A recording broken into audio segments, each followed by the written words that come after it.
Hey, SBG solution-based gang, like, share, subscribe.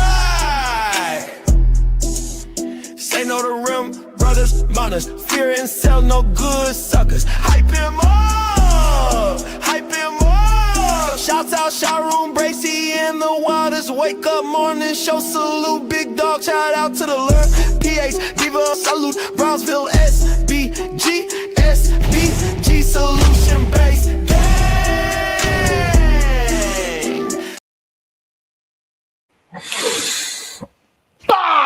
Let's go. Y'all see me. Let's go. Y'all see me. Let's go. Big Blue. Shout out to Pat Ewing, baby. Shout out to Patrick Ewing, baby. I got the classic. You know what I'm saying? I got a classic on. Shout out to Blue and the orange. Shout out to Big Blue, orange and blue. Let's go. Damn near lost my mind. Damn near lost my mind. Down to the buzzer beater. About to be a situation. Hey, hey, hey. That joint was crazy. Shout out to Miss J. Let's go. Let's light the chat with orange and blue. Let's go, New York. Go, New York. Go.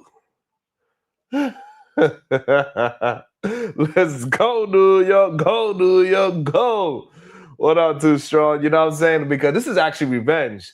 The last time the New York Knicks were in the finals, we were playing against the San Antonio Spurs. Yeah, we was playing against the San Antonio Spurs. Good day to you, Miss Corinne Mackey. How you feeling? How you doing, Genesis? Love Wisdom. What's up with you? Be sneezy. Yeah, one win away. And New York City is going to lose their mind. They are going to lose their mind. It's going to be wild. It's going to be crazy. It's going to be highly entertaining, though. You know, if they win it at the Garden, but it's going to be even crazier.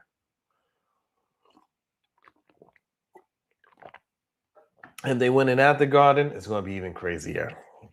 Yesterday was a very interesting show. We was literally split down the middle. We had a whole bunch of people calling Brownsville cowards. Any man that think like Brownsville. And then we had on the other side a whole bunch of people saying they love what Brownsville was saying. They applauded him. Said that he was doing the right thing. He was doing the righteous thing. Shiesty Bum was on. Shiesty Bum, I know Shiesty Bum was on Brownsville's side all day yesterday. I know Shiesty was on Brownsville's side all day yesterday. Ain't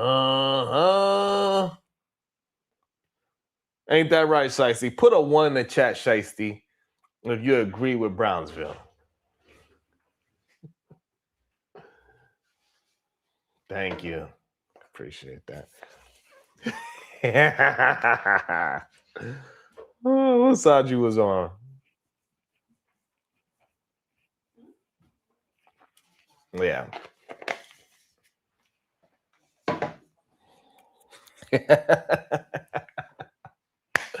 Man. So it was very interesting. Diva, she was through with us yesterday. She was through with us. She did it, threw her goddamn phone at the damn TV. She was so through. She was through with every black man on the panel. She was through with any black man she walked past yesterday. I apologize for her. Because I know she cussed somebody out. I know she cussed somebody out yesterday in the streets. She was so through with us yesterday. She done. Finito. But what I want to talk about today Good day, everybody. Today, we're going to talk about one of the most uncomfortable conversations Black folks have with each other. But, usually whisper about it in the kitchen, after everybody leaves. Because Charleston White, he came out after the Carmelo Anthony verdict, basically said, good day, my Reed. Basically said, I regret it. He says he encouraged the family to trust. Charleston White said he encouraged the family to trust that all non-Black jury.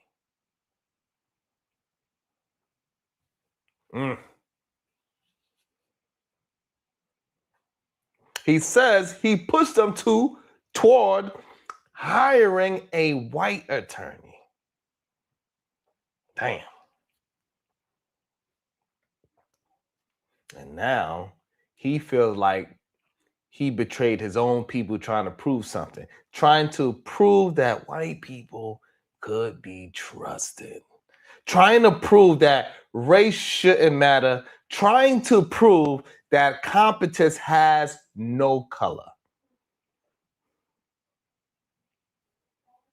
And now he's putting up $75,000 of his own money and says he wants to help raise up to $1 million for an appeal.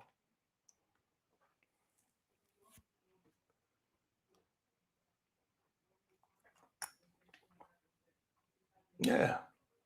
Now, whether you agree with Charleston White or not, you got to admit that that's a hell of a confession, because most people double down. That's what we normally see in these spaces. They will double down. People don't apologize anymore. That's not something that happens, right? They rebrand, they pivot, they become motivational speakers. They, and Charleston said, I think I got this wrong. Now that's a conversation.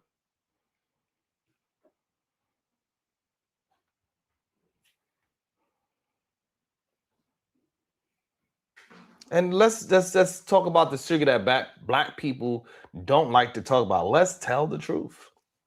A lot of Black people grew up hearing some version of this. If you can't afford it, get a white doctor. It wasn't a bunch of people looking for no goddamn Cleve Huxtables. No. If you can, if you can afford it, get a white doctor. If you can't afford it, get the white lawyer. We know that for a fact. No matter what happens, people have been saying, hey, you got to get you that. We heard it in hip hop music. We heard it in our goddamn kitchens. We heard it. Dawn just said it. That's the biggest one. Get the white lawyer. If you can't afford it, get the white accountant. We heard these things.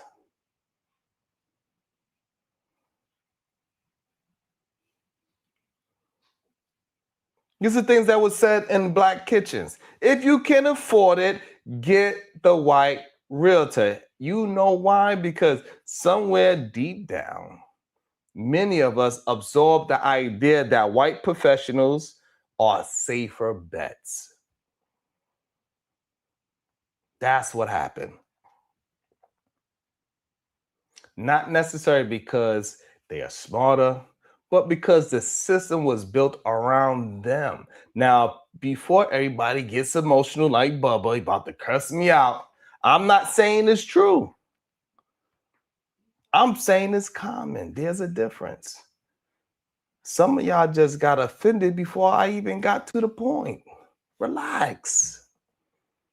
Your blood pressure medication hasn't even kicked in yet. Relax. It's okay. We got this whole, in our community, we got this, the look professional test. You ever notice, hey babe, you could turn the air on? You ever notice, thank you.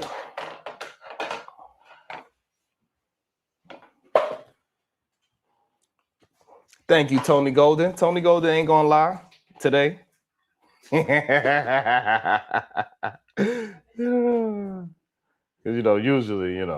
Tony be on some, Tony be on some stuff.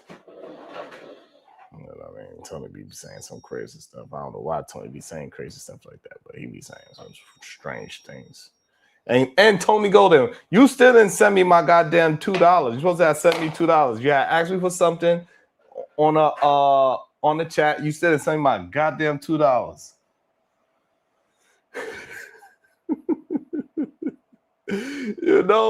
You ever notice that look professional test?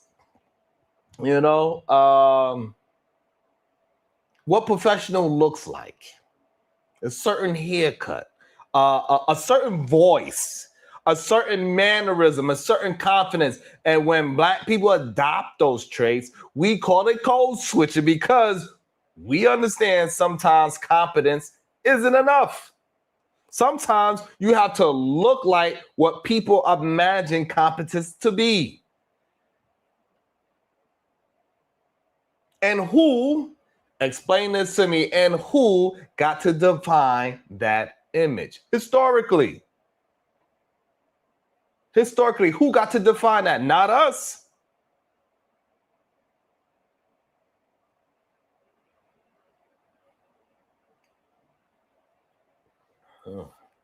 Drink some water.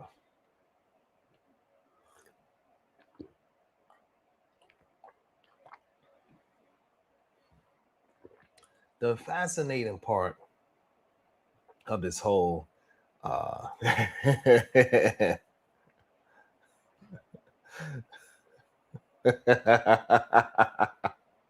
salute to you. The fascinating part of this whole Charleston White statement isn't whether you like him. Half the internet can't stand him. The other half think he's hilarious. The interesting part is this. He said he may have gone against Black people to prove white people weren't bad. Think about that. How many times have people overcorrected? Trying so hard not to be called racist. We see it in this space all the time. We got a few channels that we know. I don't know. Name some channels. Can y'all name some channels that overcorrects trying so hard not to be called racist? Do y'all know any channels like that? They try so hard as Black men not to be called racist. The overcorrection. Can you name some channels? I want to know. I want to know. I need y'all to pay attention. Do you know some channels that's overcorrecting and they try so hard not to be called racist? Goddamn. Reese Cup said, I ain't playing with you. I got you. I got one for you. Reese said, I got you. Oh. Let me see if anybody else got any. All y'all acting scared. Make sure y'all hitting that like in the show and the share button. Yo, Shiesty. You know what I'm saying? It's so many channels that they try so hard not to be called racist that they stop questioning anything. They trying so hard to prove they're fair. That they ignore, they try so hard to prove that they fair, they ignore instincts, concerns, and experiences because nobody wants to be accused of playing the race card. So instead, sometimes they throw the whole deck away. Clip that.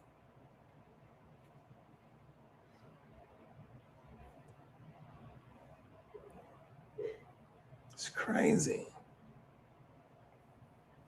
Now, here's where the conversation can get a little messy because if you say you should always hire Black professionals,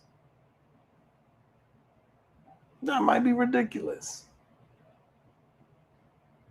It might be. I don't know. They are brilliant lawyers of every race. Terrible lawyers of every race. Amazing doctors, awful doctors. Race alone doesn't determine competence. But here's the question nobody asks. Why is the assumption so often reversed? Why is I hired the black attorney because they are excellent? Sometimes it's treated like activism.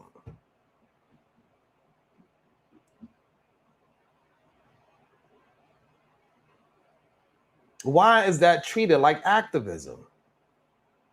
Can somebody please explain that? Why is this? I hired the black attorney because they're excellent, sometimes treated like activism. It's an interesting thing. Wow, I hired the white attorney because they're excellent, gets treated like common sense. Why is that? Kim West is cooking.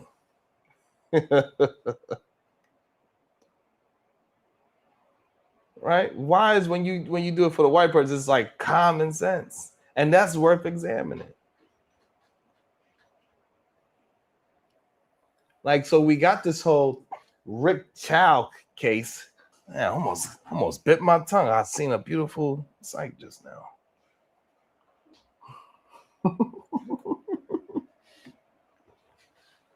Into Rick Chow, people keep bringing up cases, right? Speaking of this whole Rick Chow situation that just recently happened in South Carolina, people keep bringing up cases where, black professionals delivered extraordinary results, like Rick Chow's case, right? Let's point out a black attorney won. A black professional succeeded. Competence showed up, and suddenly the myth gets exposed, because the myth was never, can black professionals perform? No, the myth was, can they perform at the highest level? And history keeps answering yes. Every single time. Over and over again. And somehow people still act surprised. Like they found out fish can swim. Wow, incredible. No, we've been doing this. You just wasn't paying attention. And sometimes the loudest stereotypes aren't spoken by outsiders. It's inherent, it's passed down, survival strategies from another generation. Your grandmother wasn't saying white professionals are better. She might have been saying, baby, the system wasn't built for us. Do what give you the best chances. That's not hatred, that's fear. Fear learned through experience.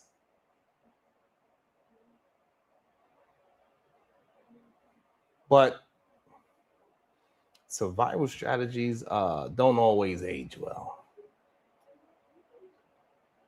Sometimes what protected you in 1965, it limits you in 2026.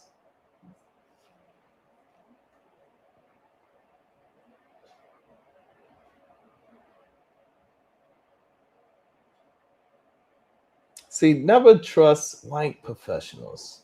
That's not the lessons. No.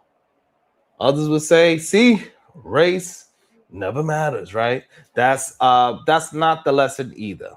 The lesson is, don't outsource your judgment. Not to race, not to politics, not to celebrity.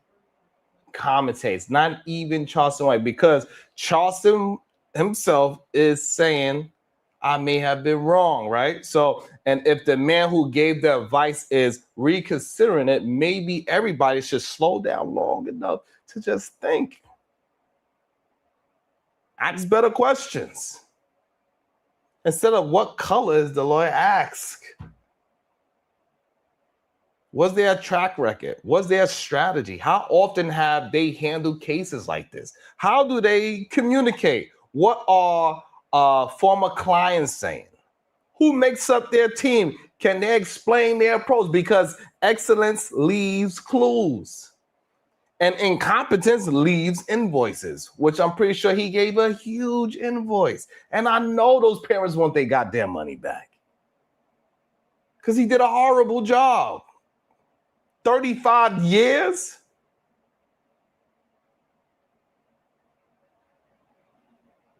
Ask enough questions and race becomes one piece of information, not the whole story.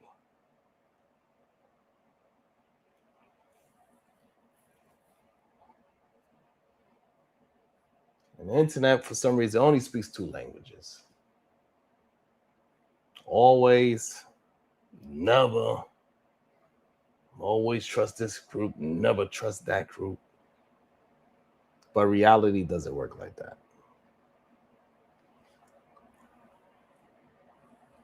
Reality says some people are phenomenal. Some people are frauds. Some people look like you, some don't. Discernment is harder than stereotypes. And that's why people avoid it, right? Stereotypes saves time.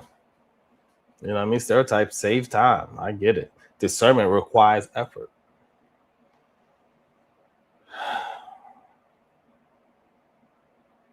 Maybe this is even about, maybe it's about us. Maybe what we've internalized about what we inherited, about the stories we tell, about the stories we tell ourselves about power, about who gets presumed competent, about who has to prove competence repeatedly, about who makes who mistakes become individual failures and who mistakes becomes exceptions. That's the conversation. Not all white professionals good, right? Not all black professionals better. But why do we instinctively trust who we trust? Who taught us that?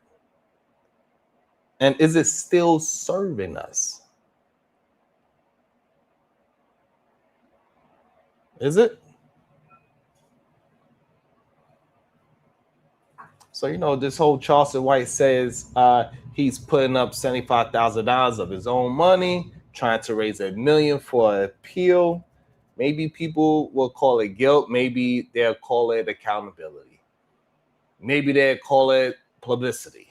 Maybe they'll call it growth. I don't know, but I do know this. Some of the hardest truths to confront aren't about other people. They're about ourselves, about the assumptions we inherited. It's about the fears we normalized, the shortcuts we accepted, and whether we are brave enough to challenge them. Because if the lesson you walk away is always choose white, you missed it. If your lesson you walked away with is always choose black, you missed it too. The challenge is bigger than that. You need to choose excellence, question assumptions, interrogate your biases, and understand that confidence doesn't come from the color of the hand holding the degree. It comes from the work they've done with it.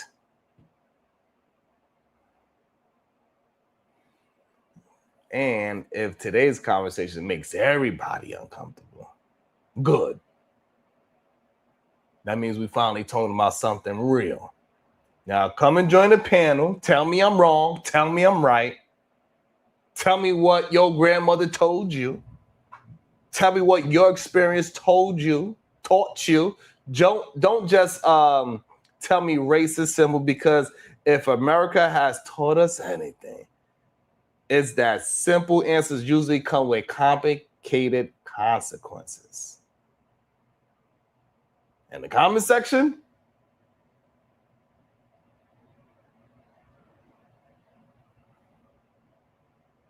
I know you already hired yourselves appellate attorneys, socialists, and therapists. You know what I'm saying? Clock in. Let's talk. Let's do it. Let's get it together, goddammit. I ain't gonna lie. I'll be really cooking up. I know. Oh, yeah, stretch. I really be cooking up. I know when I be cooking up like that, shit. I know for a fact I got my likes and shares. I know for a fact we got 50 likes and shares when I cook up like that. I know for a fact when somebody check to see the likes and the shares, I know for a fact that my likes have to be at 50 because I'm cooking.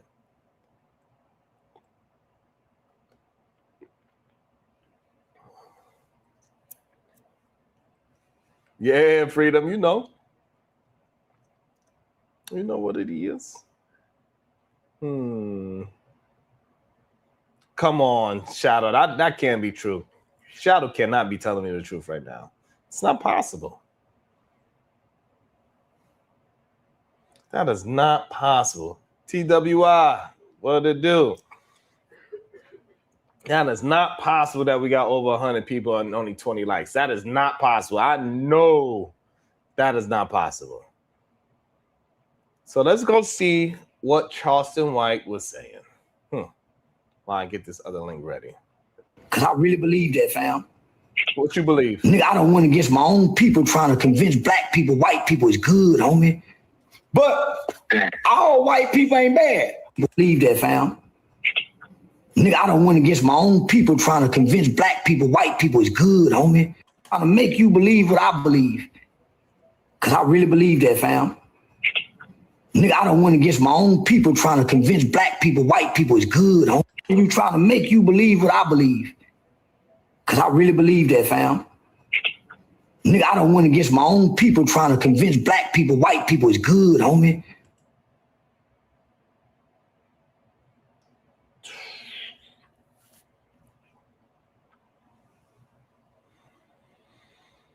Wow.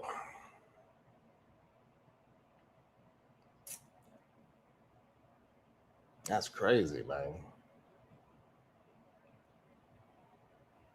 That's crazy, bro.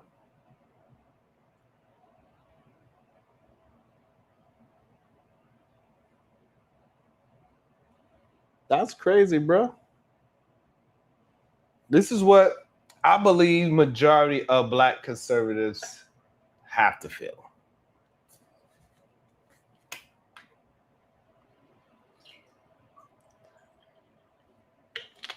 I think he's being honest.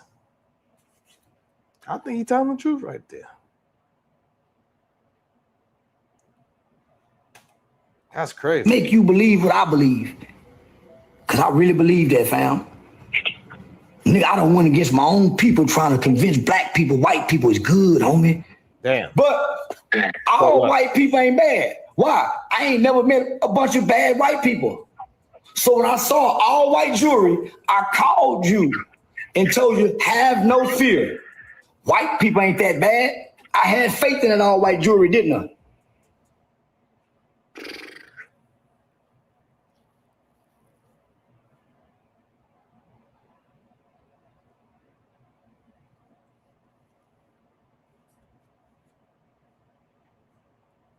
That's wild.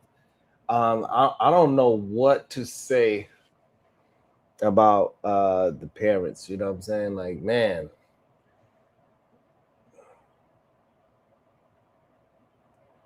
You know what I'm saying? Like, damn. If somebody come back and tell you something like that, how you doing, Shatera? Somebody come back and say, hey, I convinced you of the wrong thing, and now your kid do 35 years, bro.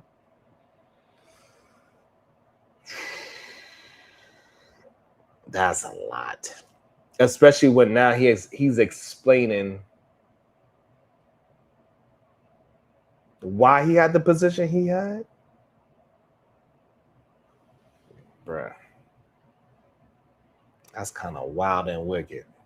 But we're gonna let him keep on talking. But I do believe that a lot of black conservatives feel this way. They just not brave enough to actually say it, that they made a mistake. Didn't I mean, listen, I feel horrible because I tried to strengthen your faith with my faith in white people, homie. I told you, man, that white Jury go do right by us. In your faith with my faith in white people, homie. I told you, man, that white Jury go do right by us. I told you that, my faith in white people, homie. I told you, man, that white Jury go do right by us. I told you that, my faith in white people, homie. I told you, man, that white Jury go do right by us. I told you that, homie, and I believed it. I feel foolish. Woo! Man, I would love if we could just have some more accountability like that. I don't know. I just would love if we could have more accountability like that. To say, you know what, I was foolish.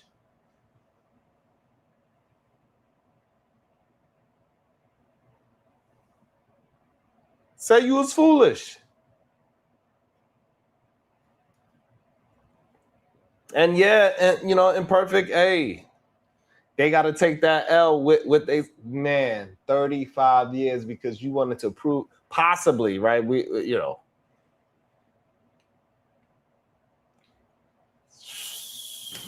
I feel stupid for even calling you, trying to make you believe what I believe.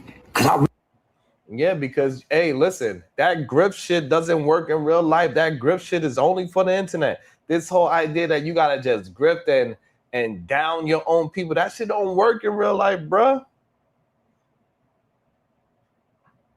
It seemed like he might have been going against some evil people. He made a huge mistake. I don't think the mistake that he did is supposed to be 35 years.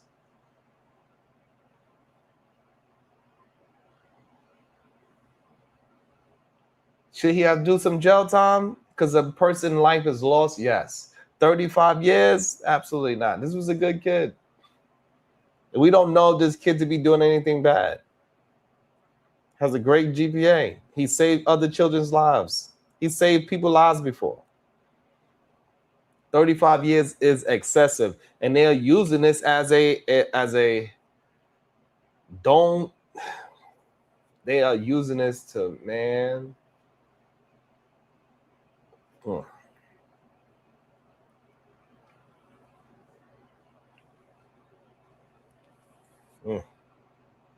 Sorry. Really believe that, fam.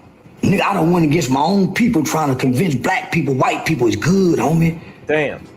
Only to look like a fool in such a case. It's hard to defend. It's hard to defend what we see, homie. When they defend the Chinese man, George Floyd laid on the ground, homie, and didn't flinch. And white people had no compassion for him. So why would I expect them to have compassion for a kid who has epilepsy, like an autistic kid? That's something the lawyer should have brought up. This is why I'm not understanding this lawyer that they chose. I don't understand this lawyer. I really do not understand. He didn't use none of this in court. Like, what was this lawyer doing? What is this?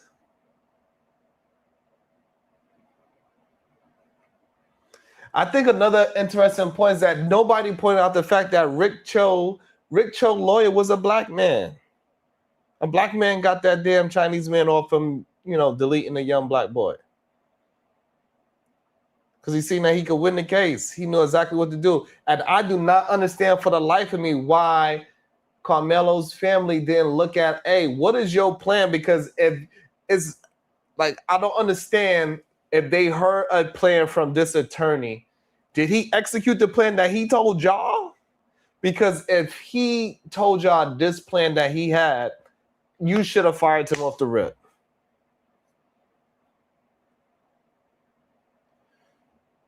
Did he tell you a strategy? It's the only thing I would love to be able to ask that question and not, I know it's a difficult time, but did he tell you he was going to do all the things that he did? And then once he told you how he was going to approach this case, you was okay with that? What? This kid has saved more children's lives as a kid unintentionally than he ever thrown a punch or had a fight. I paid for a training to teach the kid how to throw a punch last year. Mm-hmm. The kid don't even know how to throw a punch, man. Why? And again, so why they didn't bring up some character, bruh? You know how important that would have been that, hey, look, this kid, I only seen the first 30 seconds of this. I didn't see the whole thing. Why didn't the attorney say, hey, let me bring in whoever this person that was training Carmelo, and the trainer told Charleston that this kid cannot throw a punch. Why wasn't this person brought in for character? They said this kid don't even know how to fight. It's not part of his character to be doing this. The reason why he pulled out this tool, this sharp ass tool, I don't understand what this lawyer was doing. He pulled out this sharp tool because he was scared. He sat down the whole time because he was scared. What was the hell this lawyer was doing? Paid a trainer to go teach him how to fight. And you know what the trainer said? Homie, fighting ain't in him. He a good kid. What? Fight. And you know what the trainer said? What? Homie, fighting ain't in him. He a good kid. How to fight. And you know what the trainer said? Homie, fighting ain't in him. He a good kid.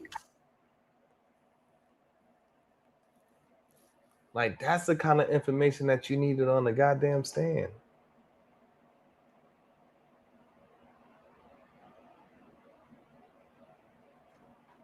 Y'all let me know if the likes is looking appropriate so we could drop the link. Y'all get the likes up, we drop the link.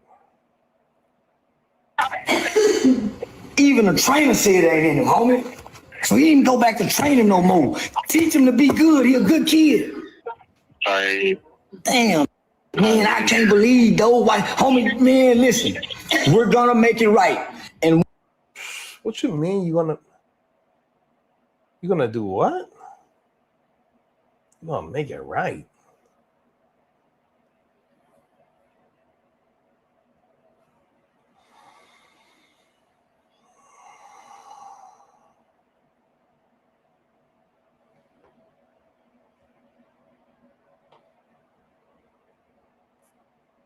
You're gonna make it right.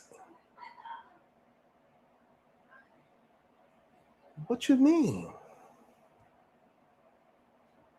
How? Let me let him explain. How are you gonna make it right? one thing I know about the white man, the only way to beat him is you can beat him with his law. That didn't. What you mean? The only one way you could beat. So why that didn't just work?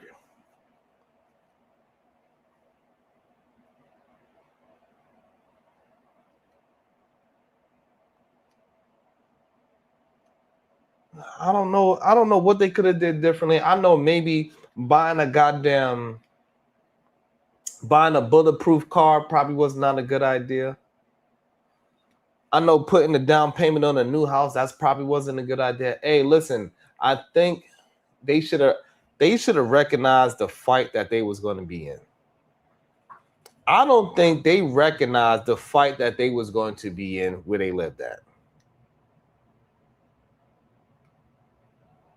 I think they thought it was all good. That's why they moved to the area that they moved to. They didn't even consider that it could be.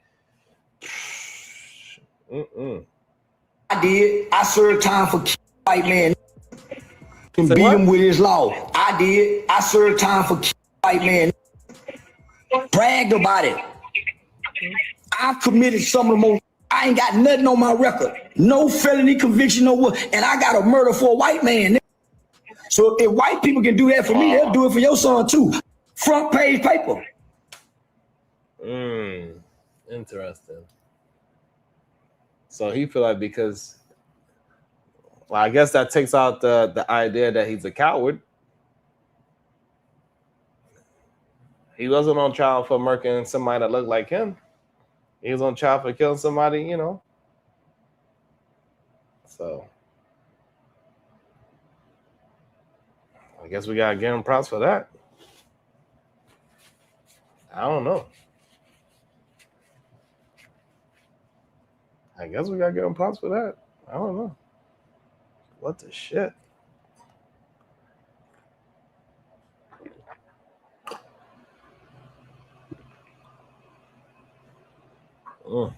My brother killed the nigga. My homeboy killed the nigga. I'm the only black man I know that ever served time for killing a white man. That's crazy. Okay. Stood over and watched him die. Damn. That's a badge of honor to me. Damn. Talk your shit. Okay.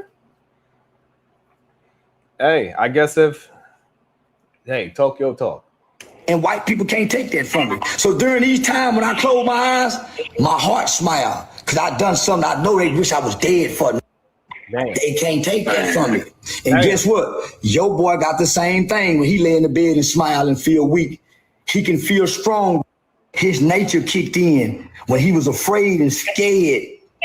When he was afraid and scared of them two big bully white boys, his nature kicked in. And nature's first rule is to self-preserve. So he was too afraid to stand up and face the bullies. So he sat there subservient. Sitting down is a sign of submission. Damn. Well, clearly the courts didn't think that. Clearly the courts didn't think that, Charleston.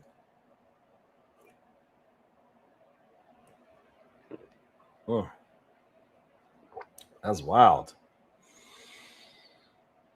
Where we at with the likes? So I know we got to be over 100 now.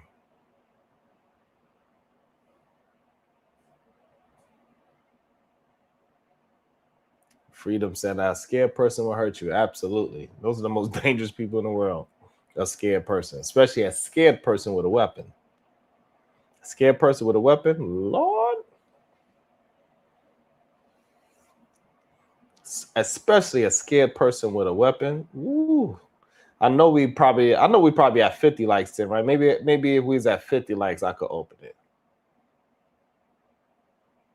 I know we at 50 likes. Let's get to 100. We got 121 people watching. Make sure y'all hit the like button. So he was already submitting to the white boys. When they tried to come put their hands on him, his fear and nature kicked in. He didn't have a knife.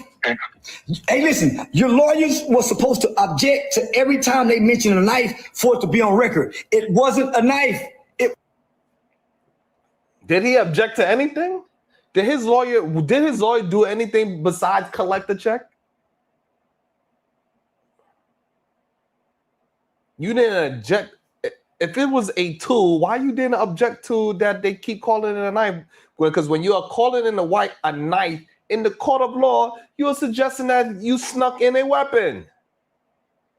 If it's a tool, then you could easily say that maybe this young man didn't have intent to do something malicious.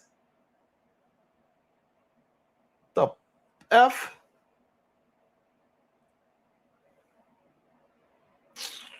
Was a multi-factional tool. That the state of Texas, listen, because if it was a knife, he would have 15 or 20 more years for bringing a weapon to school. That's the smoking gun. If it was a knife, it wouldn't be 30 years, it'd be 60. Because the knife enhances it for bringing a weapon around children to a school. The judge wasn't supposed to let that lingo into the courtroom. This is not a knife. Correction. I object, Your Honor. It wasn't a knife. I object, Your Honor. It wasn't a knife. It was a tool. And it sounds good, but why the F did the lawyer not do this? Why the lawyer didn't understand this? Why the strategy wasn't like any time a word knife is brought up to object? What was this? What did he tell the parents was the strategy? Did the parents even talk to him about a strategy? And while they watching this unfold, did he follow the strategy? What in the world?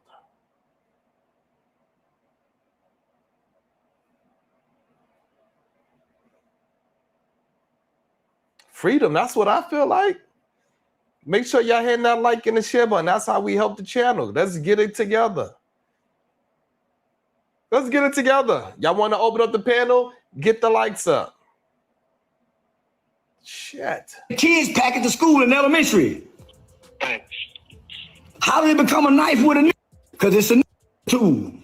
Just like a is dangerous with knowledge, That's what makes us dangerous, knowing what they know. So my mama sent me to know what white people know. I'm smarter than any white person you can pick before my face. I know more than they know. That boy wild as hell. That boy Charleston wild as hell.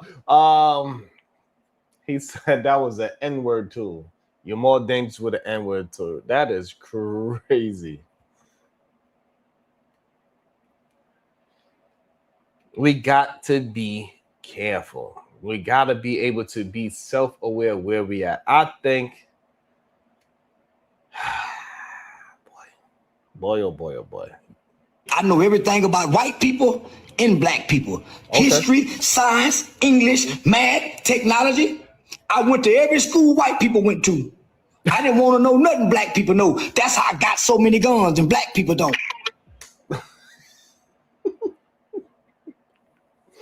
What you talking about, bro?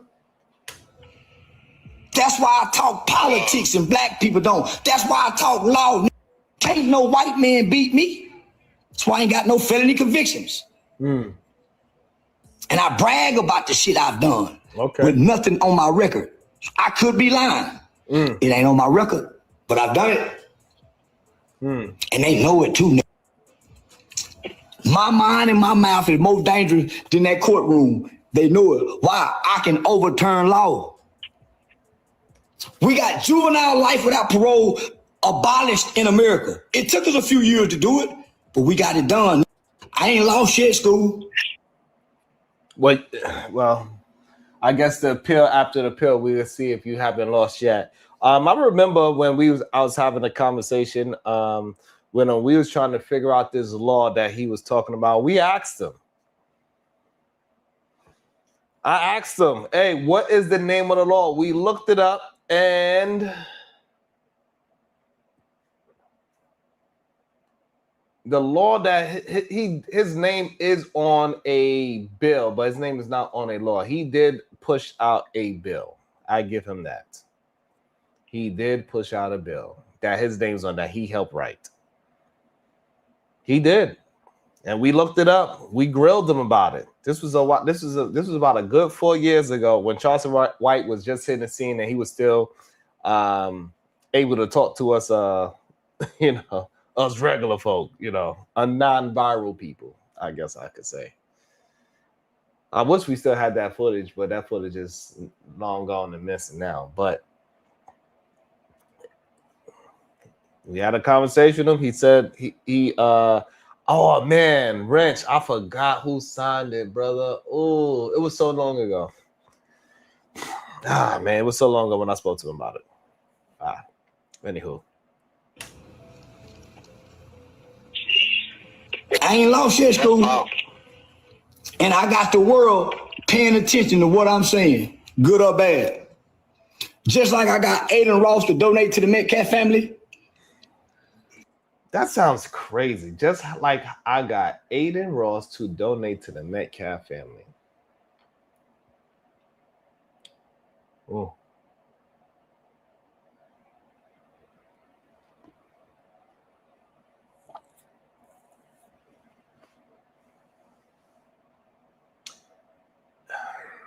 If I was the father of Carmelo Anthony, I don't know how much trust I would put into somebody giving me advice that told somebody to donate to my opposition at the time.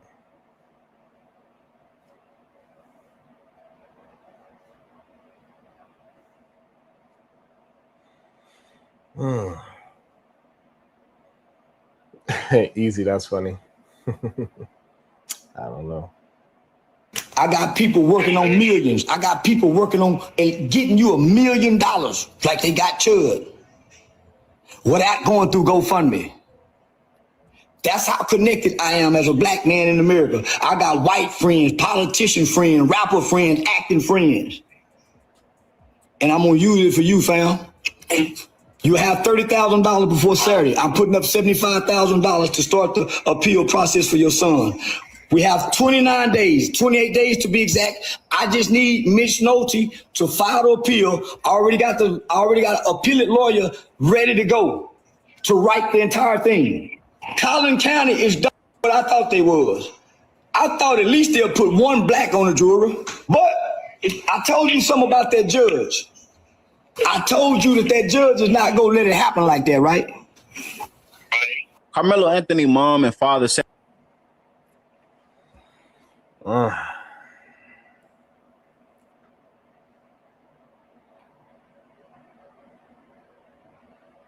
I don't know, man.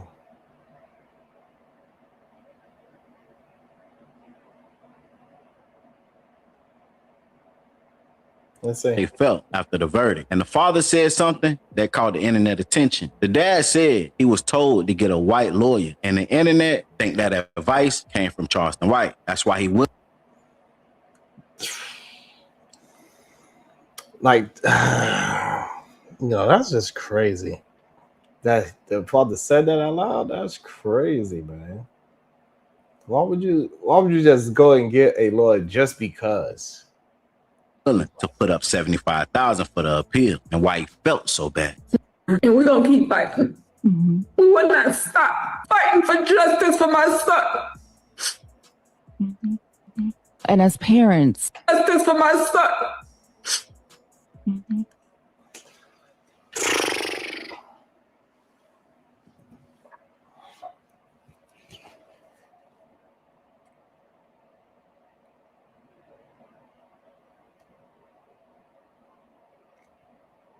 Do this look? Hold on. Fighting for justice for my son. We will not stop fighting for justice for my son.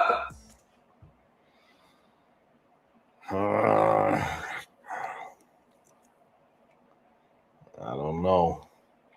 That should look phony to me. This face right here, I cannot stand when people put this as fake ass. I feel sympathy and empathy for you. I cannot stand it. This fake ass, I'm concerned face, and I don't know what's going on with my. I don't know.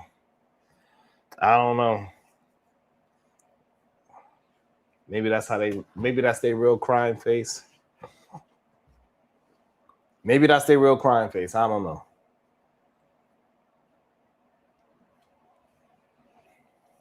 Maybe that's their real crying face. I don't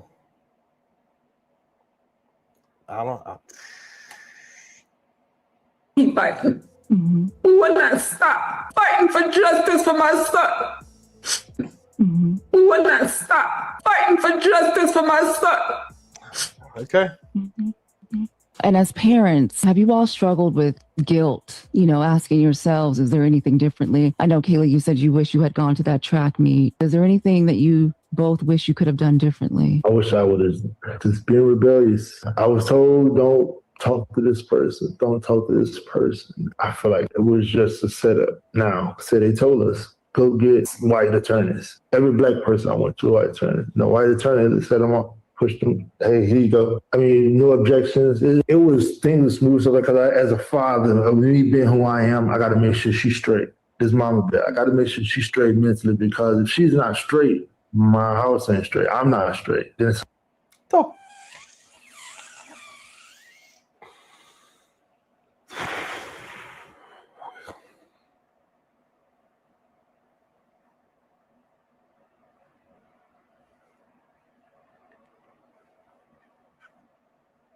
what do you mean? Your focus should have been on your son being straight. Not worrying about these goddamn crocodile tears. The F you mean?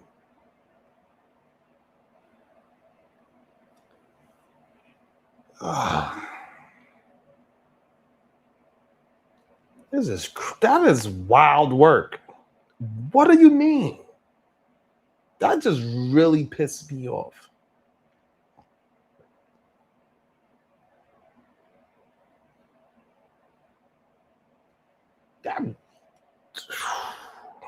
That really pissed me off. That got me upset. as a father of me being who I am, I got to make sure she's straight. This mom ain't trying to set him up, push him. Hey, here you go. I mean, no objections. It was things were smooth. So because as a father of me being who I am, I got to make sure she's straight. This mama, I got to make sure she's straight mentally, because if she's not straight, my house ain't straight. I'm not straight. And so because I got the kids to worry about. Got to make sure his mental health. I can't go back and forth with him right in there because his mental can handle it. The misunderstanding of what daddy's trying to take. This ain't a daddy moment. Now, I don't. So,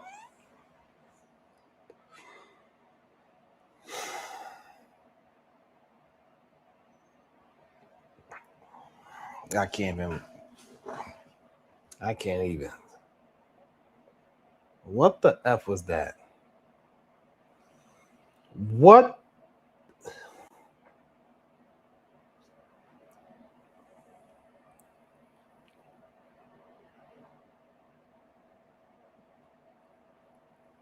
What? I can't even watch that. I can't even watch that. That's crazy.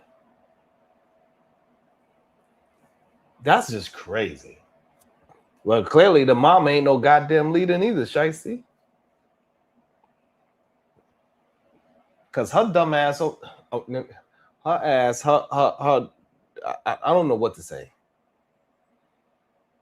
I don't know what to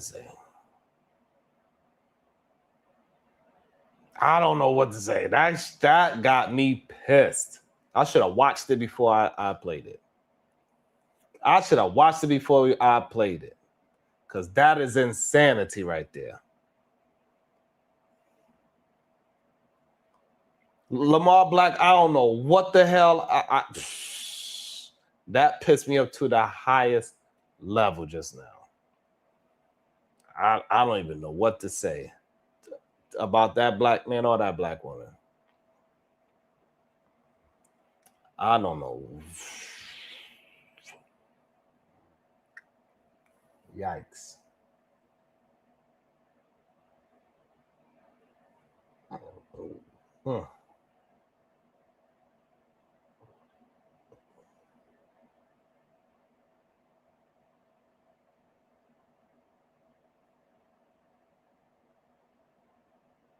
Lamar Black attack, I don't know. I'm confused too. Maybe y'all can help me get unconfused.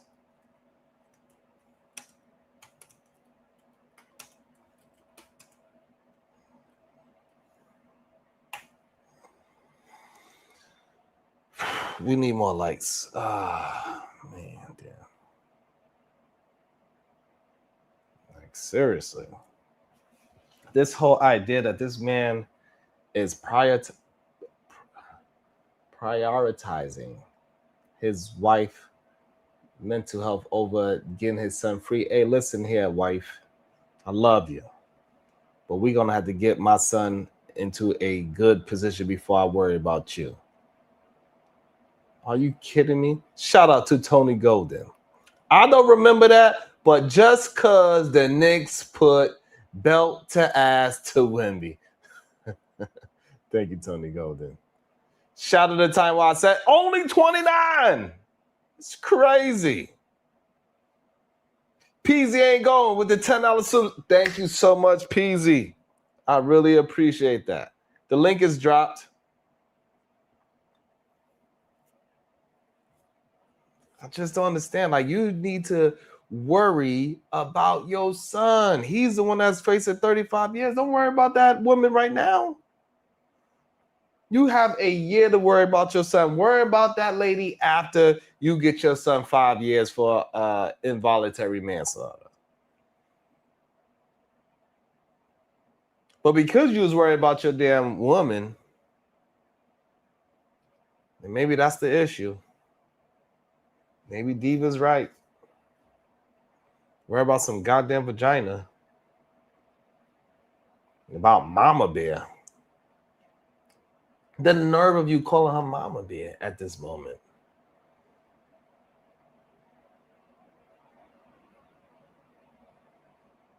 Like, just think about that. Your son was just sentenced to 35 years and you talking about you worry about your wife's mental health and calling her Mama Bear?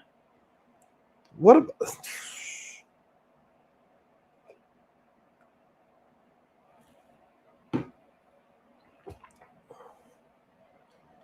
Oh man. Oh man, damn.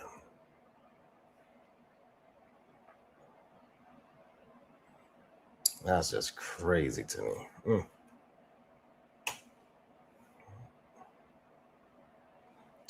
Now, somebody said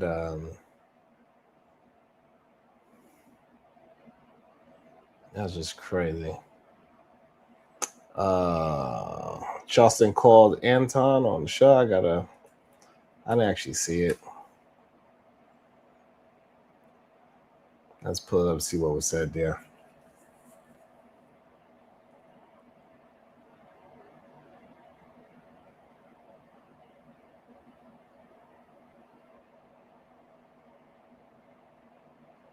Let me see if I can find it.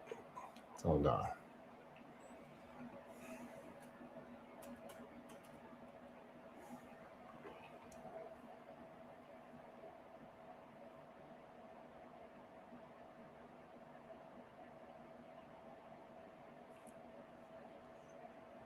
That shit just crazy to me.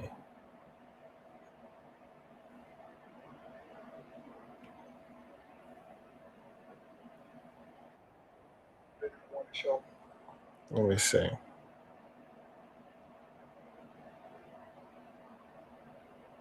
Okay, I found where he talked to him. Yep. Let me see. Let me share it. Yeah, he called him.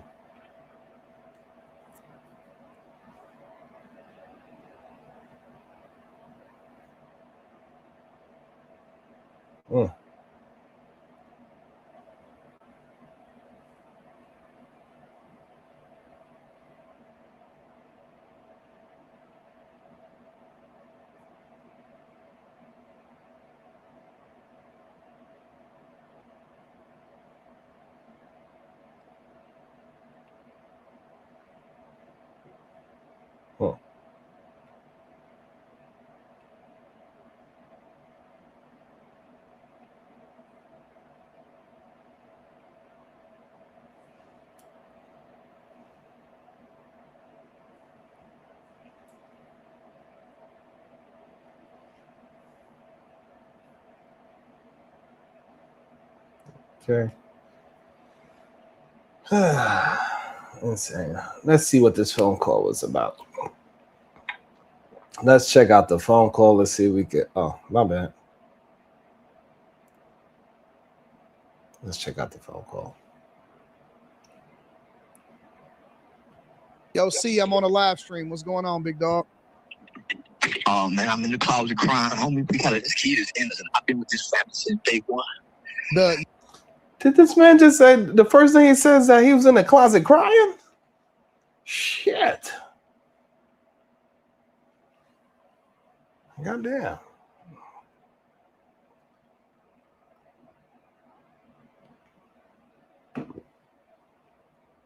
Damn. Is that what he said? I'm in the closet crying, homie. We got this kid is innocent. I've been with this family since day one. Oh man, I'm in the closet crying, homie. We got this kid is innocent. I've been with this family since day one. Oh man, I'm in the closet crying, homie. We got this kid is innocent. I've been with this family since day one. You talking about the Carmelo Anthony kid? I was calling you with the dad on the phone. I want you to interview them. Home, I never spoke on it. Man, I've been with the family since this happened because I went against the family. I can bring him on tomorrow. You talk the dad of Carmelo Anthony?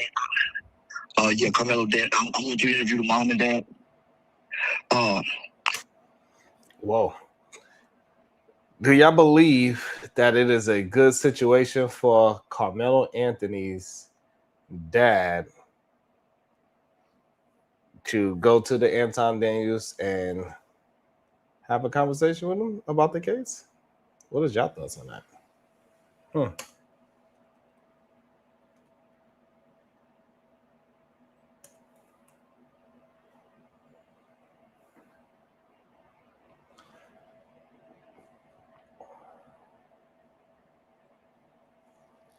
Adam Wallblock said yes. PZ ain't going says no. B Sneaker says too soon. Soul Provide Speed says clout chasing for Anton. What does that mean? You think the dad is clout chasing for Anton when Charleston White is the one that's calling him and saying that he needs to go there? What you mean by who's clout chasing for Anton? Charleston?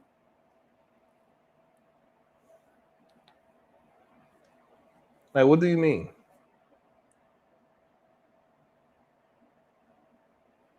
What do you mean by that?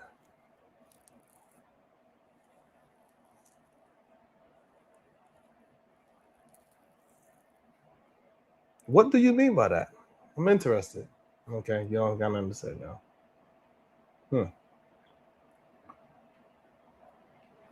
Homie, this kid has no blemish. He's a real lamb. When we think about the lamb, homie, he's a real lamb. Priest is white as snow. He has no blemish. He has no blemish, homie. They wouldn't even let the fact that these two white boys, 6-something, almost 200 pounds, are trained mixed martial artists. You got one on one side. These boys are bar hand destroyers. The one he killed broke his daddy collarbone. These kids have a reputation of sexual misconduct, drugs, alcohol, guns. They are terrifying.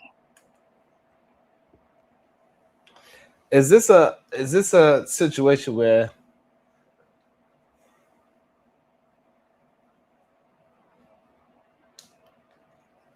like that's too little too late? Now you want to talk about the Metcalf's character? So now now Charleston, you got this information about they are into drugs and guns and hurting people and they into fighting and all that. Where was all these, like, man, I mean, maybe that's why Charleston White is in the closet crying. Could realize how badly he messed up. None of this was mentioned in court. Why? Why wasn't any of this mentioned in court? What?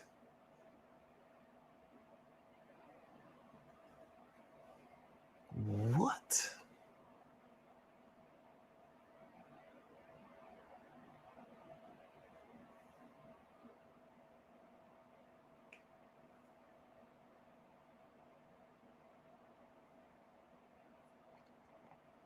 What does that mean? That's what you want. Don't you want people to be informed about the situation? I don't understand. Don't you want, because maybe if we had more information, maybe if more people were speaking about it way before the case started, maybe we could have been up in arms about it. I'm sorry, that's how this shit goes. I don't understand this idea, oh, people are using it for content. So what? We need people to...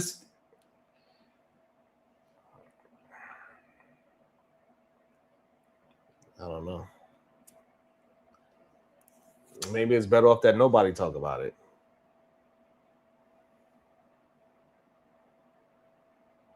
I don't understand.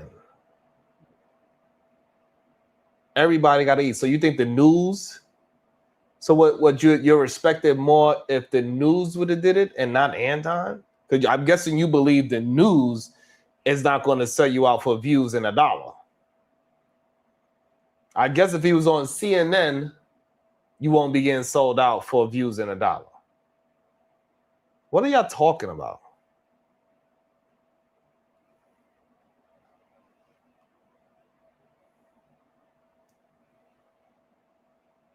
The news been doing this shit for years. So this whole idea that y'all be thinking that y'all had this idea, oh, people sell you out. What are you talking about? What you think the news is doing?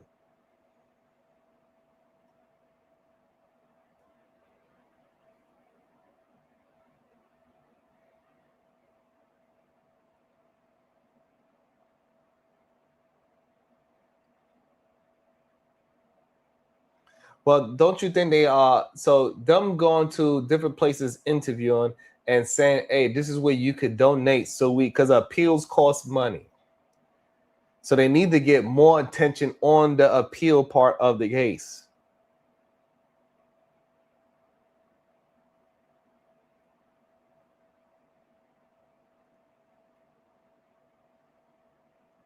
So Charleston's only putting up 75s. He needs a lot more if he's trying to get to $1 million. So with them trying to get to $1 million, they need to be on as many platforms they could possibly get on. And they could say, hey, this is where you could donate, and try to get people behind them. Because for some reason, Chud the Builder was able to get $1.something million. They ain't make it to $1 million. They was close, but they ain't make it there.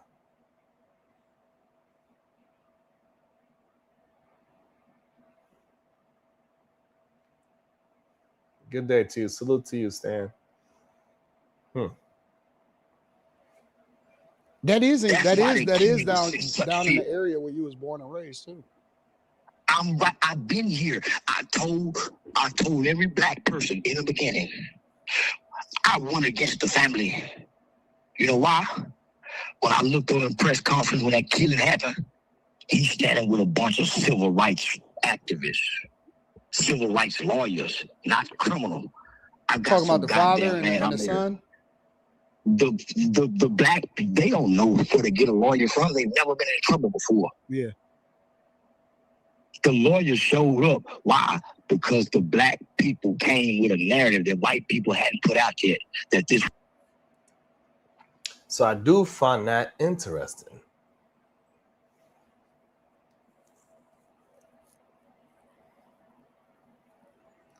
I do find that to be interesting. Charleston was upset that all the civil rights lawyers came out and support. And see, this is the issue that we have, I guess, as a black folks, right? We keep thinking that we don't need the ambulance chases. So what, Ben Crump and all the other civil rights activists, if he'd have kept those goddamn lawyers and they would have did it, and they would have got the attention that it seeked, get the temperature at the proper position that it needs to be in, and go ahead and be junkyard dogs of lawyers and go after this thing properly with aggression, maybe we have a different outcome. But no, what you did and what a lot of people did. See, what it seems like the Anthony family follow the logic of, oh, all these people are just grifting off of me.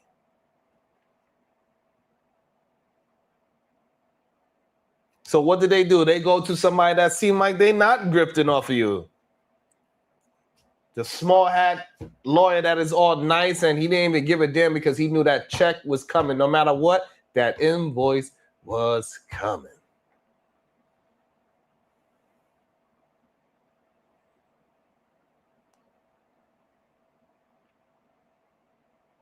Why do we have so much distrust towards each other?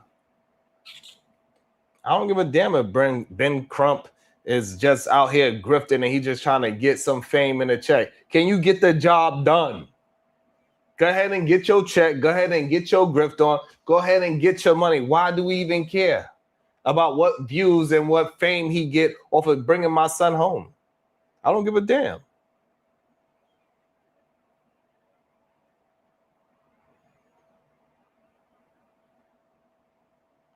Bring my goddamn son home. Can all this civil rights activism, can I bring my damn son home? What's your plan? This is insane to me. The nerve. This is crazy. This is insane to me. Good day, sir. Welcome to the show. What's up, bro? How you feeling today? Man, This information is bugging me out, bro. Hey, it really is. Like, that's why I spazzed out yesterday. Like, the shit people are saying doesn't even make sense. And we already talked about that flawed defense. Like, the more it comes out, the more you see how bad it was. Like, he had true defenses that just the lawyer was just like, oh, sorry. It's insane. Like I don't understand how we Monday quarterbacking it that much better than the actual lawyer. That's insane. Because the lawyer didn't work for him. Goddamn, you roll up your goddamn window. You don't got no AC, I guess.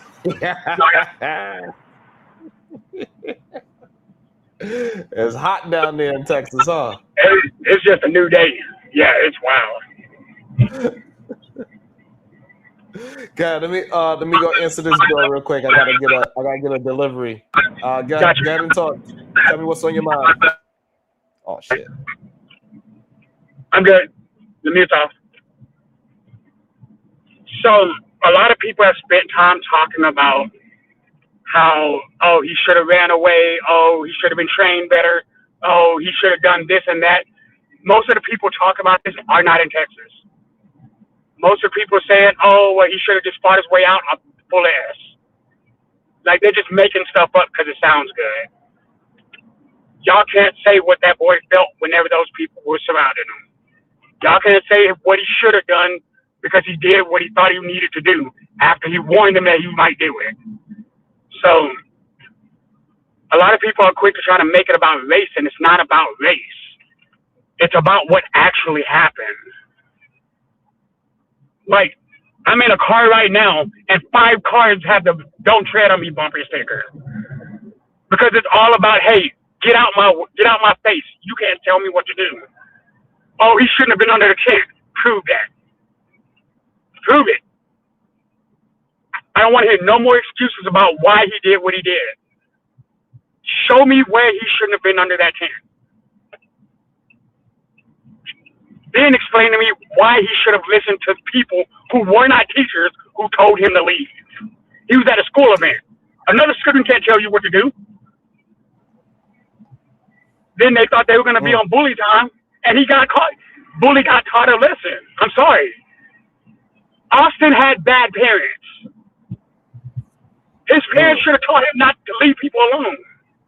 But we ignore that. We're not talking about that because then all of a sudden we can't say it's black man's fault. No, this man got... Y'all don't know what a cowboy stomp looks like. So y'all are sitting here playing this game.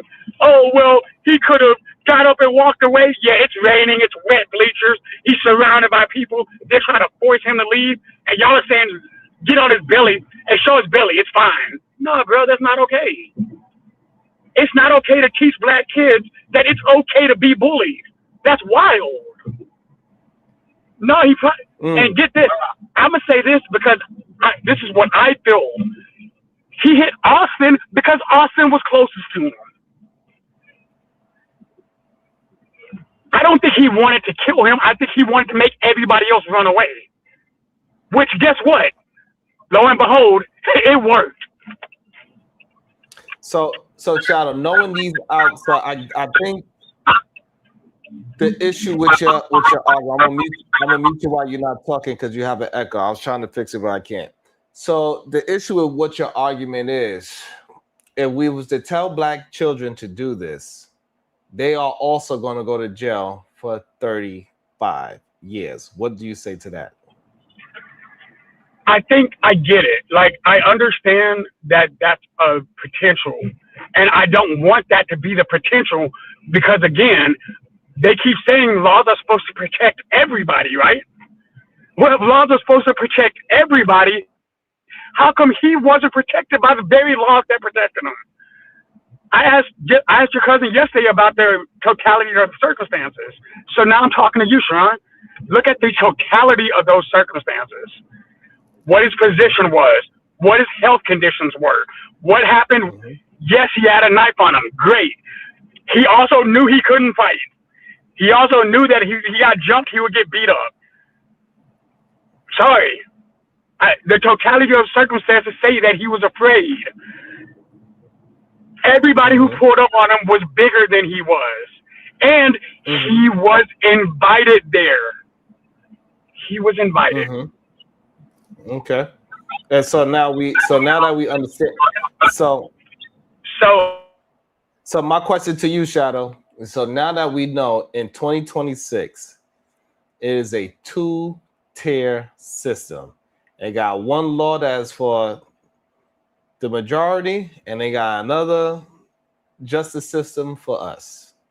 Are you still going to risk young men getting 35 years since the law is not upheld the same way for our skin tone? I think so. If you ask me what my opinion is, and it's going to be very unfortunate for me to say this, I'd rather you have to go to trial than have to bury you. You know what I mean? Like, if I had to choose between you going to prison and you dying, I'm going to say, look, at least you can win on appeal. At least you can. Okay, you have a chance. I mean, that makes sense if we're talking about dying, but majority of people do not die from getting their ass jumped, especially children. So no, if it's just a fight, but again, you don't know how that fight can escalate, because you know, you can admit to this. Fights can escalate real fast nowadays. Anytime you fight, it's a risk to your life. I believe that wholeheartedly. Any fight, whether it's 1-on-1, 3-on-1, 4-on-1, 4-on-4, there's a chance that you could lose your life. Yeah, that's fair.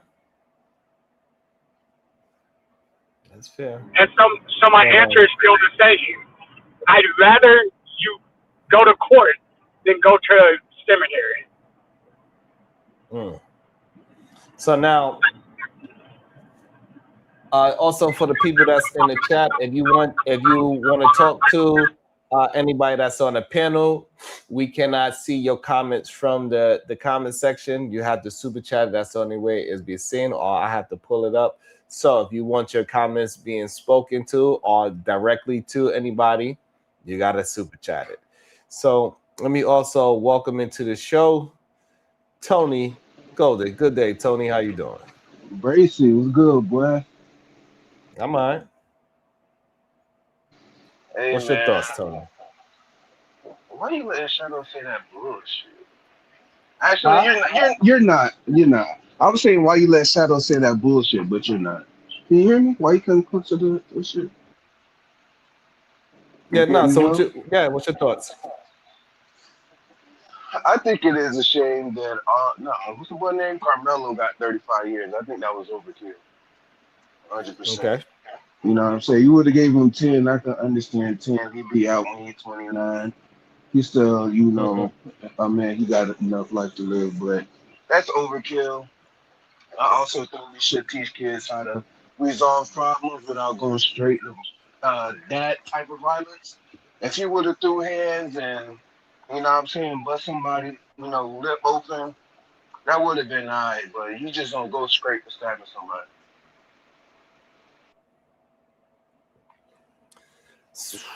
So, you mind if Tony, I respond? What'd you say, Shadow?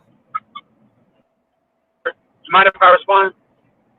Yeah, go ahead. So, first and foremost, the first thing he said was out of pocket, which was he went straight to it. He didn't actually go straight to it, but he also understood the position he was in. Like I said, I appreciate all the black men coming up here saying that he actually needs to be put in mortal danger before he knows how to defend himself. I like how we're doing that now, because y'all can risk y'all's kids. I'm not risking mine. Hey, if you are ever surrounded like that, whatever the case is, I want your heart beating at the end of the night. So yeah. Why'd you frame it like that? They didn't say mortal. They didn't say mortal danger. He could have swung his because hand. No.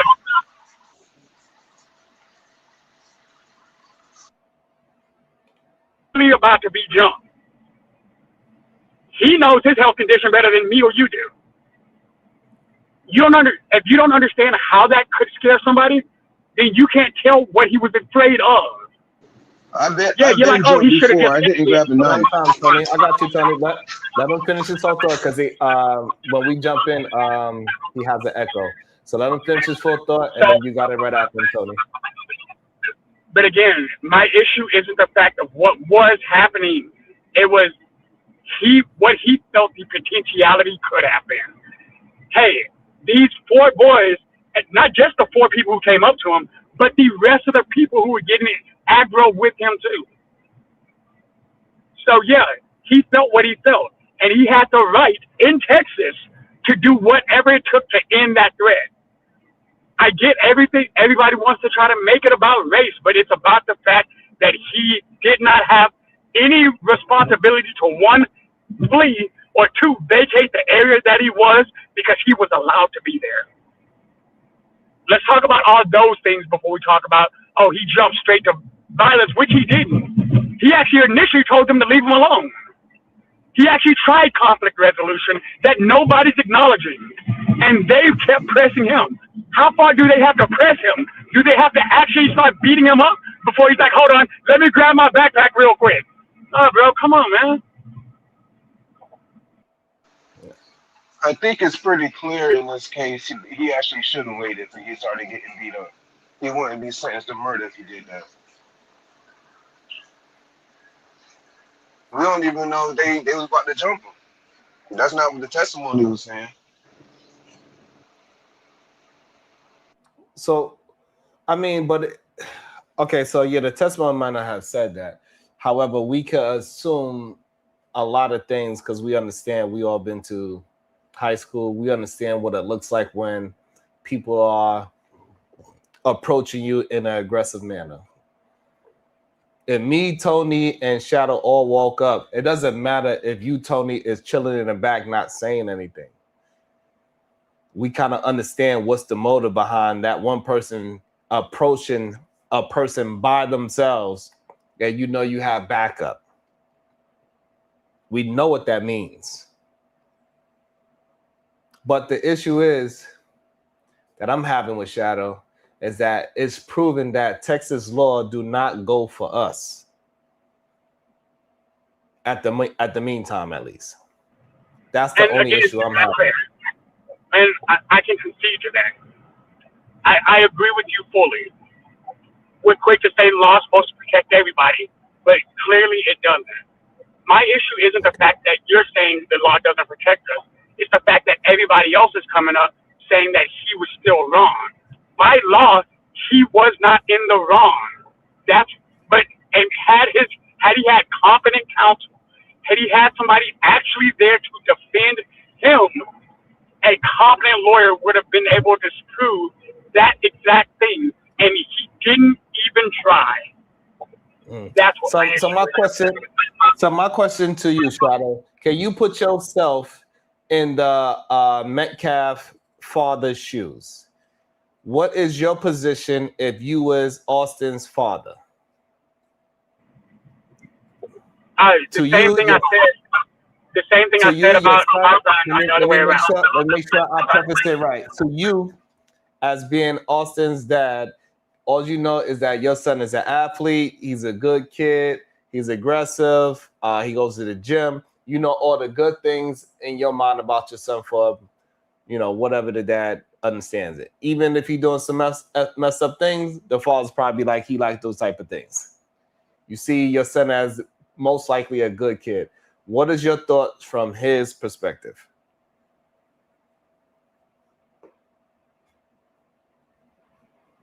You gotta from his perspective, I lost my son. I lost my son because it was a situation that shouldn't have ever happened. Mm-hmm. Right. Do you want the kid to go to jail? I mean, yeah, I would want the kid to go to jail because he killed my son. But I can't even pretend that I would be like, oh yeah, well, if I knew my son was the one who started that fight, either way it goes, my son's dead. You need to go to jail. But I can also understand that if my son is the reason why he died, then it's not murder. It's sorry, bro. age. It's reckless and it's reckless. You know what I mean? It's reckless, but that's not the same thing. But I would have also raised my son not to be a bully. But and again, we're not. Yeah, shit happens. Okay. I'm so sorry. So let me ask. I got you. Chad, you don't got to mute it. I got you. So Tony, if you was Carmelo's dad, what is your thoughts and what would be your take on this situation if that was your son? I'm like, why'd you stab him? Huh? I would be like, why'd you stab him? What made you stab him? Why you And he just said, saying fight him? Right. Okay. So we got past all that. He said, I'm scared. Whatever his excuse is, the situation is the situation. What is your thoughts to your son now that you know that he's taking somebody's life? Taking somebody's life. You made a very stupid mistake, but I'm a ride with you. You shouldn't have did that, but you my son, and I'm gonna ride with you. And what does that mean? You're gonna ride with him? He's gonna be in that bed for 35 years. We're gonna have to support him in there. We're gonna have to try to get money to follow the What would you try to get your son to would you try to get him to go free? Like, what would you suggest your son then try to do? I would definitely look in the legal process to see how we can get that appealed. Maybe he can get a new trial. Maybe he can get something down. Let's talk about before I'm talking about before the guilty. Would you be trying to set your son free 100%? No jail at all. What would you be shooting for your son? Well, this is my son. I want my son to be free. So if it was your son, if Carmelo was your son, you would want him to get no jail time. Yeah. But as a dad, I'm biased. But right now, at the same time, you saying you glad. Are you happy that? Are you happy with the outcome? No, I'm not happy with the outcome. I think it's fucked up. He got 35 years. So how much you think he should have got? 0, right? No light, no time. Well, you're asking me as Tony and not his dad. Those are two different people with two different answers. Why? So as Tony, I'm gonna say maybe 10 years for manslaughter. Okay, so I'm just trying to understand the logic. So you saying you as a civilian, you think he should do how much time? I'm gonna be objective as a civilian. I'm gonna be subjective as his dad. And as a civilian, how much time you think he should get? I think 10 years, 5-10 years. Okay, you think 10 years would have been fine. Okay, I'm listening. Freedom 199. Shadow is correct. Stick to Texas law, please. Thank you, Freedom.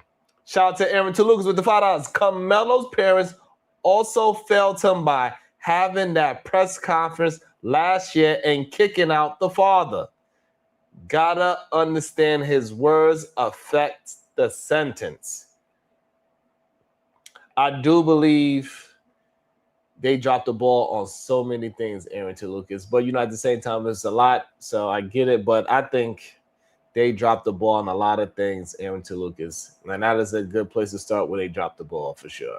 And we also welcome into the show PhD. Everybody hates Mott. Good day, sir. How you doing today? What up? I did read your super chat, Tony. I don't remember. You laughed. I'll read it again for you, Tony. Don't worry. What up, Mott? What's your thoughts? I haven't been followed. I just got here. But I heard you ask the question about you just asked him a question about how much time he should get him. Before that, you asked him a question about if you said if he was the father, would he how much what you asking? I said if he was the father, what would he be suggesting his son to do? Would he be trying to get his son no jail time whatsoever? What would be his strategy for his son if his son was the one that did the stabbing? Yeah, so in most situations, with most things, I would want my son to get no jail time just out of bias, right? Family. So I would be trying to get him out of jail time. Now, of course, I would ask my son, like, why did you do that when he got home? And if my son told me that he did it out of self-defense, then that's all that I need to hear, right? Because that's the angle that we want to take on this case. And I'm going to assume that if my son told me that, then he can tell everybody else that, if that's how you feel. And I think that's the issue, is that nobody thinks he did it out of self-defense, and everybody thinks that he's lying. And maybe it would have made sense for him to, of course, people might not want him to take the stand, but if I truly didn't do something, I would probably want to take the stand if I'm not, if like, you know, to some degree. I would want to take the stand. Yeah, absolutely. And so now, if you was the other kid's father, what is your thoughts? Would you want this kid to do 35 years? So many different perspectives here. Because on its face, your son is gone, right? Your son is never coming back, and you probably won't have any more kids, and that probably wouldn't even do anything anyway. Yes, your son is gone, and he died. I wouldn't say a horrible death, but he died in his brother's arms. He probably wanted me to be there. So from that perspective, of course, you probably want him to get life. But at the same time, I happen to be a person who thinks a bit deeper, and I think I do have the ability to empathize and stuff like that. So I've never been in those shoes. And if I saw remorse in Carmelo's face, and if I knew more details about the case, like, was my son really, you know, if I try to put myself in Carmelo's shoes, was it plausible at all? It's possible that, you know, I could say, you know, Judge, he's just a little boy, you know. Damn. But, you know, on his face, I probably would want him to have life. Interesting. What is your thoughts, Mont, on this whole Charleston White is in regret for telling the parents that the all-white jury is going to do right by them, and also that he should hire an all-white lawyer, and now he regrets it. He think that was the wrong thing to do, going against black people that way. What's your thoughts of that? That's so interesting. I cannot stand Charleston White. And I can't stand Charleston White because I think that he's a psychopath, and he consistently has this pattern where he drags people with having little information, and he does a number on them. Like when Gilly's son passed away, and he pretty much went out there and said, "It's just your fault," and all this type of stuff while the man is grieving. Like, he consistently does this. What he said about Carmelo right after the incident, like, you poured fuel on this fire from the other perspective, and you had no information, right? You spit on these people's names, threw dirt on their names, like, and you didn't have any information. He consistently does this, and then apologizes. But this one is especially interesting because you did that, then you apologize to the family, and then you ill-advise the family, and now you're apologizing for ill-advising the family. I can't stand this. I can't stand him. And he's a psychopath, and people don't realize it because he's poetic, and a lot of them are charismatic. He's extremely charismatic. He has a way with words. But and people, even in this situation, people are like, they having sympathy for him, you know. So yeah, I can't stand him. Damn. Welcome to the show, Ronald. 804. Good day. What is your initial thoughts? What's up, everyone? You got a question for me or initial thoughts? Okay, initial thoughts. We're finding out some excuses when it comes to Carmelo, epilepsy, and he might have been scared and all the other stuff. That's why his initial reaction, if he's going to be scared or he can't fight, is to just walk away. It's just plain and simple. You know, you can't, if they tell you to leave, right? Even though according to the law, you don't have to leave. You know you can't fight. You know you can't do this. You can't do that. You got epilepsy. Just move away from the situation. You know, that's the best case scenario. Right now, he'll be home getting ready for college. You know, but unfortunately, he has to go through all this mess right now. That's it for right now.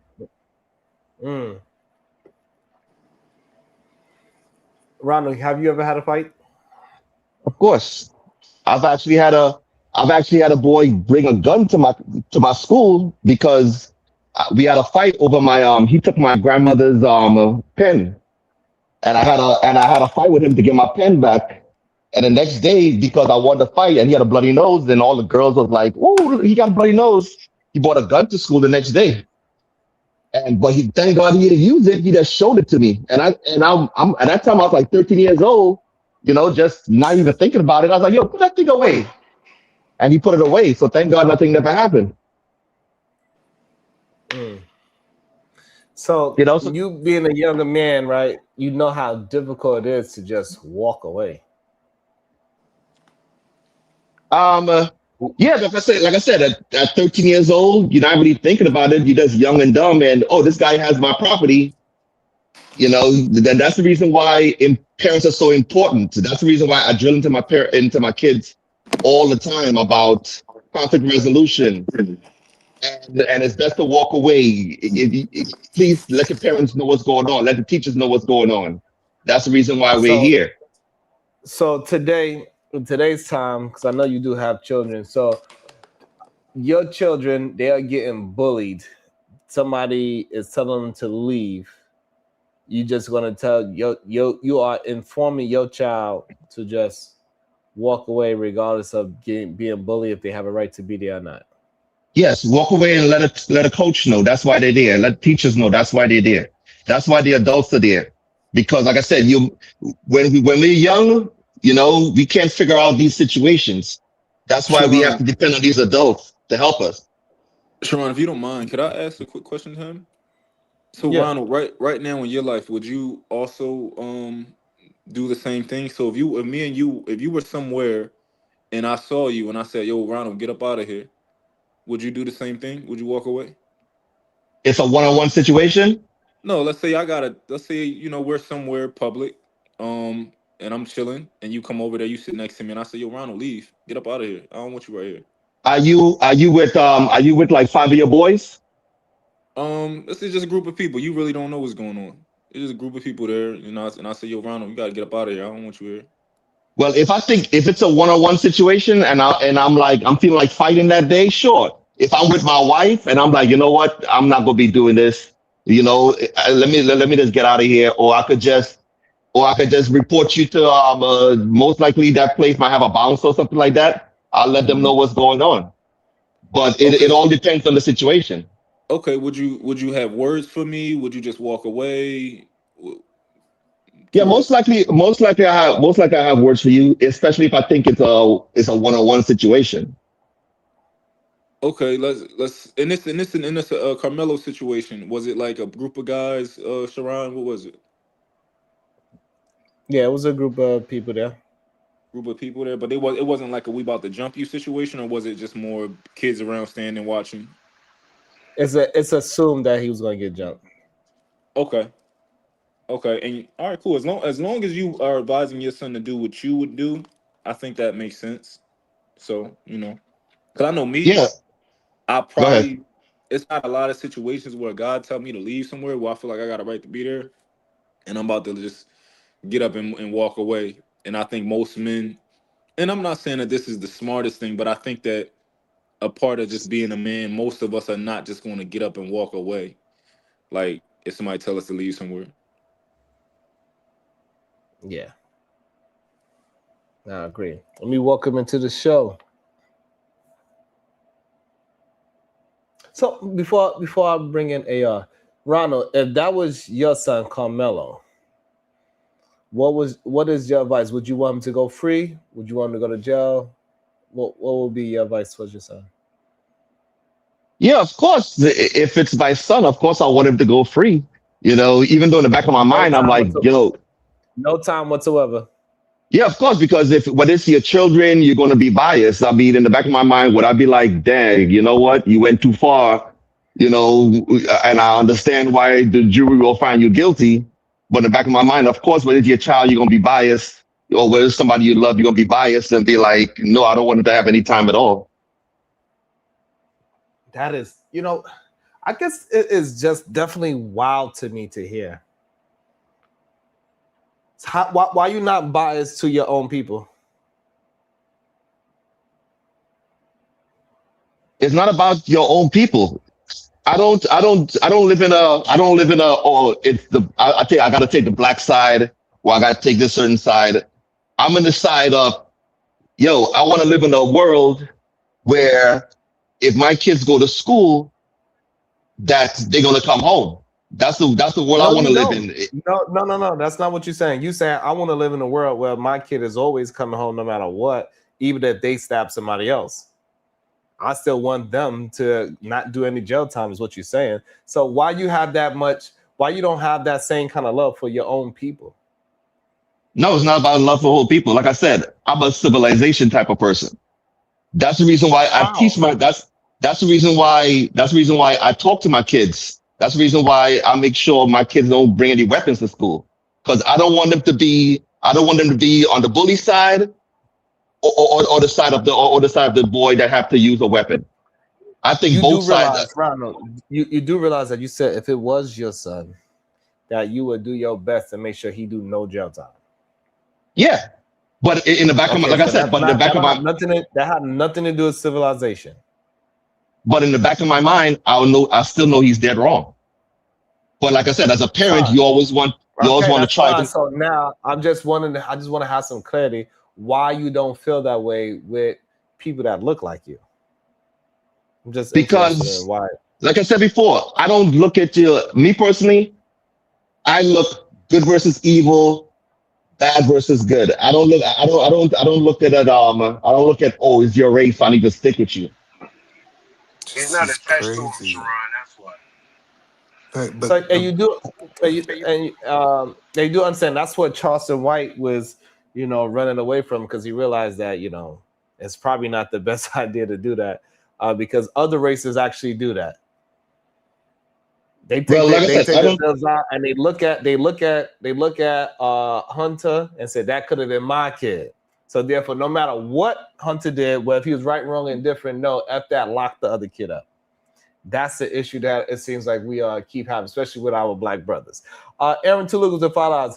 If my friend advises me somewhere and other folks tell me to leave and he doesn't try to diffuse the situation, I'm out and never talking to him again. That's a very good observation as well, Aaron Tulugus. That was kind of crazy as well, especially the way how Mr. Eddie hit the stand and then he folded under pressure too. So, man. I don't know. I think that's where we drop the ball at. We keep thinking that everybody else is better than us. And so we supposed to be punished for everything that we do.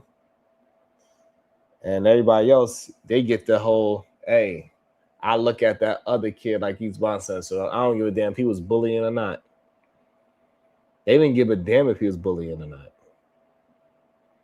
They didn't give a damn if he was dead wrong. Was he really bullying though? Yes. In what way was he bullying? By him approaching him and acting like he had authority over him. I don't think that's bullying. That's bullying for sure. Yeah. If I walk over to you at a football game or track meet, whatever, and I'm like, and I tell you to leave, and I know I'm not an adult, I know I'm not a security guard, I'm not nothing like that, and I tell you to leave, and I think I can put my hands on you, that's bullying. No, I don't think that's bullying. So Tony, if I was to walk up to you and say you need to leave here, and I push you, you saying that's not bullying? No, I think you're trying me. I don't think you're bullying. When I think of bullying, I think of there seems to be a dispute in the power dynamic.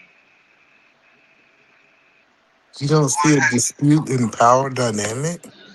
So the dispute is what are you doing here? The power dynamic is that I got more people plus my brother here. So why are you here? That is the power dynamic. I have at least two people, me and my brothers here. And the dispute is, what are you doing here? And not even just that. That literally fits your definition. And not even just that, but like my perceived power of, I think I can whoop you. So that's a perceived power dynamic also. But the crazy part about it, listening to Ronald, thank God that some of y'all Negroes didn't get caught with the stuff y'all did at 17. Like, the empathy is gone for most Black people for other Black people. The grace is gone. For what I have heard Black people said over the last couple of days, and Ronald get up here and fix his lips and say, if this is my son, I would ask a jury of 12 to have empathy and have grace for my child, but he don't have grace for another man's child. So if Ronald was sitting on this jury, he would have convicted this young boy based off his words. Like, we really bought into the white man dream. We really like I have felt like over the last couple of days, Sharon, I've been in the Matrix, hearing Black people say what they saying about another Black boy. Black people have literally became the white people that they complain about. I couldn't believe he said that just now. In real time. So just because you don't know this Black boy, you don't have empathy for him. But you would want other people to have empathy for your son. For yours. Absolutely crazy. Insane to me. I was actually really surprised that he would want his kid to go home scot-free. But guess what? I don't even think our Black brothers really understand why so many sisters call us cowards. This is literally, I need to write a book talk about this disconnected to the Negro experience. This is what I'm literally seeing in real time. That y'all not even like, Sharon, if I would have got caught doing half of the stuff I was doing at 17, and then got judged by these Negroes who perfect down since they 40, like they ain't did nothing. You act like y'all guys was saints. Y'all ain't never fight. Y'all ain't never go into a store and take nothing that y'all ain't supposed to take. For some reason, these are the perfect Negroes. And then these same Black dudes that justify why Child shot that boy that was running away. They see Black as wrong, not the actions. And it's so sad. It's so sad because I always said when I first seen this case, man, he'd have a chance if he just had some Black men on that jury. Listen to these Negroes up here. I think they would have been more harsh than the white man. I heard a Black man come out his mouth and says that he should have got 99 years yesterday. This is horrible. This is horrible. And then y'all want to be the leaders of the community. Y'all want women to follow this shit? This is crazy. I don't even understand how they get so disconnected to I don't understand that part. That's why the best thing to do is to never have your child in that situation. That's why you have to constantly speak to your children, and hopefully they'll obey you and never be in that situation. But so you have to be a hypocrite. My father talked to me listen, I grew up with my father heavily involved in my life. I grew up with my mother, my grandparents.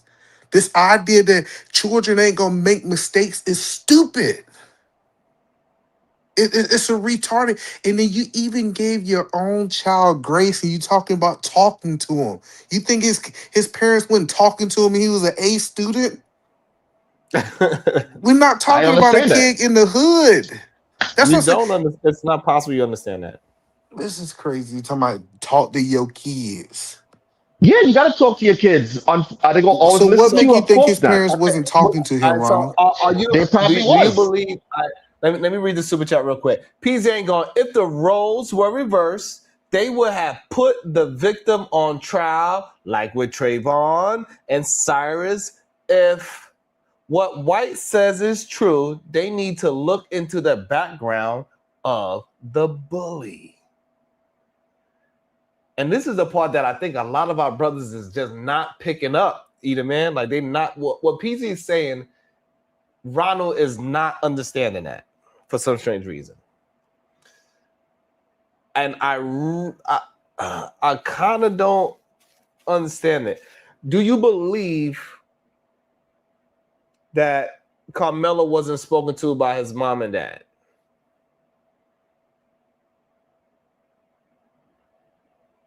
Ronald 804. Yeah. Spoke to him. Huh? You know, but unfortunately, you know, he just didn't obey. And that's what happens, unfortunately, from time to time with your children. What did he obey? You know, I think that's the reason. What do you say What'd he you say? didn't obey his parents in? Bringing a weapon to school, you know, conflict resolution. You know, I think I think most likely he got good parents. Pause there. You believe a multi-tool is a weapon? It can be used as a weapon. If that multi-tool, has, hold on. A hammer could be used as a weapon. Yeah. Anything could be used as a weapon.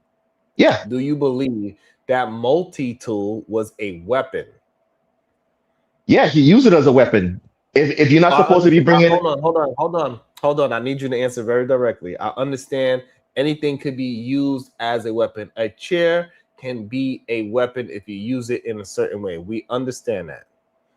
But I want to know, you will not call, understand that you will not call a hammer laying in a school a weapon? No, but you can use it as a weapon. I understand the word use, but you will not consider that hammer sitting in the school on top of a school desk. You will not consider that a weapon. No, especially if it's in the Whoopstead class. Hold on. Now, do you believe the multi-tool was a weapon? Yeah, because he used it as a weapon. No, I'm not. Hold on, no. If the listen, if you're not supposed to bring a knife, okay. Ronald, don't change the word to use. Was the multi-tool a weapon? Yes. But the hammer is not a weapon. Because the hammer is in where it's supposed to be. If the hammer is in the tool class or the carpenter class, yes, that's where it's supposed to be. For example, can I bring a multi? Listen. Like if I go to the TSA and I have a multi-tool, are they going to consider that a weapon? Yes or no? Ronald. No, the better question is, hold on, let me put it in a proper context. Would he get expelled for that multi-tool in that school? What do you think? Most likely, yes. Because it had a knife on it. The answer is no. Yeah, I think that a lot of people don't understand Texas culture.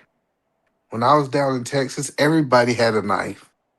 Especially if you was to see most of the Caucasians guys, they got a knife on their hip, and they're not intending to stab somebody. They be cutting rope and they be doing like everything. Like, if you understand what you could use with this quote unquote pocket knife, it is common for people to have. So I don't know why we keep making it seem like people wouldn't walk around with multi-tools. Conversation with MJ with the 20 ball. Cowards! Y'all the reason why black boys and black girls are being picked off left and right. Black women, pay attention. This is unfortunately what you birthing children into. Damn. Aaron Toulouse was $2.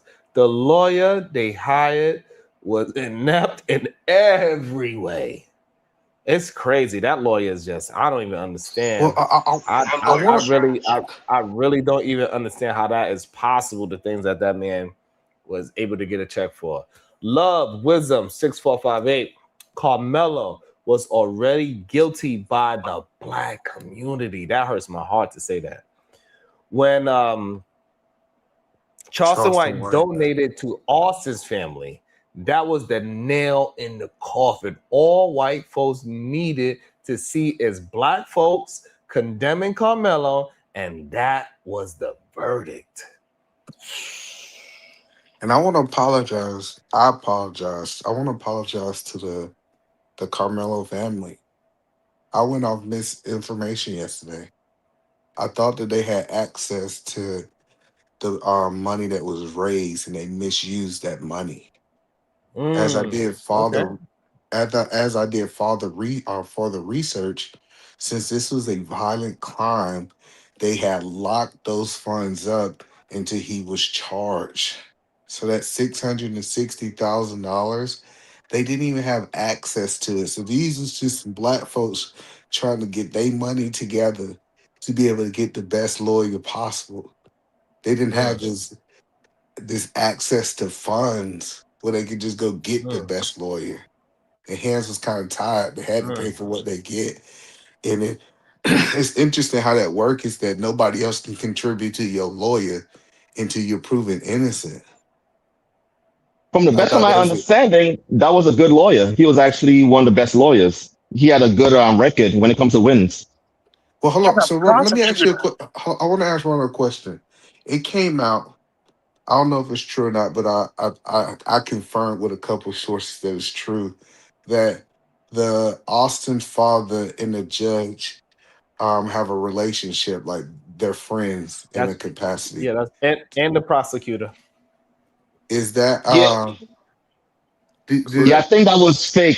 Somebody had some kind of picture or something like that. They wasn't sure if that's the people, but yeah, you know how this is. That was hold on, Ronald. That's what my whole show was about yesterday, and how they could possibly use all this information. Hopefully, they watched my show because I gave them some really good points on how they could actually appeal this situation because of things like that. I think. But what if it is true, Ronald? Do you still believe he got a fair trial? Yeah. Yo, I called this last year, man. All the things I predicted was going to happen. I'm gonna give you grace. Hold on, Ronald. Maybe you didn't hear my question. If that was true, that he did have a relationship with the lawyer, the father of the victim, right? Or the person who was deleted, right? My question is, do you believe he got a fair trial? If he had a relationship with the prosecutor? With either one, or the judge. Well, when it comes to the judge, yeah, that'll be bad because the judge needs to reaccuse himself and get out of there. Yeah, so that will be bad. But at the end of the day, it was the jury. It was a jury that does the verdict, and also he also picked the jury for his sentences. So if he had the option of it. Go ahead. Are you saying that having a biased judge is insignificant in a court case? No, I'm not saying that. Yeah, of course you don't want a biased judge. That's what I'm saying. Or prosecutor. No. Hold on, y'all. Hold on. Ronald, we need you to answer a question. Ask the question one more time. Hold on. Ask the question one more time. I know the question. Yes. If for some reason they are friends with the judge, yes, that's bad. And there's a chance that they could use that towards his next case. I did not ask that question. Yeah. Hold on. I'm gonna let Mott and I'm gonna let either man got a question first because I don't think you hearing the questions. I think you're trying to answer it in a way to not be, I guess, in a corner or something of that nature. We just want you to answer the question so we can just have an understanding. Beretta Scott Kang, what up, Beretta? $9.99. Carmelo has a white longtime girlfriend. He obviously saw whites as his peers. He was judged, found guilty, and sentenced by a jury of his peers. That's called justice. Case closed. Next topic. Damn. That's crazy, brother. Aaron to Lucas. Y'all give Charleston White too much credit. He's a clown. So let me ask my question again. Either man, ask your question one more time. if they could prove that he had some relationship, the father of the person that got deleted had some relationship with the judge and or prosecutor, do we think that Carmelo Anderson got a fair trial, Ronald? Yes, if he has a relationship with the Yeah. judge, that's gonna be a fair trial. That's not a fair trial. Oh, it's But the not a prosec fair trial. yes, but when it comes to it, but if you have a relationship with the prosecution, that doesn't interfere with the system at all. Well, it Because does. The reason it does is because prosecutors have relationships with judges. So, for example, when they said, "Hey, we want to leave these black women on the trial," if I have a relationship with the judge as the prosecutor, can influence his decision on this. So, him having friends with anyone in this case, they should have recused himself and let somebody else take it. I understand what you're saying, but a lot of times, especially for these people, for these like attorneys who's been attorneys for like 20 years, they're A gonna lot have a of time. relationship with these people.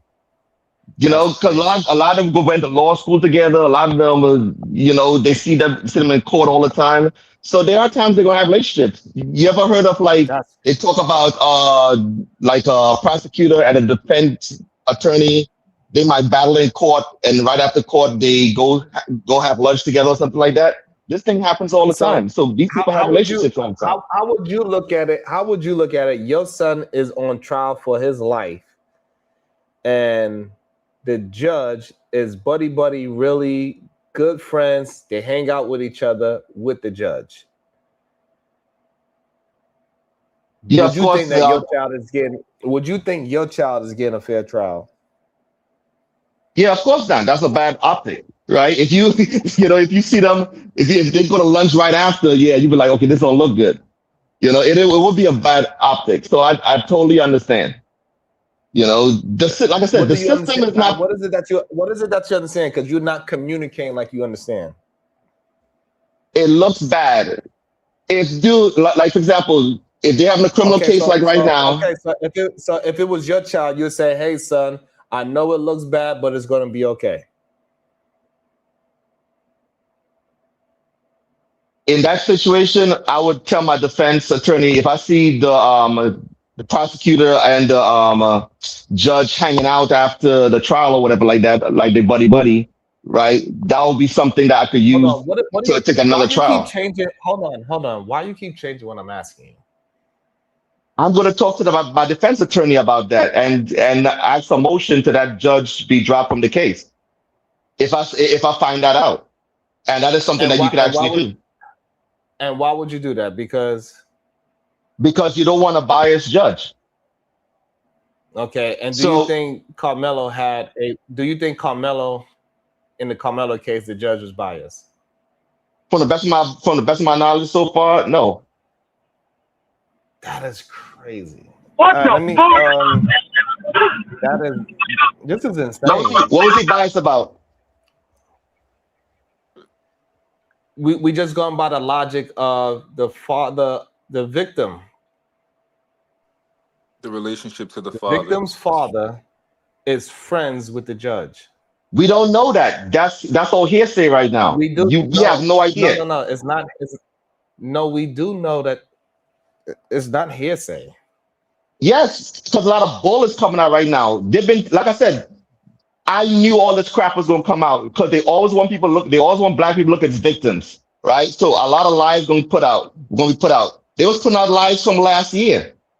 Like people was like on TikTok saying that, oh, we saw this happen and this happened, when it was all lies, right? So you have no idea. And if that was the situation, the defense could have used that to switch judges. That is something that the defense lawyer could have done. So how you know about this and the defense attorney don't know about this? It was at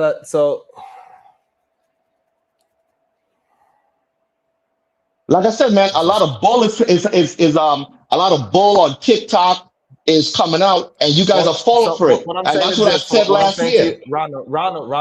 What I'm saying is this: if you had your son in that case and you seen the victim's father hanging out in pictures with the judge and the prosecutor, you would try to get that judge recused, correct? Yes. And you could do that as a defense attorney.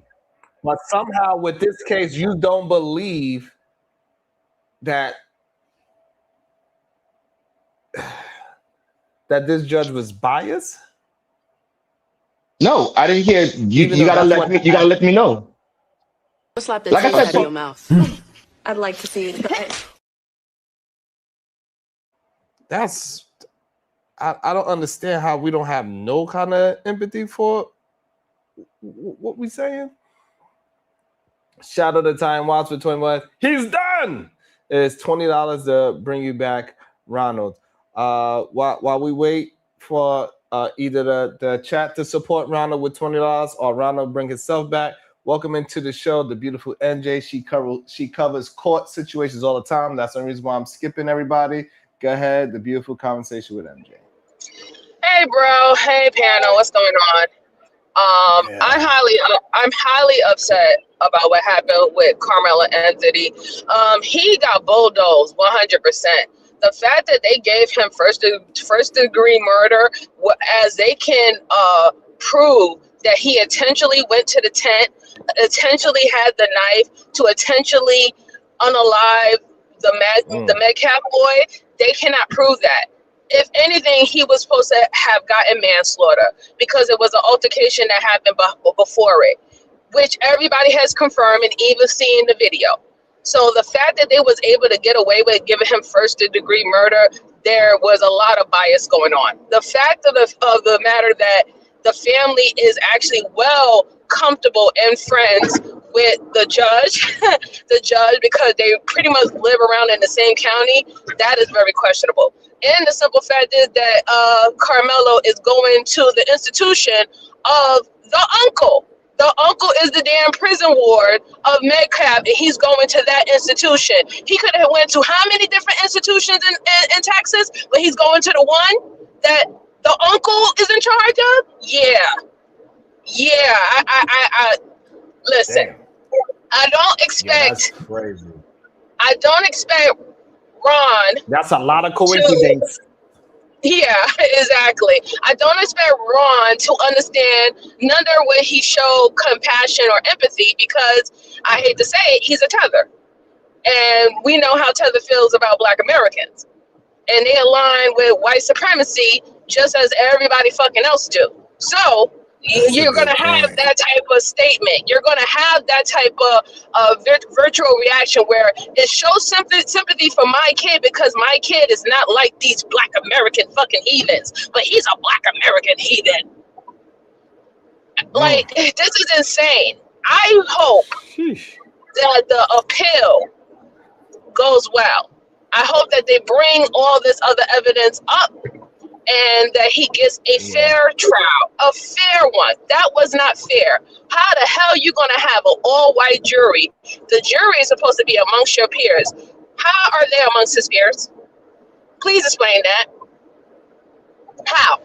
A lawyer actually explained it yesterday. Well, somebody said because he dated a white girl, that's why. Well, shit. That's fucked up. Oh God. I mean, I guess, right? I guess if that's the case, hey. But yeah, I really do that. I hope that the appeal goes, and the fact is, he didn't. That I think Edelman brought it up. That $650,000 that they was able to raise for his legal expenses, they wasn't even able to touch that. They literally cut it off.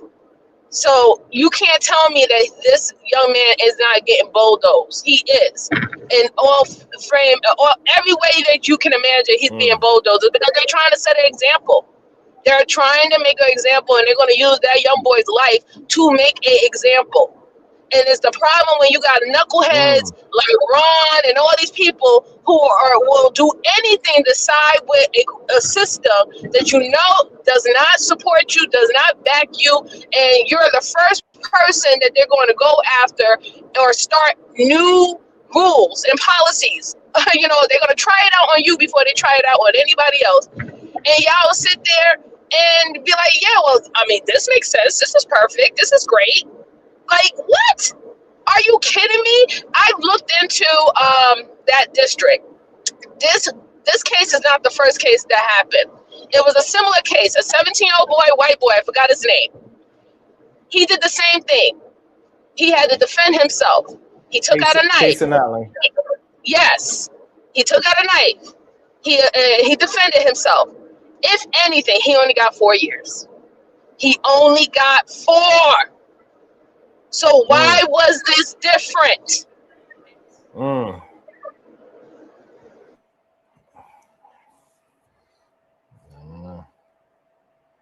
Let me read this super chat. A halfway decent lawyer would have framed the narrative totally differently before, during, and after the trial. He didn't even do the bare minimum. I agree. I don't even know. I don't know what or why the parents. I do not understand that shit at all. What happened? I wanted to talk on the basis of the lawyer. See, some people have to understand. I know a lawyer is under office and everything like that. I get it. But there are lawyers that get paid under the side to not go after things the way that they should, to allow things not to pass through or to pass through discovery, right? And it's whoever got the bigger pockets with, especially when you're dealing with defense attorneys. Defense attorneys don't go after mediocre cases. They go after the ones that have the biggest payout. So they don't have this moral standpoint that people believe that lawyers are supposed to have. Definitely not defense attorneys. This is why you have pro bono, right? Pro bono, they want to get their work in, they want to get their feet wet. They eventually want to finally get a case where they can build their own law firm. But defense attorneys, usually they go after the big bucks cases. So I was looking at what the defense attorney was doing. There was a lot of hiccups that it didn't really make sense to me why they couldn't have pointed it out, or they couldn't have pushed the narrative in that particular type of way. So there's only two things that's going to come to mind why they didn't do that. You either have to be an inadequate lawyer, or you have a personal bias in regards of this situation. You have a personal feeling about this situation, and you acted on it the way that you want to, and it doesn't matter how much money you paid. You know how many people, and I know Sharon did agree with me on this. You know how many people in New York City have gotten a lawyer, paid thousands of dollars to take their case, and their lawyer did absolutely nothing, and they got away with free money? Lawyers can do that. How many lawyers did that? Hey, MJ. Wait, MJ. Can you hear me? Yeah, we can hear you. Yeah, we can hear you. So, I have a question because, like I said, I'm going over pieces of this thing. There's things that lawyer should have objected to, and because he didn't, it's not going to be preserved on appeal. They're going to have to raise those under IAC, right? Yes. And they're gonna have yeah. Go ahead. I'm sorry. So because those things were not preserved, because he didn't object to them, an appellate lawyer is going to have to now look at it under IAC, saying that these should have been raised. The problem is the bar for IAC is still super high. Because there's a presumption that the lawyer was acting in good faith, even if we see things that prove that they didn't. Would the relationship between that lawyer and that prosecutor show some kind of implicit bias? Yes, but then they also have to be proven as well, right? The fact of one of the biggest things that we have to prove is that the judge went out of his way to be the judge of this case. If he knew that he had a relationship that was developed with the plaintiff, right? And he decided to still take the case knowing that it could have been a conflict a conflict against it, like, with your relationship or bias, then that's the proof that needs to be shown, right? That you could prove that the judge could have had denied taking this case. He could have passed it on to any other colleagues, but he decided to take on this case. And let me also let everybody know, so everybody that's on the panel, they cannot see your comments. So if you want to talk to somebody on the panel, you want to have to do it through a super chat because they cannot see your comments. We all having a conversation with each other. It's like y'all don't even exist unless you super chat. Yeah.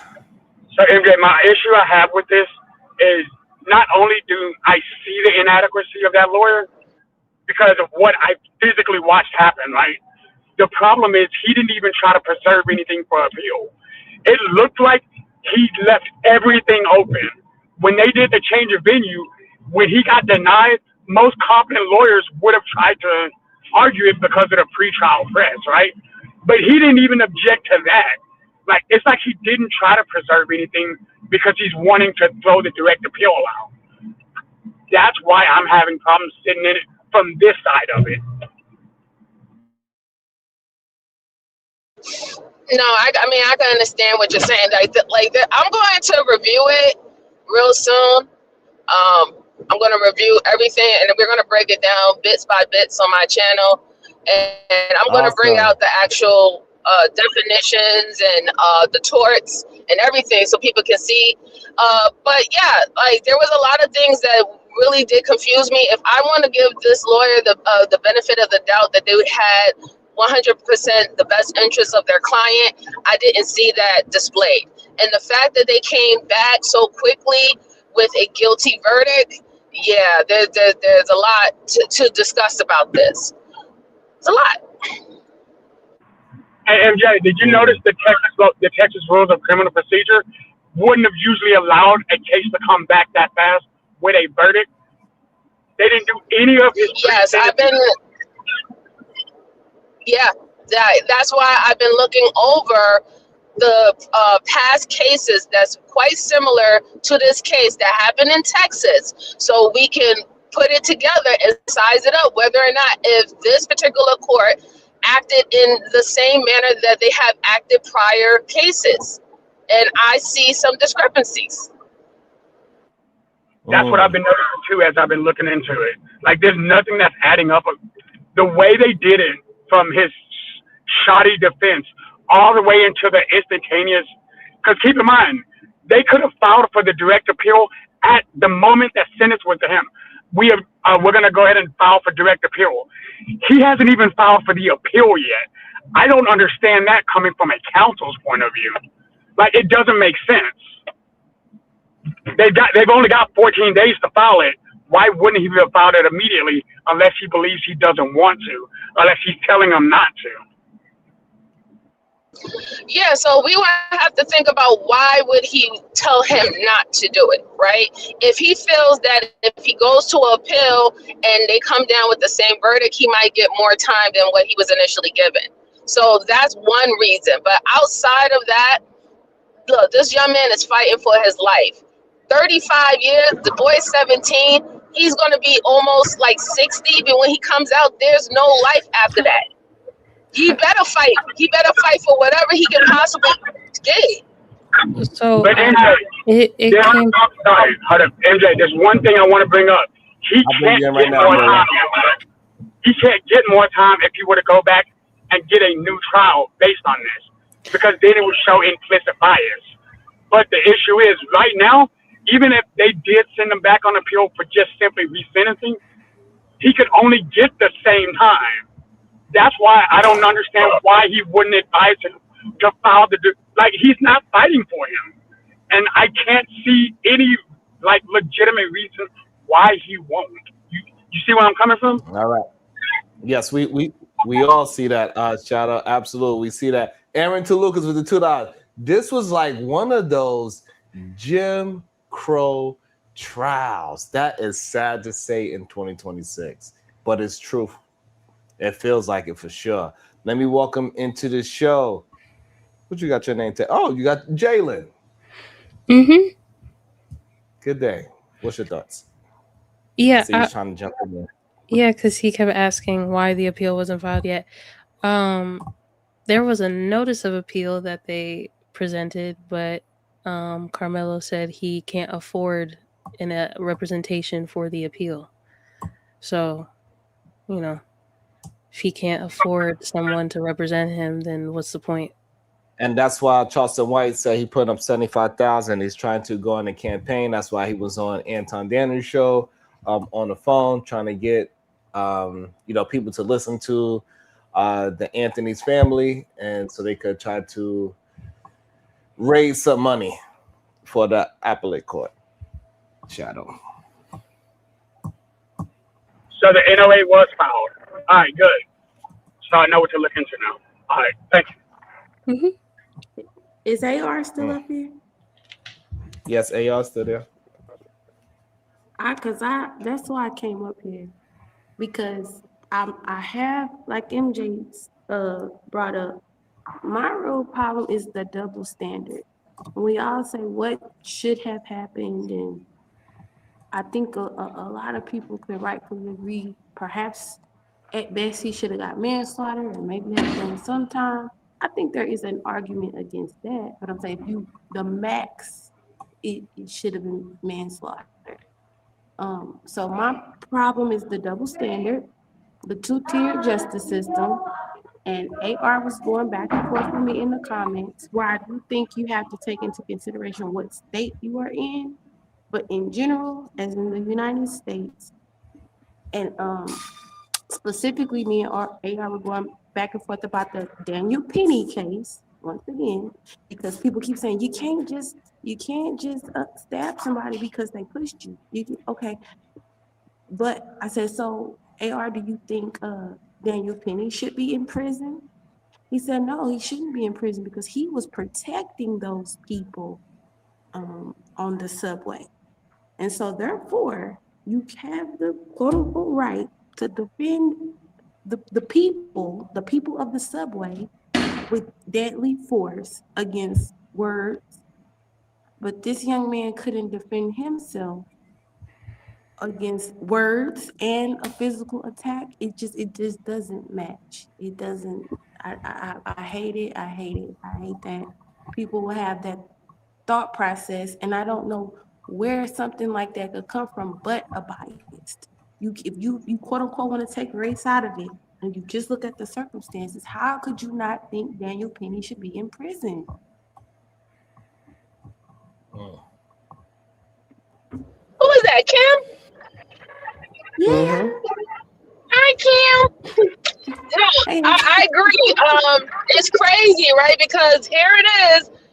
America is the gun-toting country of the world, where we all fight for our Second Amendment rights to bear arms. It doesn't matter if you got guns. If I got guns and you try to take my property and do whatever, then I need to do what I have to do. But it seems that shit go out the window for some folks, right? I think we don't want to set a precedent that Black people are not allowed to defend themselves. I think that's the wrong precedents that we should try to put out there. And you're going to have these people that's going to come up here and tell you that you shouldn't do that, or it could have been another way, it could have been another route. So what do you think would have happened if Carmelo Anthony did not defend himself and he would have let the Metcalf brothers fucking built like a linebacker, and all he is a sprinter, small frame sprinting little boy? What you think was going to happen to them if he just allowed them to beat him up and stuff like that? What if Carmelo Anthony was in the hospital in ICU? Do you think that they would have been charged for attempted murder?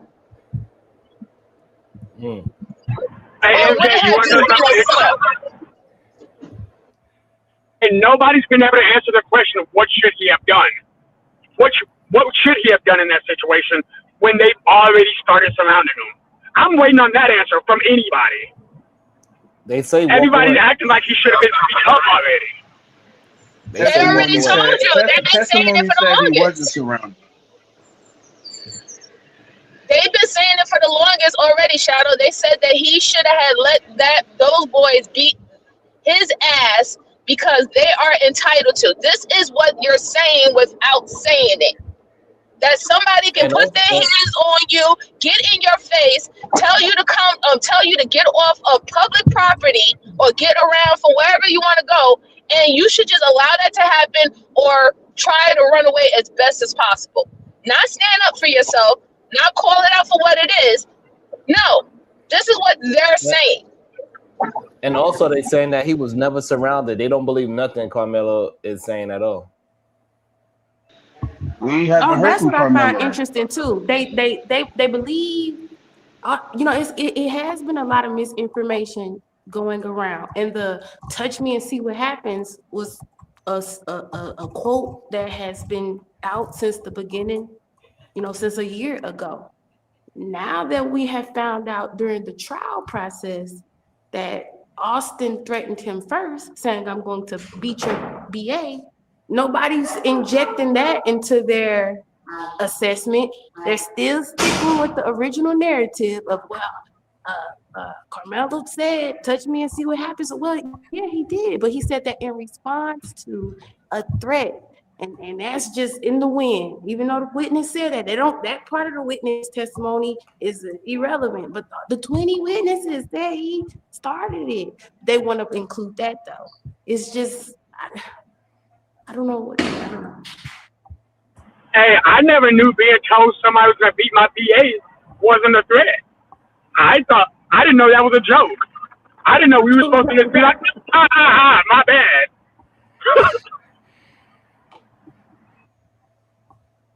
You know, it's crazy because I've been watching a couple of cases outside of this. Just recently, a white boy, I think 17 years old, he lost a basketball game to a black boy and went home and got an with an AK-47 and tried to shoot him. Because he lost a basketball game. Then just recently, a white man went to a black family reunion, went outside of his car, was saying racial slurs. They ignored him. He came back with a vest on, a bulletproof vest on, and an AK. I don't know. This is their favorite gun, AK-47, and started shooting up the reunion. He was shot by a retired Marine veteran who was there. That was his family. He got shot, and he was, apprehended. He's going to face charges now. But as of right now, they're only calling it assault. There was children and grandparents there, and they're only calling it a assault. Yeah, you go ahead and keep on playing like this is what is that movie? You remember that movie, Sean? Eyes Wide Shut. I think that's what it was called. I think that's what it's called. Eyes Wide Shut. Y'all keep on playing like that, and it's not seeing what is actually going on. There's been many cases so far in the past 2 weeks that has been racially motivated, and quite frankly, it's because, this is what they've been trying to do for a very, very long time. These particular type of people, they want a race war. They're trying any way to ignite and trigger black people to be out in the street because they want this race war that, in their head that is they're going to just win and destroy and demolish everything or whatever not. But the fact of the matter is that we have to do something, as in, we got to prepare our people. We got to defend our people. We definitely need to be in courts. We definitely need to, try to get on these juries. We need to start looking at the information ourselves, not just, and I agree, not just going off what's going on Instagram, what's going on TikTok and stuff like that, because I agree. There's a lot of misinformation that's being set out there, and you might be, aligning yourself with someone who actually did something wrong. You know what I'm saying? So we want to do the right thing. However, we got to pay attention. We got to realize that there's other shit that's going on. Right, because the other people don't care about doing the right thing. Oh, no, absolutely not. It's not about doing the right thing. It's about getting what they want. Period. Period. And we got to stop setting up our people to always do the right thing. That's the issue that we have, and all the wrong people is promoting it, and their voices are loud. I mean, you hit it on the nail earlier, Siobhan. Go ahead, Kim. Well, when you say it's about people getting what they want, I don't. Well, I do understand the motivations of people like Cell and Robbie, but why do you want to create this environment where if it was you or if it was your child, they wouldn't even get a fair trial? They wouldn't even get a fair. Fine if it was a fair trial, even if we don't agree with it. But it's so many things misaligned in this particular case, as well as many others. But we kind of talk about this one right now. That are I think any reasonable person would say, hey, now that raises some red flags. That raises red flags. Whether I quote unquote agree with the outcome or not, that's weird. That's suspicious. That didn't go quite like I would expect if it was me or my child on trial. So why? No, I agree. On that basis? I agree. And you know what's so funny is because just as much as there is the racist trolls that is, taunting people online about this stuff like that, there has been a lot of white people, especially a lot of white people in Texas who's like, wait a minute, this was not right. Something's up here. Like, why are we not questioning this? Why are we not saying anything? I have seen a few step up because it's weird. It's outside of how they have normally conducted these type of cases, and you have to call it out. You have to call it out. You just can't allow people to just do whatever the hell they want, and then when they do whatever the hell they want, you're gonna keep on crying. Then they're gonna say, "Oh, you're a victim because you're crying." Like I'm tired of all that shit. You know what I'm saying? I'm really tired of all that. Call it out. We do whatever we have to do, the process that we have to do, the appeals, whatever. If we have to go to another crowdfunding platform to make sure that they get the support and the help that they need, then we need to do that, because obviously the main one that was used didn't allow their money to go through, but they allowed that woman who called that black child the N-word at the park, they allowed her to become a fucking millionaire. So, if we have to do our extra due diligence on it, then so what? So be it. But we just can't just sit there with idle hands. Absolutely. PZ ain't going to find out Rick Child had a history of shooting at people and only got warning from the police. They want to go back to abusing and deleting us without consequences. Man, that Rick Child case is very interesting because MJ, you do know that he had a black man as a lawyer, Rick Child. Yes. And that was probably strategic too. When I see people in the comments saying, "Oh, this doesn't matter, that doesn't matter," words like knife and tool don't matter. It all matters, even down to strategically choosing a black lawyer over anyone else. That matters. It matters, especially in this case. It mattered. PZ ain't going. We gotta stand 10 toes. God damn it. We gotta stand 10 toes. Every last one of us. We gotta give up to us a million toes.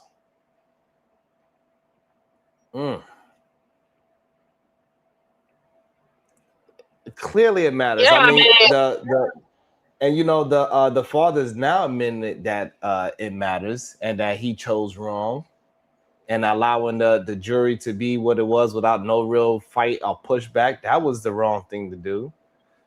Choosing the lawyer that said, I don't even understand that. I don't even understand how, if my son is fighting for his life, I'm not choosing a lawyer that says, do you want a junkyard dog or do you want somebody nice like me that's gonna, be appealing to all these other bruh? I want a goddamn junkyard dog fighting for my goddamn son's life. But he wasn't even appealing though. He wasn't even, when Johnny Cochran had jokes and quotes and rhymes and he was funny and appealing, he wasn't even none of that. He was giving nothing. He was a nothing. He didn't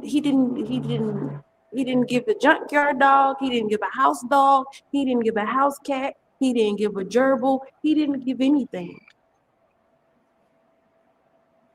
Jalen, what is your thoughts on the case? I don't know what is your position on the case at all. What is your position on this case?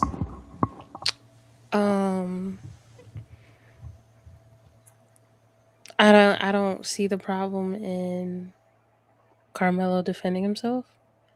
I wish the kid wouldn't have died. Like, honestly, I wish he would have stabbed him in the eye or something. I don't know. I just wish the kid wouldn't have died. I don't mind Carmelo defending himself. And that was me being funny, by the way. Obviously. Yeah. We got you. I think the way this case was handled is negligent, at least on the defense's part. I think the prosecution did their part in preparing. Obviously, they literally had 20 witnesses. So I feel like the jury, I don't know what got them to think murder was a sufficient. I don't know. Like, even when the judge said, hey, you could take into consideration sudden passion, because in the state of Texas, because we don't have the degrees of murder like other states, we have capital murder, manslaughter, and then criminally negligent homicide. That's how our structure is. The judge gave them the opportunity to consider sudden passion being the reason for him ultimately, quote unquote, murdering this kid. And if the jury would have taken that into consideration, it would have lessened his sentencing. They chose not to. And he gets 35 years. Considering the facts of everything, I feel like that's harsh. Considering the fact that the kid started it with him, because let's be clear, Carmelo didn't start this. He may have inflated it by how he decided to defend himself, but he defended himself. The kid was saying he was going to beat his ass. So what do you expect a kid who sees literally a meathead linebacker built white boy and his twin who's built the same size saying they gonna beat your ass? And then MJ, another what happened? I'm not sure. Either man. I thought she was still think she's talking. alive. Yeah, she is still talking. Yeah, I'll wait till after. Go ahead. I'm sorry. On top of it, I get the questioning because I've been just watching the news. I haven't really, the questioning of why he even had a pocket knife in the first place. I don't know if any of y'all have been to Texas, no kids in Texas. That's normal. Even on school grounds, they bring pocket knives to school and they hide them. That's not abnormal. I mean, if you start digging into social media pictures, the white kid is seen toting shotguns and shit. Nobody has a question about that. It's alleged that he beat his father up at some point. Nobody has a question about that. So if we're going to just look at the character of both, I think the dead kid should be evaluated as well as to how he ended up in that situation to be stabbed, which, if you look at it, makes sense. Don't try to be aggressive or try to punk somebody and think you're not going to be in danger. I think that should be a life lesson for anybody, including children, because you playing a grown man's game. That's literally what this was. You played a grown man's game and got what you got. Damn. The interesting part, MJ, you just still there? Yeah, MJ. I'm here. Have you looked into the Casey Allison case? No, I haven't. So I haven't. Yeah, go ahead. Tell me about it. the reason that people are saying that this is an unjust ruling, we have similar things in Texas. Casey Allen, you can look it up. Casey Allen stabbing of, I think, of a Mexican kid. Same Mm-hmm. MO, same everything. And he got negligent homicides in 10 years. And they're appealing that, right? They said that was too harsh for him, right? So like we're not pulling this data out of like thin air. We saying that a white young man, 17 years old, everything's together, literally same things. And I get everybody gonna say, well, it's not exactly the same. And the jury looked at that white man as like he made a mistake. They looked at him as like he wasn't fully developed. You gotta ask A yourself man, this. mind you, Go compared to a ahead. boy. Literally, this is a boy. He was 17 when all of this happened. A boy. And they had the nerve to charge him as an adult when he wasn't an adult when it happened. He was 17. Phil James 1, $4.99. Which witness said Austin said he was gonna beat his ass? Do anybody know? Yes, the witnesses, all of the witnesses could not be named because some of them were minors. So when you ask who was the witness, we can't say their exact name, but it was a male. It's redacted. It was a minor male. Yeah, it was a minor male. But we don't know his name because they can't tell us. It's okay, but it is proven that he said it. Yeah. Yes, it's okay, you don't know name, but you saying that it was proven that by witness account. Yes. By witness. Yes. On the Saturday, and it was on. If you want to look at the transcripts or look it up, it was on the Saturday day of court. Do you know the number? What number witness was it? Witness number 5, 3? No, I don't know that part. And what was the exact statement? I'll find out right now.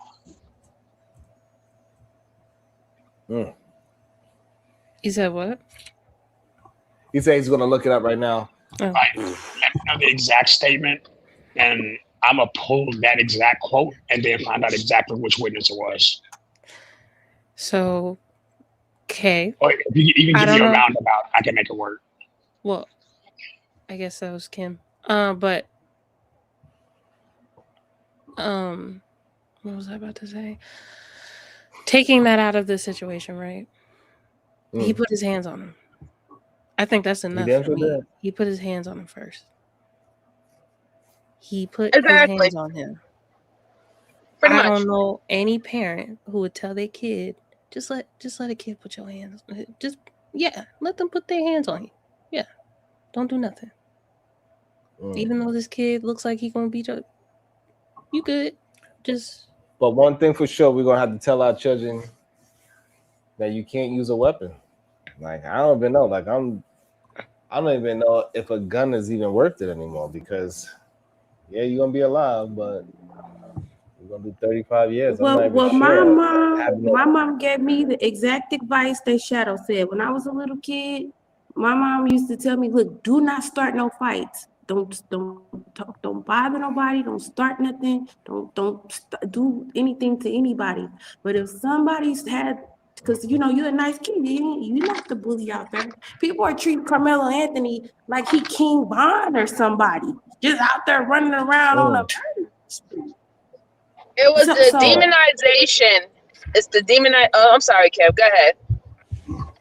Well, and my mom would tell me, hey, if somebody roll up on you, you do whatever. You pick up a brick, you bite their eyeball out, you do whatever that you need to do to get away because you don't know what they're going to do. You don't know what they got planned. You don't know what they hold and hiding that you don't know about.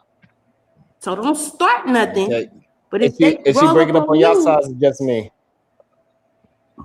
Oh, I'm breaking up. It's just you. She's pretty clear on my side. It just don't start nothing. Oh. That's what my mom told me. She said, but if somebody start with you, you do whatever. You grab a brick, you grab Whatever, you poke out the eyeballs, you do whatever you gotta do. Hey, do y'all know exactly what day Absolutely, the Rue. He looked just like OG Ananobi. Absolutely. Shout out to OG. He won the game for us last night. Shout out to Ty Watts. He was in New York winning us the game last night. Listen, I've been stressed. I've been stressed because of these fucking games, yo. They've been tearing up our fucking city, man. I've been out there sweating. Anyway, God. Let me welcome into the show. Love, wisdom, good day. What is your thoughts? Good day. Shout out to these Skechers for that tip last night. We're gonna win it. We're gonna win it this Saturday. I agree with Shadow. Carmelo did nothing wrong but eliminate the threat. It is what it is. We've all been taught to defend ourselves. That's your basic human right, to defend yourself. And the fact that you got grown men saying, oh, he should have walked away, you need to talk to your kids, that's insane. My mother, bless her soul, said, listen, you handle business, I take care of the rest. We all carry knives, switchblades, razors, pepper spray, whatever you needed to carry to defend yourself, because you never know what could happen to you when you out here in the street. If it's between me and somebody home to my family, that's a basic human right. Now, I'm going to put the spotlight on his parents real quick, because parents isn't worth the poop out of a dog's behind. There is no way you are more concerned about the mother's health than your son that's just been sentenced to 35 years for defending himself. That's number one. Number two, why are you talking to Charleston White, the same Charleston White who taught cash-ish about your son and donated to the ops? Why are you even on the phone with him? That put my antennas up in the air. And I don't care what Charleston said about, oh, I'm trying to convince them that white folks are better. The fact that you even came up there and had the balls to say that tells me everything I need to know about you. And that's why I said in my super, the black community already condemned that boy long before white folks did it. Because all white people needed to see was black people say, he deserved everything he did. Yeah, he deserved 99 years. That's all white folks need to see, to be like, hey, well, if they believe it, it must be true. You mean to tell me his family could not get a reasonable attorney to represent their son in the right way? That boy been set up from the time Austin Metcalf was put in that body bag. And that's why my heart breaks for him, because the black community, yes, ain't worth the poop out of a dog's behind, especially you pro-black ones, because I saw how y'all was sitting up there carrying on about how he deserved it. But any other time, the crack of this, the crack of that. As Paul Mooney said, you graham cracker niggas. Black as night, but white as the cloud is day. You're anti-black, and that's all they needed to see. That's all they needed to see. No loyalty, no balls, no nothing. It was embarrassing to see how our people was carousing like this. That boy defended himself the way any human being was supposed to. And the fact that you want children to be cowards, as if you wasn't taking names when you was younger. So let's just say the shoe was on the other foot. And hey, Carmelo got stabbed by Austin. We wouldn't have had this conversation. The conversation would have been had, oh, Carmelo was a Park 8. How dare he? And guess what? Austin would have got off scot-free because it was self-defense. And it would appear, yeah, that's how we deal with the niggas in our hood. It's embarrassing. It's a shame. We condemned the boy long before the white.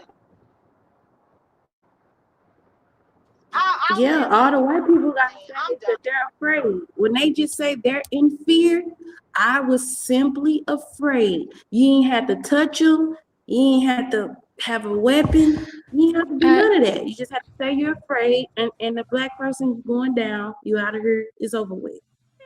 Yeah, it's just the continue on of the dehumanization and the criminalization of black bodies. The fact that you are black, you are perceived in the wrong regardless. Even to the point of even defending yourself, you are in the wrong.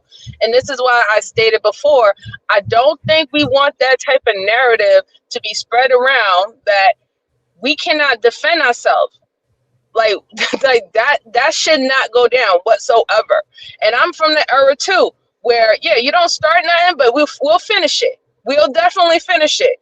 And if we have to deal with the outcomes with that, we'll take it when we need to take it. But no, we are not going to allow people to believe that we are not allowed to defend ourselves. We will defend ourselves. I will never teach my son that he cannot defend himself. Yes, I will teach him if he sees another avenue and he thinks that that is the better avenue to go, please go ahead and take it. But when it's time to fight, it's time to fight. And I just don't see that something else I warrior wanted spirit. to address. Every because I got 3 sons I got 4 sons, but one is a baby. 2 of my sons, they are fighters. They will fight you, they'll take you down. One of them, he's just not a fighter. He's a very gentle, peaceful guy. He just is not a fighter. You can't really force him to fight. So I think of that, like, me knowing my 3 sons, that 2 of them are ruthless fighters. And they all grew up in the same household, and one of them is just not like he might would like let you like beat him up like he won, but if he in the situation when people are like, well, you gotta fight, everybody can't fight, and everybody isn't a fighter, but they still are supposed to defend themselves. It's not only our right of the nation, but it's our instinct. We have the instinct to defend ourselves. So if I know I can't fight, or I know I'm vulnerable, I'm gonna pull out something if I know I have it. Everybody's not a fighter. No, I agree. Everybody is not a fighter, but you got to understand, just like what you said, Kim, defending yourself is not always just fighting.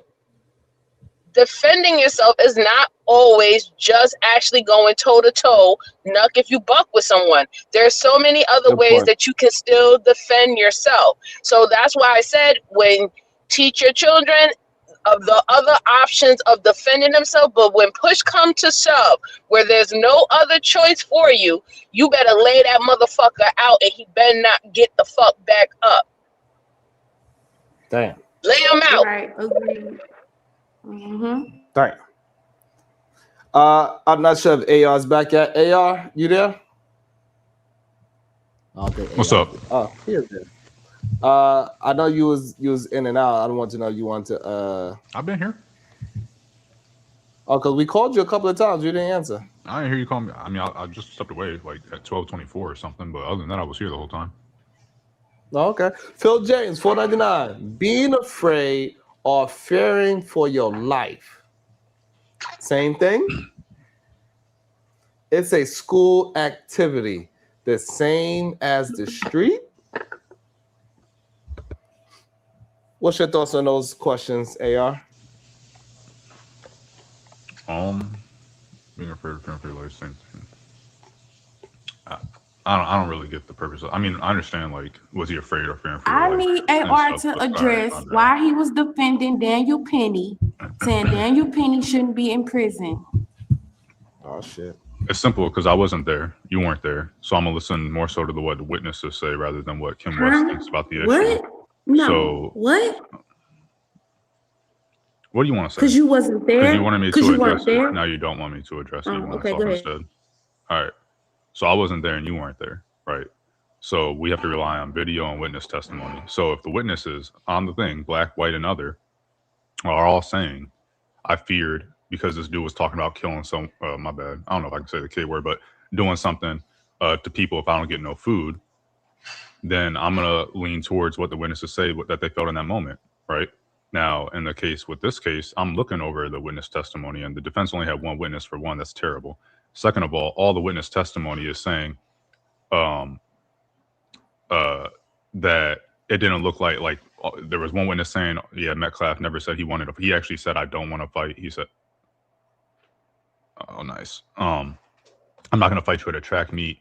They were all saying like Carmelo was provoking them X, Y, and Z. So when we look at the witness testimony rather than just our emotions about a situation, it doesn't look good, right? We can't just say, oh, well, he must have feared. He was getting ganged up on all the shit that is not shown out in any video. Well, there's no videos that's been released. None of the witness testimonies say that, right? At all. So you guys keep on, the circle jerk has been fun. So I've been quiet the whole time because I want you guys to get it out and have your little circle jerk time. But yeah, there's a lot of misinformation going around, a lot of assumptions, a lot of reaching. But some it of the is what it is. misinformation I is the misinformation said you from just the said. that's You fine. just I said from the said beginning. I said from the beginning that that I felt like it was manslaughter. I said in the middle that I felt like it was manslaughter, and it's now post sentencing and everything, and I still believe it should have been manslaughter. And nothing you say is going to change my mind. okay, a lot of people agree that Conversations with MJ, $10 for my conversations with MJ for my cousin. Lay them out. Heading to work. Thank you so much. AR, did you actually read the witness testimony? For whom? The prosecution side. Yeah, but are you talking about Penny or are you talking about Carmelo? No, I'm not. I don't. I can't tell which one because they don't specify the name. But one of those. Are you talking about witnesses the actually, track meet? Or are you talking Carmelo, about the subway? Carmelo. Okay. Not Carmelo. Okay. There were two separate witness testimonies from the transcripts that I'm looking at right now that said at least 6. I was wrong. I said 4, but apparently at least 6 people showed up. And that's the testimony I'm reading right now. Mm-hmm.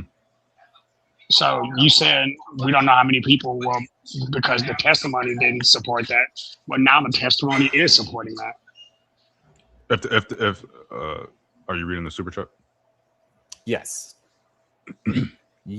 Aaron 2 Lucas, you don't think the witnesses, teammates are biased? I'll answer Aaron's first because it's a lot quicker. Okay. If the teammates are biases, they had teammates of Carmelo's up there as well, and they said the same thing, right? So what exactly is your point? Now, and it also wasn't just teammates that testified; it was people in the bleachers that weren't necessarily on the track team or the football team or anything. To Shadow's question, I haven't read all the witness testimonies. I don't even know what day this is that I'm reading. This is it looks like day 1 testimony that I was reading. Yeah, day 1. Let me see. Live updates. I assume this is day 1. Yeah, look for day 3. And the point I'm about to make is that you want to say, well, you got to look to day 3, but if you look through all the testimony, it doesn't look good. You can pick and choose out of the however many witnesses were called to the stand and say, well, these 2 witnesses or this witness said this, and you have 7 other witnesses saying otherwise, and so all this is going to be taken into account by the if you look through the testimony, it looks like they're lying.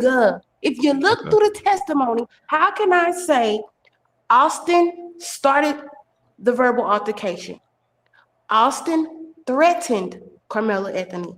Austin started the physical altercation. And then in my same testimony, say Carmelo was the aggressor.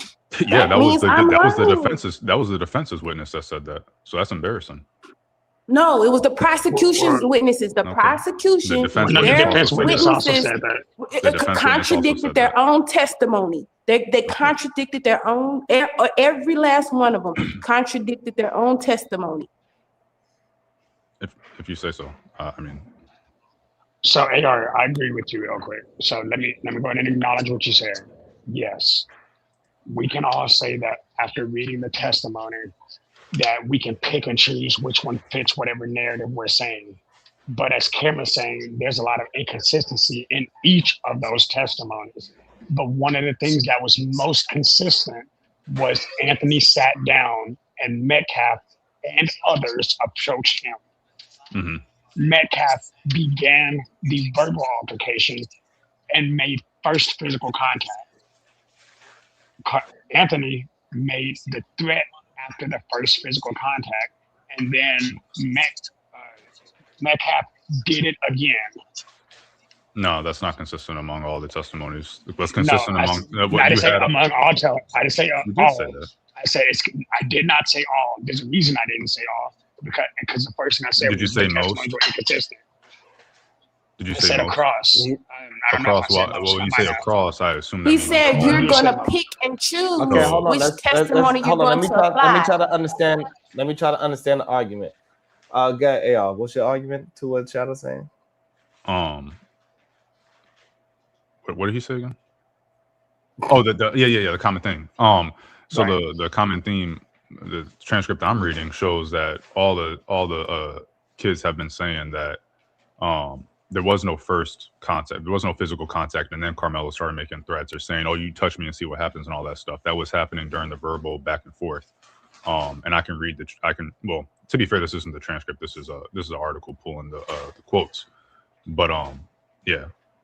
I'm not seeing this physical contact came first, and then Carmelo was like, "Touch me again and see what happens." A lot of them are saying stuff like, Metcalf, whatever his name is, asking him to move or telling him to move, and he's like, "If you want me to move, you're gonna have to make me move," and all this other stuff. Do you agree that Metcalf touched Carmelo Anthony first? Well, he was the only. Well, sure, I would say he was the only one that touched the other person, but yeah. So, why would somebody say touch me and see what happens just out the blue? So I'm just sitting there and nobody's talking to me and I just say touch me and see what happens. Come on, AR. Come on, bro. I thought you was smart. So the person, this is ridiculous. So the person touching the person first, wouldn't that be considered the aggressor? It can, yeah. But when you're talking about a situation where it wasn't. In what ways where it can't? Well, I was just explaining that.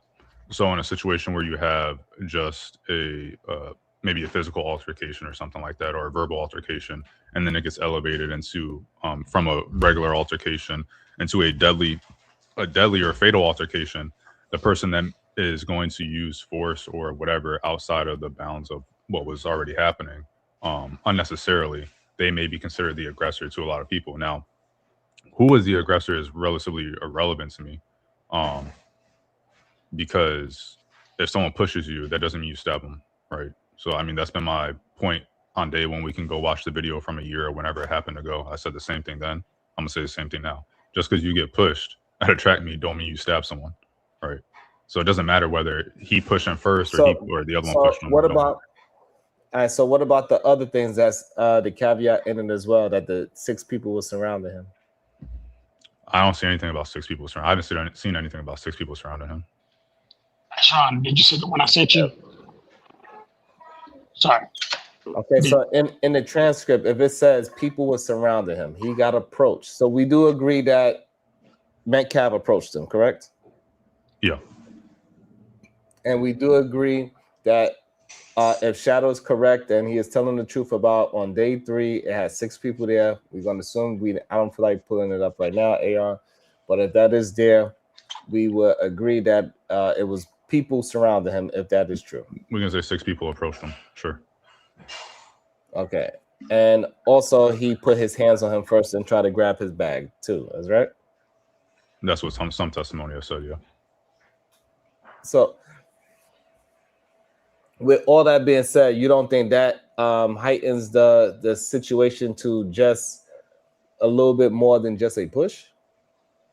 No, not really. No, even if it did a little bit more than just a push, it's still not a stabbing. It's not going to heighten me to say, "Oh yeah, you should stab someone." Like, no, but you saying people nobody's testimony. It doesn't match. Everybody's testimony, at least on day 1, is showing that they all say the same thing, which is, "No, I didn't think there was going to be a fight. No, I didn't think it was that serious." Someone saying, Metcalf even said, "No, I'm not going to fight you at a track meet." And then he's so it's like, you guys wanted to pick and choose which testimony and which evidence you want to use to fit your argument. But if you look at the totality of it, it's not good for Carmelo.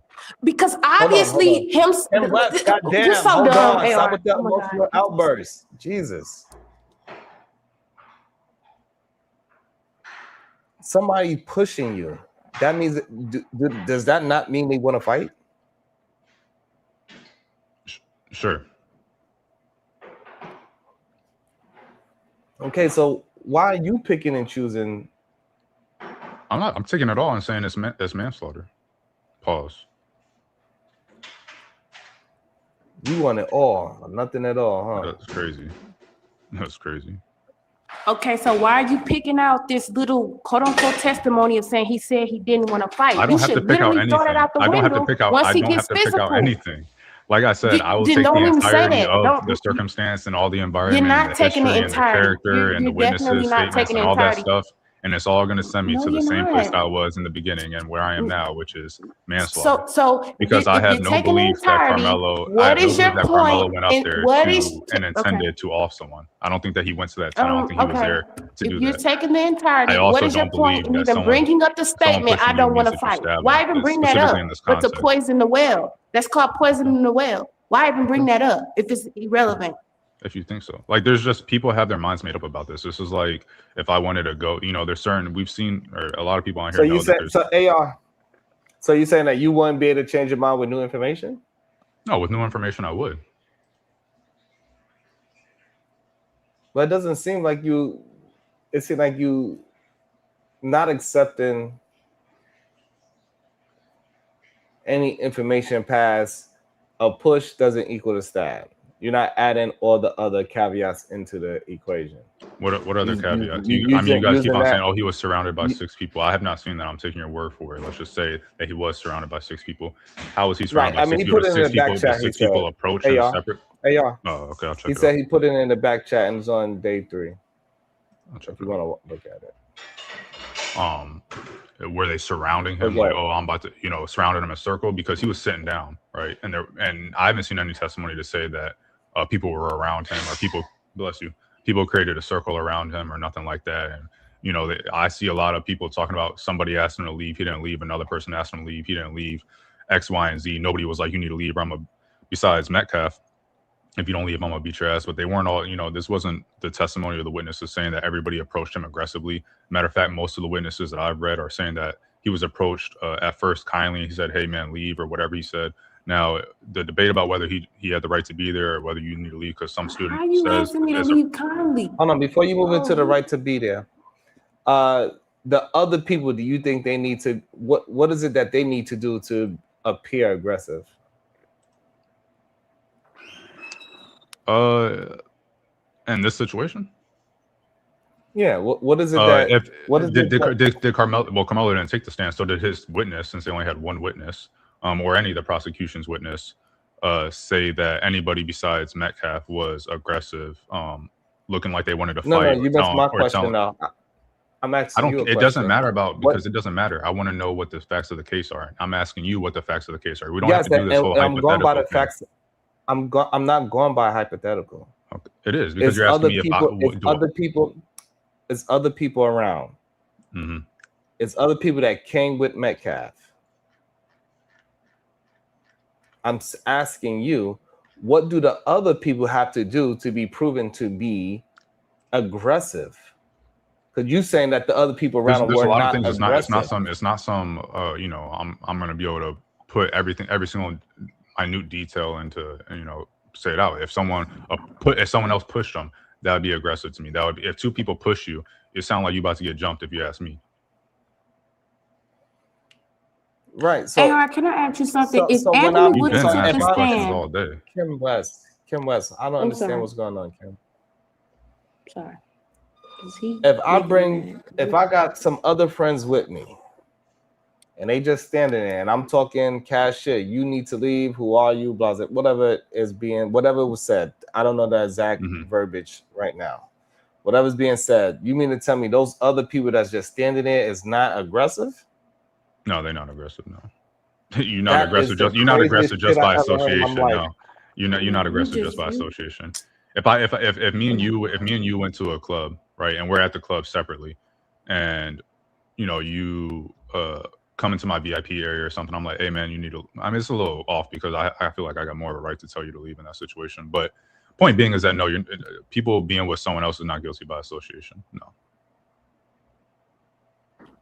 What? They literally are though, and they were also telling him to leave. So you think they were saying it in kind place and Someone voices telling you to leave or asking Hold you. on. Well, actually, the Let me testimony is that they asked I need to kindly. So understand yes, this. Tim West said it's the Hold on, I need to testimony. understand this. So you get approached by 3 or 4 people. Only one person is talking. You don't think those other people are there is a possible threat? You think they're just gonna stand there? Anything is a possible threat. No, I don't think that they're guilty by association. Just because they stand there does not make they standing there menacingly. Like, come on, what are we doing right now? If a white person said this about a black person, there would be a whole lot of talk about how they're racist because they see black people as thugs and they're always dangerous and shit. Let's be clear here. Someone standing is not a menacing or threatening thing. It is not menacing or threatening to stand somewhere. No, it's not. And to be clear, No. Hold on. That's not what I'm saying. We're getting to what you specifically said. We're getting to what you specifically said. I need to be very specific. I'm being very specific with you, and we're getting there. Hold on. And we're getting there. I'm being very specific with you, and you keep changing what I'm saying. Okay. You said because 3 other people are standing there, that's not menace. That's not a threat. That's not a possible threat. No. You're framing it as they was just innocent bystanders just there. I'm not framing it as they were. I'm not framing it as they are just standing there and they witnessing it. Sean, can I ask you something? So I'm framing it Sean, as you tell us how you understand you tell us how you understand the interaction went from front to back. Pause. What I'm saying is that when friends are together and if they come together and one of the friends is approaching one of the dudes aggressively, pushing him and grabbing his bag, those other people around there are like security. They like, yo, you better, huh? Why okay, so what if you didn't approach them aggressively? Are they still a threat? Right. Are they still a threat? They did though. So let's deal with reality. But what if they didn't though, right? Kim, I don't know why you're doing that. Kim, you think that's helping the conversation? I need to understand. If you want to just scream and yell at Willie are the same, man. Hold on. We need Kim and Willie on the panel at the same time. Hold on, Kim. If you just want to scream at AR, go ahead. You want to just scream at him? Go ahead. I don't, but I don't know if he's being dishonest or is this like his real opinion. I don't even know.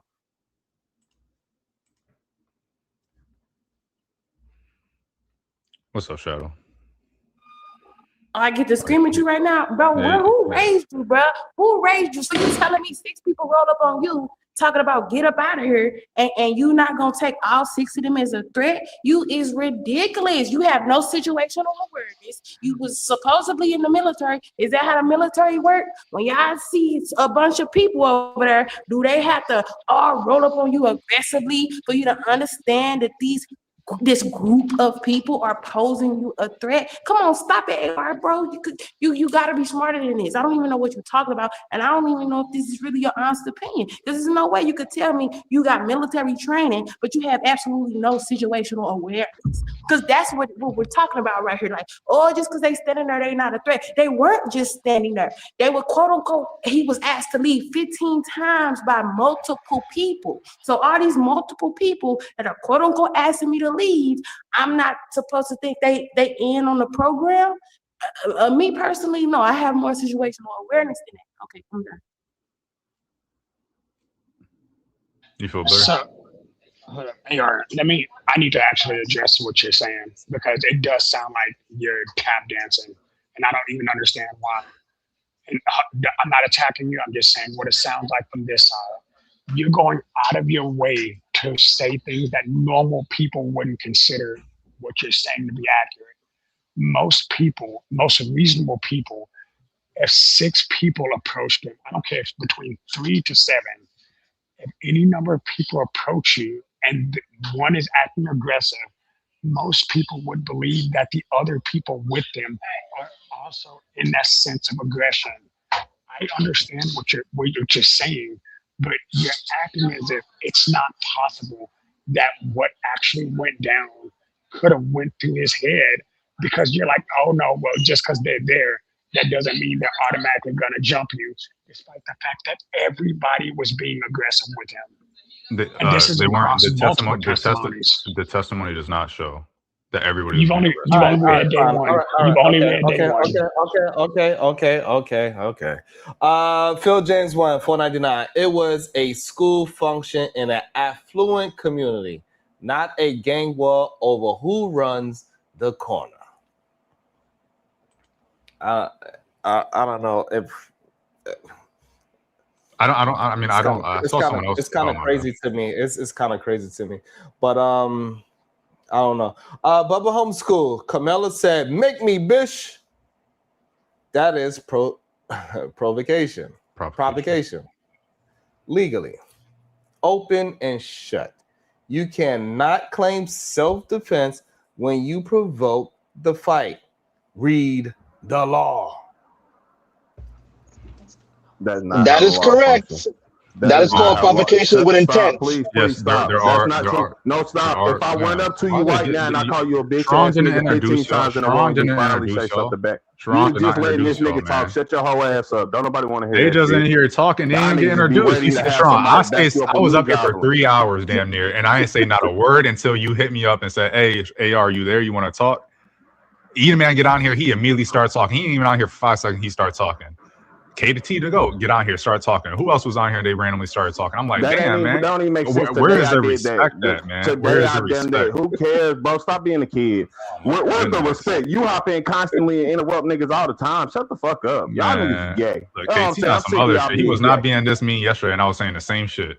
I was saying the same shit when on a different panel. KT was not acting like this. I came up there to say something to you, and you didn't. Did you not leave? Did you not leave?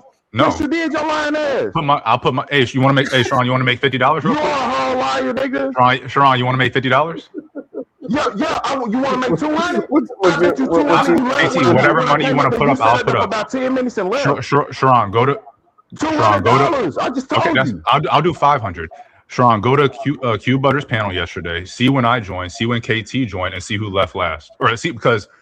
When I left, it was me, Q, and Devastating, whatever his name is, on the panel. That was the last 3 on the panel when I left.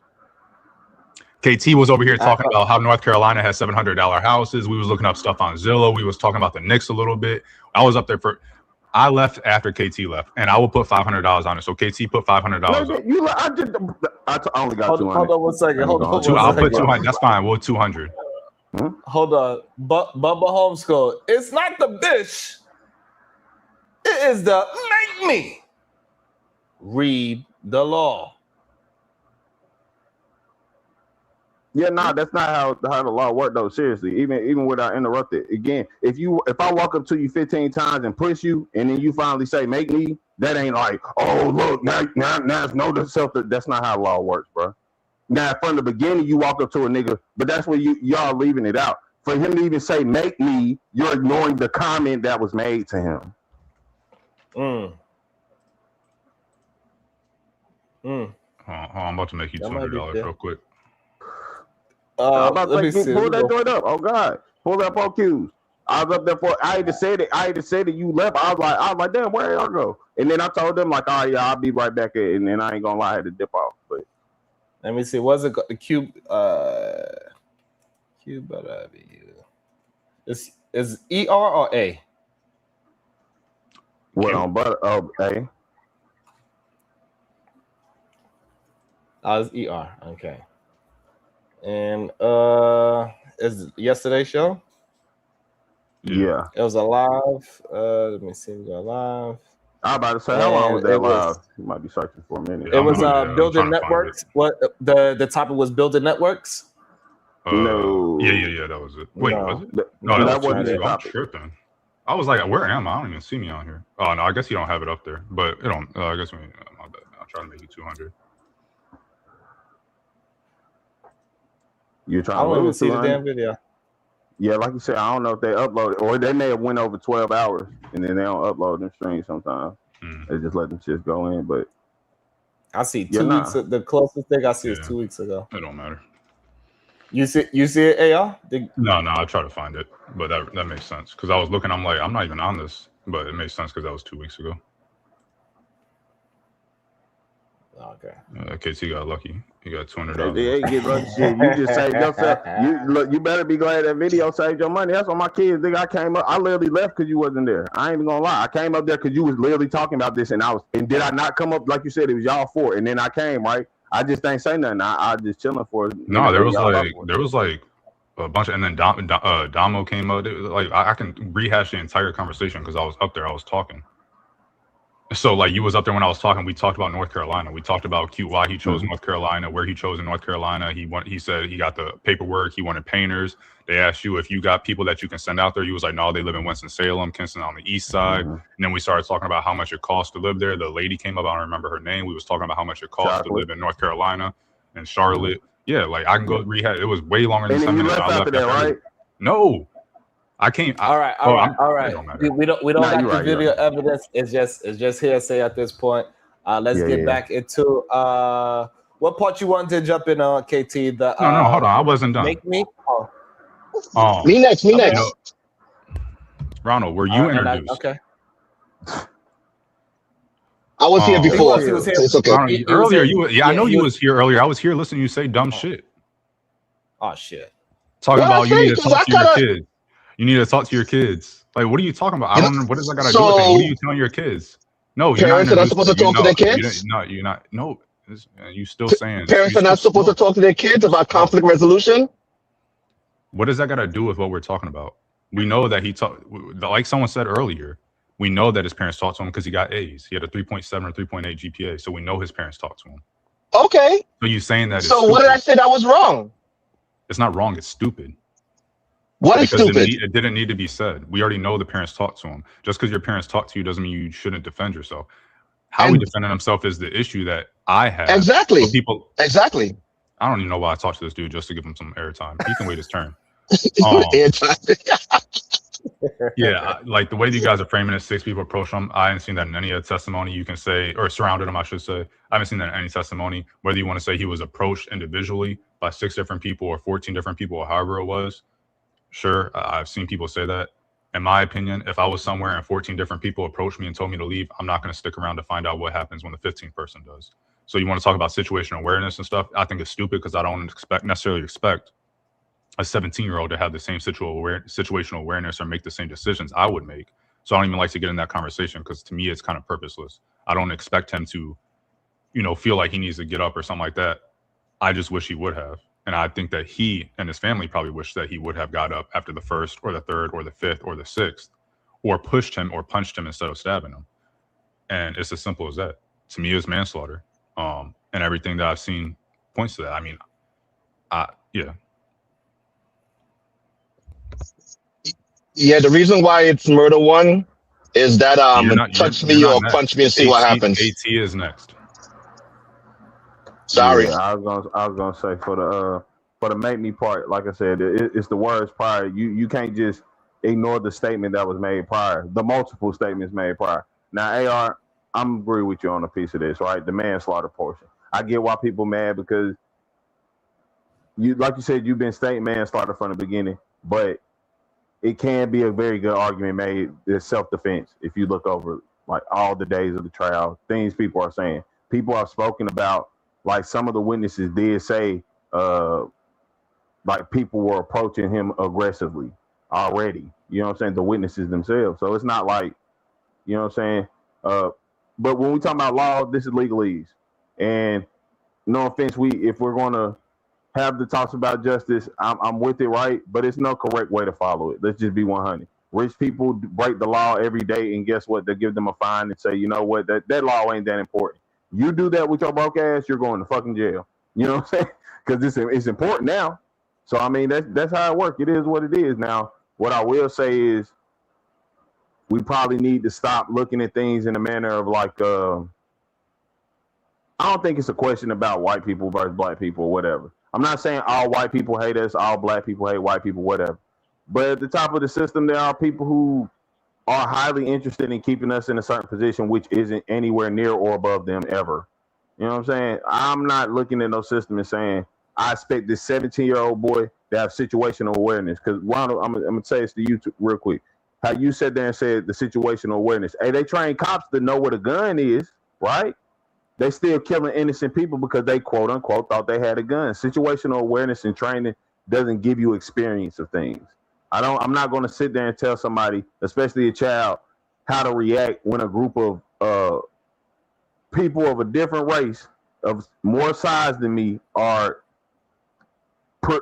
can perceive the same way we're talking about the jury perceiving things. Carmelo can perceive that these people are threatening me. And why are we not taking that into the point? Because this boy is probably really perceiving that. If people are surrounding you in any logical situation, we are going to say this is pretty threatening. Like, and that's the reason why you leave. It's plain and simple. And look what's happening right now, right? We went to court. Most of the witnesses was from that high school, right? From the opposing high school, right? That's why it's set up for Carmelo to fail. That's the reason why the best thing to do is to leave, because you have no witnesses, you have nobody on your side, right? If people want to lie for Austin, they will lie for Austin, right? It's just plain and simple.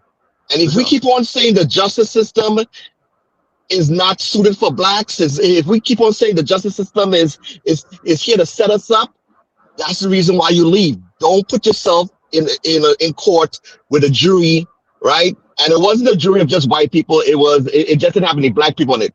So they had Indian, pretty prevalent, Arab, and stuff like that. So there just wasn't any black people. So it wasn't all white. That's what I'm saying, that, but you don't think that's a problem? Again, we talking about a problem between black people and white people. In this one instance right here, a black kid and some white kids, right?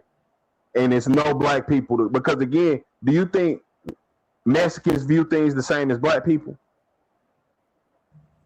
Probably not. I'm asking. Do you think white probably people not. view things the same as black people?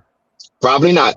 So that's what I'm saying. When we talk, if anybody's saying the system ain't for it, don't. This is the problem y'all are not admitting, and I can agree with the logic somewhat. The problem is, y'all, we have it stopped. We've done that before, right? When we said we're segregated, we're not fucking with y'all. We're not gonna do nothing to break y'all laws, and they still said that don't avoid us coming to seek you whenever we want to. You can avoid the situation. That doesn't mean, even now, let's be very frank here. Y'all saying it like he could have just left and it would have just been A-okay. But if you already walking up on somebody on that time, you already really trying to provoke some shit. Let's be 100 here. Let's be very clear. Like, it's in the rain and everything. Y'all talking about designated areas, bro. We not talking about no legal shit. That's some school designated areas. And it's raining again. Like, I'm not about to stand in no rain for nobody. This ain't my team, no nothing. I ain't come over here to start no shit with y'all. And for some odd reason, you just walking up to me of all people like, yo, you gotta get the fuck from over here, nigga. What? Man, it's raining. I'm not about to, no. All right, okay, let's use your logic, right? So after he stabbed the boy, did he stay under the tent or did he get out of there? You say it's raining, right? I can't leave because it's raining, right? So why did he leave? It's raining. It's a murder. So after he stabbed him, all of a sudden he ran away, right? Don't say he ran away because he presented himself to the police. You feel me? He ain't running from the crime scene or nothing. He got away from the situation itself because again, like that's why I be trying to say. I know y'all don't have a lot of experience with this, and I ain't saying that like it make experience of itself make you some guide or something. But again, you don't know how you gonna react in those situations, especially when you feel threatened by some shit, bro.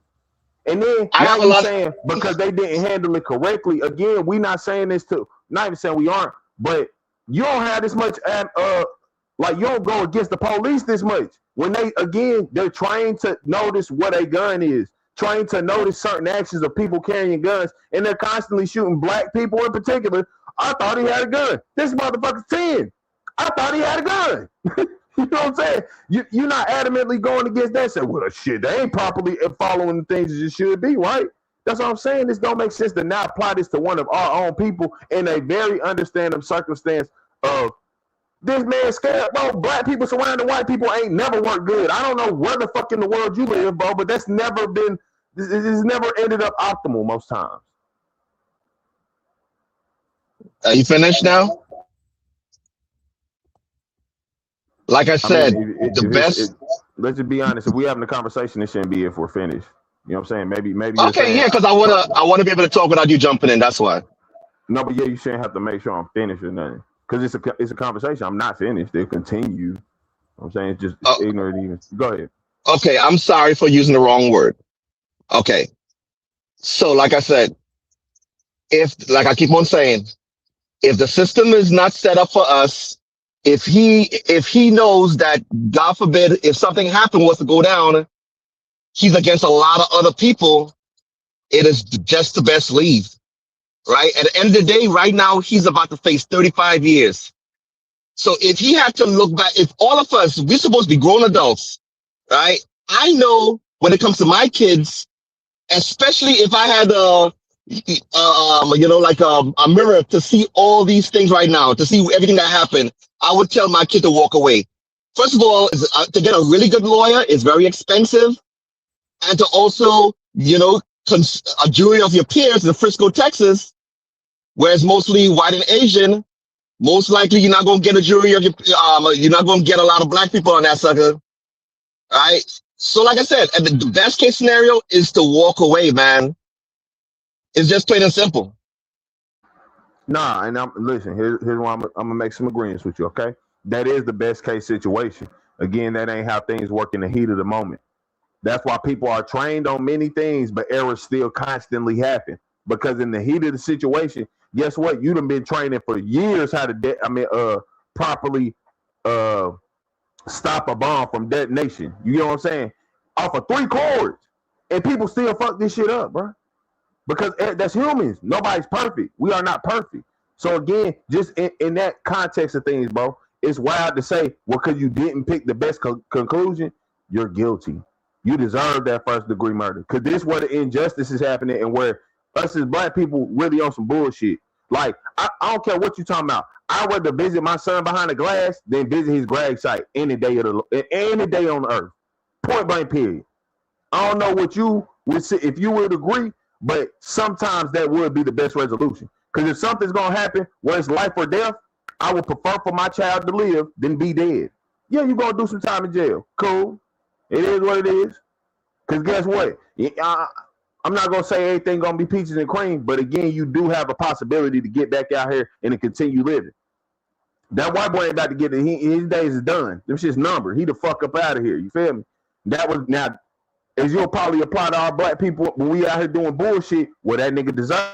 That's all I'm saying. I don't understand how that thought process ain't applied here, where some white people are coming aggressive at one of our children, by all means, proven good grades, good student.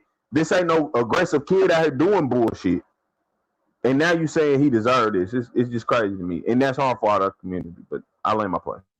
Yeah, both kids made a mistake in this situation. Austin made a mistake. In that situation, if they're trying to get this boy out, if they're trying to get Carmelo out of the tent and you don't want to leave, he should have got a coach or a teacher, right? He should have got an adult. And also Carmelo made a mistake. He should have left and I bet you if Carmelo would have left and went to find his coach or his teacher, you think this teacher would have come back to that tent? He would have said, "No, son, stay with me." It's just plain and simple, man. We got to learn conflict resolution. And I know one of the ladies was talking about, was asking somebody when it comes to the military.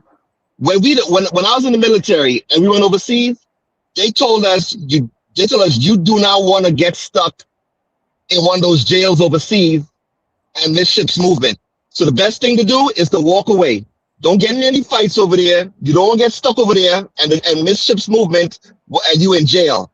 So even in the military, they tell you overseas, you better get out of there. And that's the reason why the military have the buddy system. So when one person is drunk as hell, the other person hopefully will be sober to get that person out of there.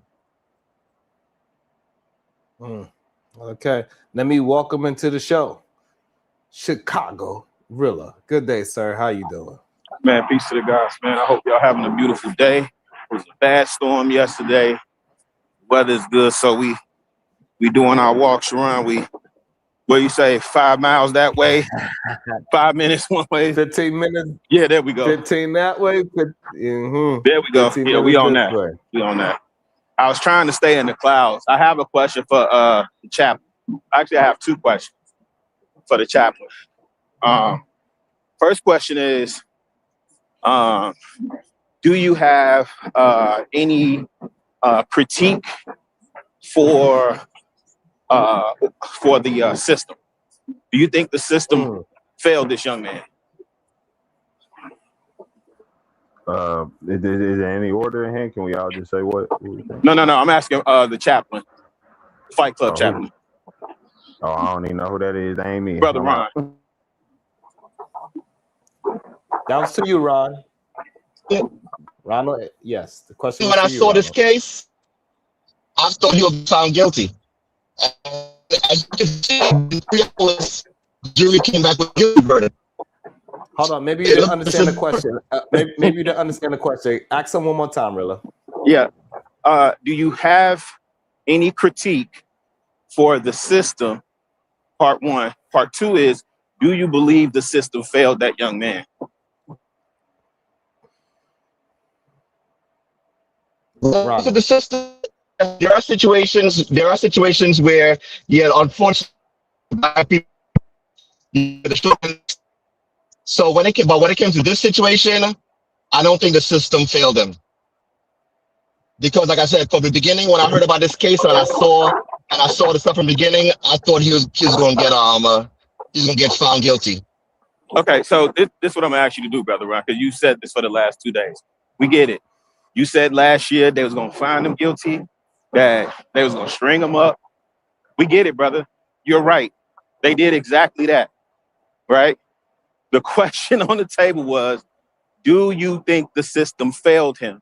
And your answer is no, the system did not fail him. That's correct. Is that correct? Okay. So now my last question is, what does your God have to say about this? Ooh. God says thou shalt not kill. That's one of the 10 commandments. That's one of the 10 commandments. Okay. What did Jesus say that trumped all of that? What did Jesus say that trumps your 10 commandments? What did Jesus say Jesus said also to love your neighbor as yourself. So what are you talking about?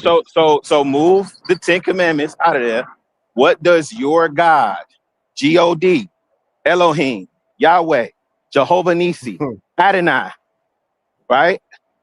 What does he have to say about this? I already told you. So if you got another answer, please tell me. No, I was just asking for yours. I'm not trying to belabor it. Yeah, I already told you my answer already. That's why, Brother Ron, that's why I tell my children. That's what I tell my children. If you got a chance to, I'd rather my children walk away than to take a knife and kill somebody. You know, it's just plain and simple. Because Metcalf ain't coming back. I don't have the power to bring any child back. Right? I want it. No matter who you are, black, white, Asian, whatever you are. Kids are supposed to make the mistakes and live to see another day. And a lot of us made mistakes and live to see another day. Thank God, right? So we don't want anybody dying, no matter what race you are. A push should not equivalent into a stab and then after a death. It's ridiculous. It's just plain and simple.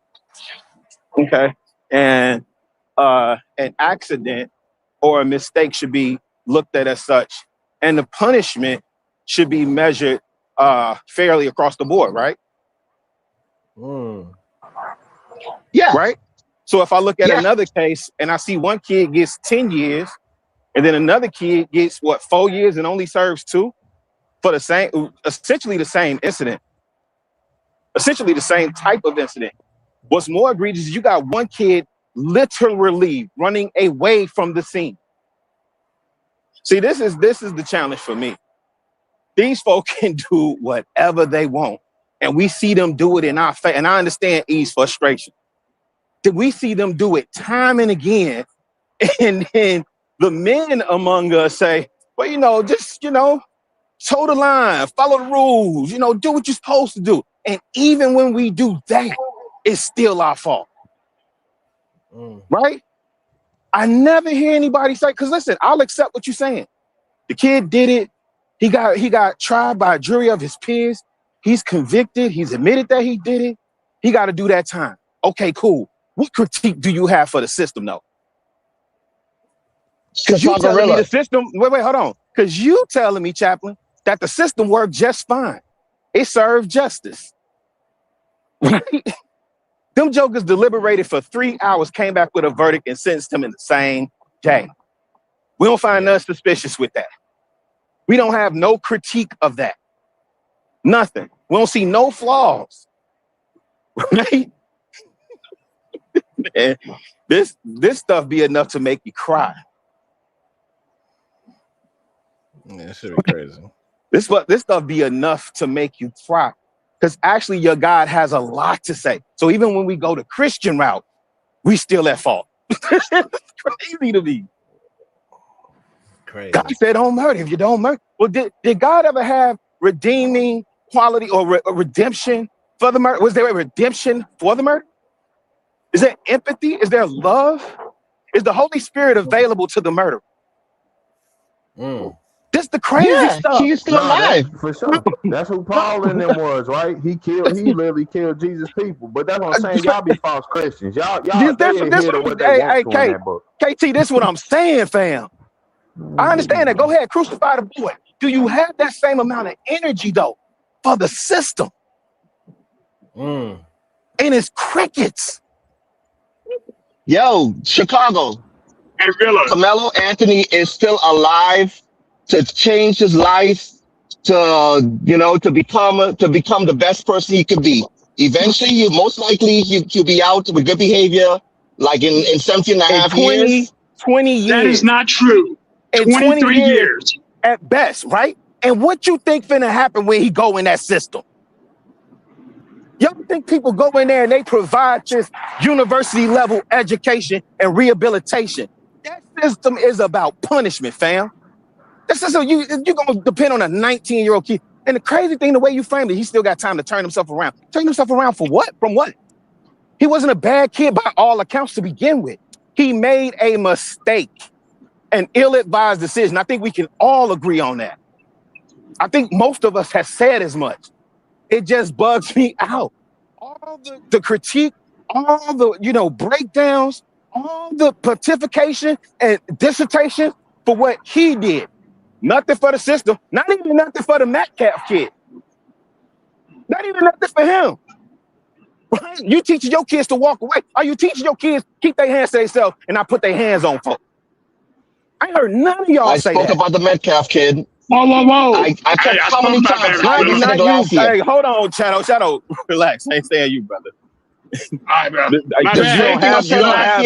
don't have an overwhelming critique for the Carmelo kid. I'm talking about people who have this overwhelming critique for everything with this Carmelo kid, but I don't hear the fair and balanced critique for everything else. So the jury is it's a body of 12, right? So it was what, 9 whites, if I remember, 1 Asian and 1 Indian. So that's 10 whites, right? That's fair and balanced. System didn't fail them at all. System did exactly what it was supposed to do. And the problem is, and I'm gonna go on mute after this. My bad. Thank you for letting me have the floor, Brother Ron and Sharon. I appreciate it. And the other panelists too, I appreciate it. I know I'm being a little bit long with, but we're not even paying attention when see, these babies are looking at how you show up for them, and these women are looking at how you show up for them. Right? But we the leaders in the community. We the leaders. Right? We go to this kumbaya, this we shall over. Everybody hold hands. That's not the world we in, fam. I'm sorry. That's not the world we in. But I'm on mute, fam. I don't want to belabor the point. I'm on mute. Y'all got it. Yeah, I'm about to get off here right now. I reached my destination, but that's sorry. That's the reason why I keep on saying, man. He's in Frisco, Texas, right? And black people make the minority in there. So that's why we as parents got to talk to our kids. You got to watch what you do, because if you go to a jury, that jury is going to be made up of a lot of people that don't look like you. So we got to look at this thing as an example, right? I keep on, this one of my mottos is to, look and see what people are doing and learn from other people's mistakes. That's why when this thing first happened, I spoke to my kids last year, and I spoke to my kids this year. Anything, because I don't want my kids to be in this situation. I don't want my kid to be the bully, and I don't want my kid to be the person who has a weapon about to kill the bully. right? It's just plain and simple. So Ronald, I So know you. Ronald, what would you Hold told on him one to do? second. No, I want. That's just making me mad because I'm tired of people saying that. What would you have told your children to do? Hold on, Nobody will answer that question. Walk away and tell a teacher. Metcalf should have walked away and tell a teacher. Carmelo should have walked away and tell a teacher. Okay, walk away, tell a teacher. Either man, you had a question as well. I just want to state calm down, Charlotte, just a little bit. Since Ronald got to leave, please look into the case in Allen case. Please just take a look. Look and see how the exact same thing was proven. His intent was to stab that young boy, got charged and sentenced to something different. You keep saying that, tell our kids the system is not fair. The system is not fair. I don't know how many fights or altercations you done been into, brother. But some situations you can't walk away. Like telling your kids just to walk away is not the answer. At some point, your kid gonna have to fight. But just walk away. That's always the answer. It's a lie. And if you've been in enough fights, you know that. Yeah, like I said, I got to go. But in this situation, Carmelo had the option to walk away. They wanted him to get out of there. So it was the best thing, especially due to what's going on right now. You know, he about to spend 35 years. You know, just most likely the inevitable. I don't think y'all listen to what E and KT was saying yesterday about the nature of the South. They ain't no walking away. Man. Take care. They ain't no walking away. Them people going. Hey, not only that, E, I think one crucial piece y'all left out. Let's get Aaliyah. Where's my box? Oh, Ron, you're not on mute. Where's my box? Okay. The other crucial piece is what he got to deal with when he get back to, what is that, Centennial? His school. Yeah. There's gonna be a whole bunch of conversation. Man, you let them folk punk you out, and this how these kids get amped up. And we talking like, I agree, use the left side of your brain, but to your point, yeah, man, this stuff is enough to make you cry, fam. I can't even get it out. Y'all got it. Let me go back on mute. I know Shadow wanted to get in there. My bad, fam. This is crazy. Shrine, can I please? Yeah, just calm down and go ahead and get it out. The reason why I'm upset about this is because everybody's so quick to jump on this case and say, oh, he should have walked away. Oh, everybody's ignoring what they did to him. Every fucking person is ignoring that they came for him. He was at school and had the right to be there. And everybody's ignoring that. Everybody's ignoring the fact that he didn't have to leave. But everybody is quick to say he should have walked away. He was supposed to accept being bullied and accept that shit. And that's not okay. And every time somebody defends this nonsense, they don't talk about the fact that the Metcalf brothers started this. They don't talk about the fact that they all came in for him. No one's doing that. Stop defending this dead-ass white boy who killed him. He came in for that fight. Y'all wouldn't have had that same beef if they would have smoked him. Y'all would have been like, oh no, he just got beat up. He should have threw hands. Y'all don't know what it's like here. I live in this fucking city. Y'all are playing games. All of y'all are joking. Nah, they came in. If he would have moved, he would have been clowned all the way down. And guess what? If he would have stood up for himself and they would have stomped him, y'all would have been like, oh, these white boys jumped him. And now we're saying he should have defended himself right. Man, quit playing, bro. Stop telling your kids to allow themselves to be terrorized, because that's actually what it is. You're saying it's okay for your children to be terrorized by anybody, and that's bullshit. That's why I'm emotional about this, because every time y'all do this, it's not okay. I'm usually on the opposite side. I'm telling y'all this is bullshit. And I ain't gonna hold you. I gotta say, man, I'm with you, really. This shit made me want to cry, but the real truth is, I don't want to cry just because of Melo. It's y'all fucking reaction. Like, people's reaction to this. Niggas arguing against it. Really arguing in favor of why he should be getting this sentence. Like, that shit made me want to harm motherfuckers. I'm gonna keep it real with you. It disgusts There me are for people. real because it's. Now go ahead. KT, you ain't There got to are do people that. doing that, but there's not nobody up here. Well, maybe Ronald's not up here anymore, so nobody up here is doing that. And so No, I'm I talking don't about know. general. Like Yeah, it but is in a general, like I widespread. don't A see lot that of many. people that's even like, and no offense, even how you were saying, look, I'm agreeing with you saying the manslaughter, but I ain't agreeing with you even how you like. Cause listen, this is my thing. There are some points, whatever. If the justice system is overall showing itself to like fail this boy, it don't matter about the rights and the wrongs sometimes. How y'all be saying sometimes we ain't got to get in the context. This one of them times. I'm sorry. Like like it was unjust. The punishment given to him, it was unjust, bro. I don't got shit else to talk about. What I'm saying is the majority of people are not celebrating it, right? Especially not in the black community. I see it overwhelmingly the opposite. Nah, I ain't gonna lie to that, you. And maybe it's personally what I'm seeing more than anything. I'm seeing a lot of people definitely being for that shit. I'm not. That's just YouTube though, KT. No, and I'm talking about on YouTube. On YouTube, I'm seeing most. Yeah, and I don't even trust that, Sharon, because I think most people are doing. I don't even know that that's their real opinion or if they're doing it for clicks and views. Yeah, but let me ask y'all this: Do y'all remember the? Do y'all remember Genesis? I'm not giving nobody the benefit of the doubt. Absolutely, yeah, I'm not doing that either. If you celebrate and then to me you just kind of that's bitch behavior. If we like, I don't understand what there is to celebrate about a 17-year-old kid getting 35 years. I have no clue what there is to celebrate at all. You know what I'm saying, Chicago Real? Because imagine like, you know, we pull up an old school postcard and we see a man being lynched and there's a bunch of people in the crowd laughing. Correct. Hey. Correct. You might have been doing Smirks it because on their the crowd, faces. Yep. I'm gonna still hold you to that same, you know what I'm saying? That's fair. I'm holding you to it. That's fair. There's a good book that documents that called Without Sanctuary. It's tough to stomach, but yeah, man. Yeah, that's what this feels like. That's why I brought it up, you know, because that's what this feels like, though, Sharon. Like those postcards was crazy, man. Those postcards was crazy. Facts. It's like we had a picnic, the original picnics. You see what I'm saying? And they do this stuff in our face, and we still try and rationalize it and appeal to people's moral code when they show you time and time again it's 3-carb Molly, right? Here's the justice. Here's the justice. Where's the justice? Which one did it go up on?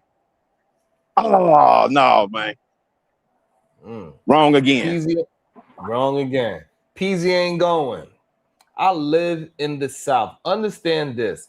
The people in those lynching photos from the 50s are the grandparents of these Metcalf boys. Wow. I ain't want to say it. Woo. That's some hard truth as well.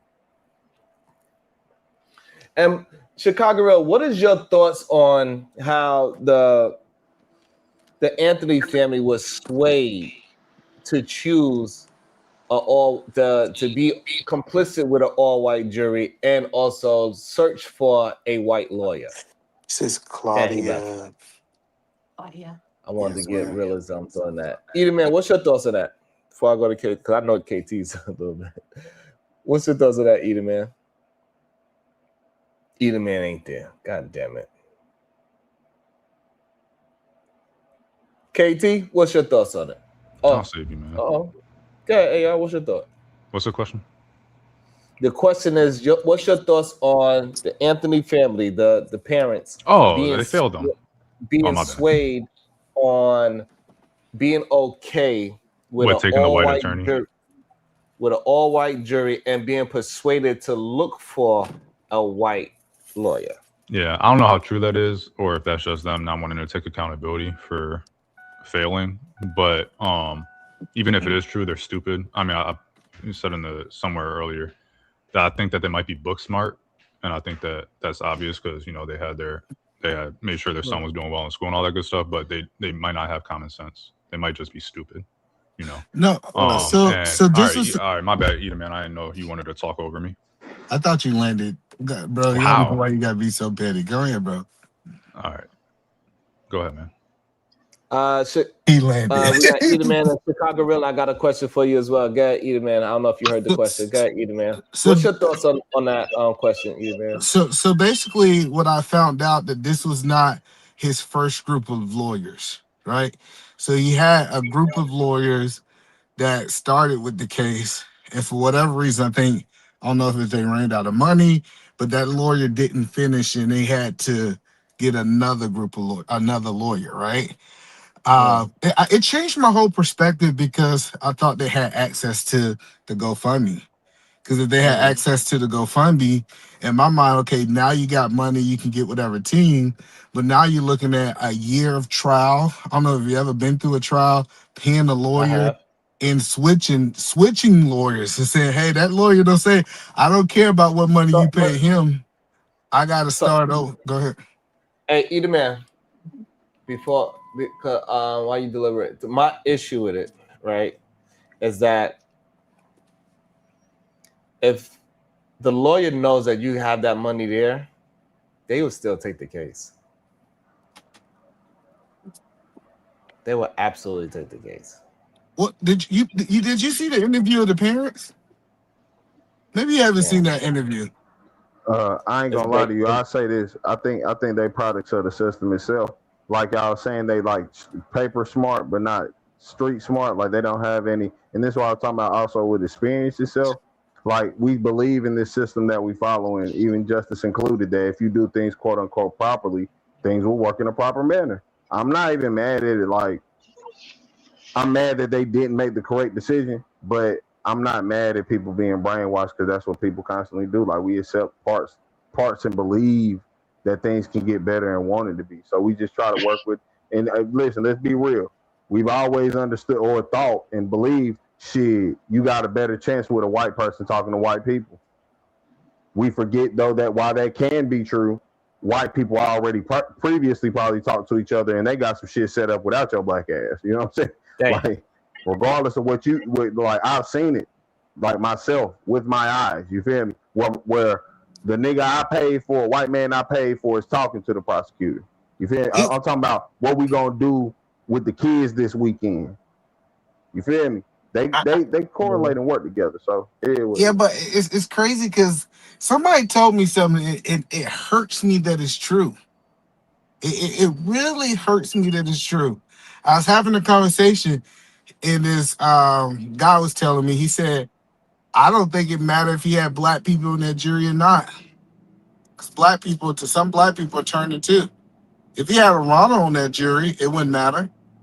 If he had a Seth, like, if you really think about what we have been hearing over the last couple days, all black folks, and you know that song "They Not Like Us" really hit home for me now. I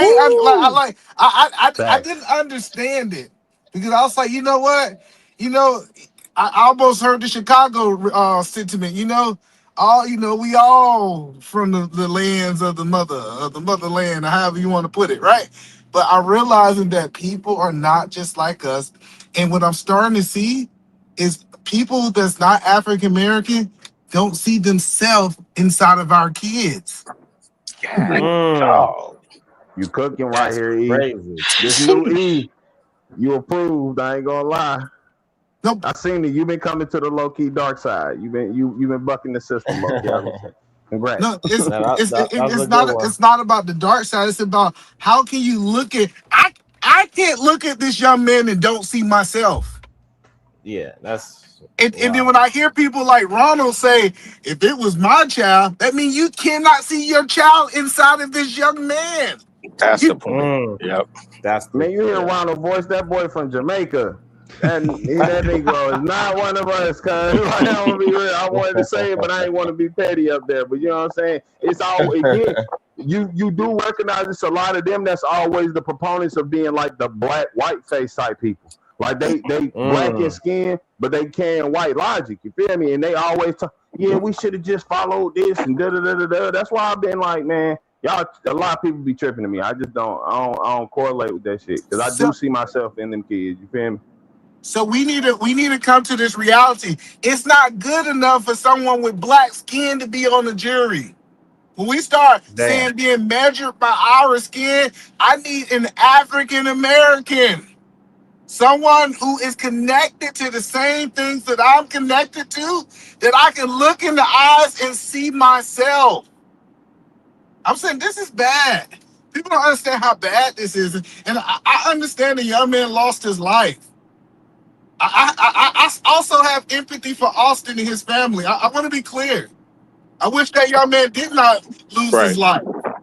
I wish Austin would have made different decisions in this situation. I wish somebody, I wish some of the people around would have taught these two kids off the edge. It's not that I don't have empathy for both sides of the situation. I wonder why nobody say who taught them the Metcalf to do conflict resolution. What they talk about it? Because they incited the conflict. Well, they didn't resolve it. If we talk about it, Austin broke his daddy arm. Facts. Like, hold on, listen. They got fights and shit too. These kids have a history of being violent. I'm telling you, if that was Austin was a black boy, we would have seen his social media. We would have seen every chaotic thing he did. And this is why I think the defense attorney failed. I think he was trying to save face in his community because he's part of their community. But I have seen, guess what, on the child case, what they did? Show pictures of him holding guns, smoking marijuana. Why didn't, and they said, well, they didn't want to go after him because he's a kid, is a bad look. Well, they ain't got a problem going after black kids, and why that's not no bad look. This is crazy. Yeah. Chicago Gorilla. Yes, sir. What is your thoughts on the Anthonys being persuaded to be okay with an all-white jury and looking for a white lawyer? Oh, yeah. Oh, that's what y'all was saying. Yeah, I didn't mean to jump down, man. I'm finishing up this 15 minutes that way and 15 minutes back the other way. And I hit my phone and dropped off on accident. What I hear KT saying, one of y'all was saying that they book smart, but not street smart. But they from Baton Rouge, though. See, they from Baton Rouge. That's why I was on a panel with Rooster the other day. Rooster said something that I thought was profound, and it just kind of got overlooked. Rooster was talking about how, he lived in Mississippi, and he said he could trace his family back to generations in Mississippi, and how he was never disconnected from his lineage and heritage. What does that mean? He know what it means to live in Mississippi. He know what people are capable of on both sides. And so I have to question, even in the way that they move to Frisco, but I think y'all said he moved for opportunity. I heard somebody say the dad was like one of the top salesmen or a salesman for like Mercedes-Benz or something. They talked about his occupation and said like he was one of the top dogs in his occupation. So it sounds like they moved for opportunity. But listen, I'm from Chicago. When I moved to Atlanta, it was a culture shock because you're thinking like Atlanta is like similar to Chicago because it's so blue. When you go outside of Atlanta, like you start going to Macon, Albany, Valdosta, Athens, it's a different world. Chicago, Chicago, you just go to Conyers. It's only like half an hour away. Shoot, Kennesaw. Go to Stone Mountain, where the Confederate generals are still etched in the side of the mountain. It's only a half an hour away. Taking it down. Yeah, so I don't know that they were familiar, but certainly, I certainly wouldn't have went for that. We would have been stuck on that jury piece for a minute because we got to get that right. That's the most important thing that we got to get right. Yeah, and it was nine white men, 2 Asians, and 1 Indian, or something like that, something of that nature. Yeah, but y'all talking like they could have did something. White people Hello, but it's nothing they could have did. Like, Sharon act like they could have strong-manned this judge. They appealed it. The judge says, hey, just cause because they're teachers, right? And then we find out that some of the white people was teachers too, by the way. Some of those white women on there was actually teachers. But that's the here and there, right? Like, that's the whole point is that we keep talking like the parents. That's kind of crazy. You saying some of the people that was that they allowed on the jury with teachers. To be more specific, the 3 that they struck were general ed, as in like teach kids or whatnot type teachers, and the other one was like an esthetician, like teachers at an esthetician school, so teaches grown ass adults. That's the difference between them. Yeah, but either man, my contention isn't that they could have strong-armed the judge, right? That jury selection is a process. Both sides get to pick and choose. They're supposed to lean on their attorney to push. That's the conversation I'm talking about. The attorney did push for, if you're talking about the jury selection and them striking those 3 jurors, and just so happen to be black but also educators. Sure. The other attorney did push. Like it's not just as simple as, oh well, they're black and they struck them because they're black, and then like it's something you have to. It's a very high bar to meet to try to prove that someone is being racist when they strike a jury. Like they can come up with any reason. AR. Why you think that? This is the part that kills me. They do this all the time. There's this high threshold. They can't prove.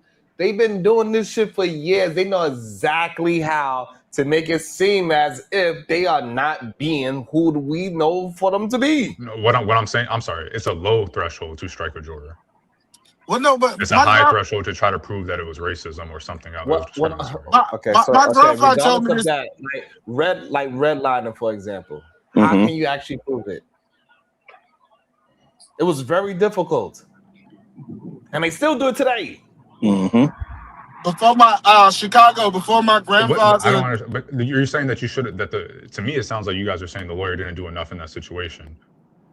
That's what it's not about whether we recognize it. You're trying to make it seem. No, what we're trying to say is that you making it seem like it's black and white. No, it's a process. No, what I'm saying is that the defense attorney, it sounds like you guys wanted him to do more in that situation. There was nothing more for him to do other than question it, which he did. Yeah, you know what? I stand corrected because they get a certain amount of strikes, right? They only get 3. Right. That's okay. So that's the point of contention. Because I'm still curious as to how you end up with a majority white jury, but that's neither here nor there. I don't want to because you live in a majority white town. I get it. Yeah. So, hey, Chicago, my grandfather he told me something before he left this earth. He said, grandson. He said, Bam Bam. He used to call me Bam Bam. He said, Bam Bam. That's about right. He said, racism and prejudice didn't go nowhere. The people that are just got smarter. Like this, it never went nowhere. Like you see that in Georgia for sure. They changed names. It's called white nationalism, Christian nationalism right now. You feel me? It's called evangelical. And don't forget, it's called the law. Facts. Now I got many names. That's the point that he's saying though, and I'm agreeing with. That's good game, bro. It's good game. It changed its name, but it stays the same. You get what I'm saying? Like, and that's why I be up here angry, y'all. I'm gonna keep it real. I'm actually really happy. I'm sad but happy this happening because it's a sad situation. But I do like the fact that we is starting to say, like, realizing, like, nah, it's not me. When y'all be thinking I'm being radical, I'm not. I'm just saying, like, bro, if we tried every other way, goddamn it. You know what I'm saying? And I'm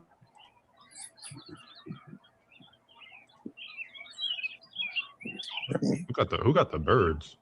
I'm walking this last 15 minutes. I've been walking for about an hour. I think I did 6 or 7 miles by now. I'm sweating.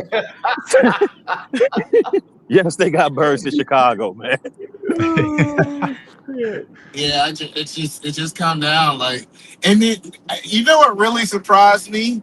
How much people double down on this. Like double down. I was like, man. I was reading this other case. You know, most cases like this usually take a minimum of a couple weeks. I think it was a level of prejudice inside of this when the judge said that he's only going to deal with this case for 4 days. 5 days. Like, imagine what? Facts. Yeah, he said establishing the timeline. He established the timeline like we not about to be on this for a long time. We supposed to be getting to the truth, and the man responsible for moderating both sides while they present their arguments says this is the time frame that you have to deliver. And then what they were saying is that they chose I don't know how true this is, but this is what I read. They chose a prison that he's going through that supposed to be the uncle of the person that was deleted.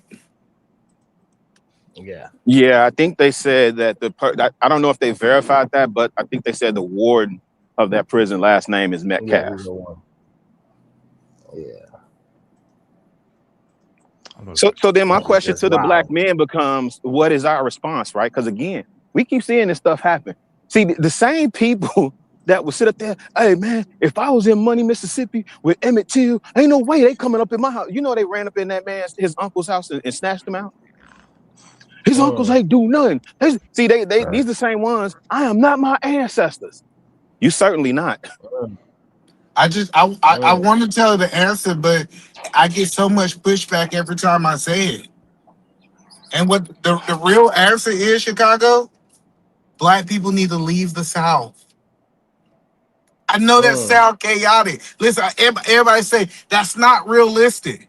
Like, we need to come to a point that No. Just they don't need to leave the South, because I don't know what South Carolina's population numbers are now, but at least back in the day, it used to be vast majority were Black Americans.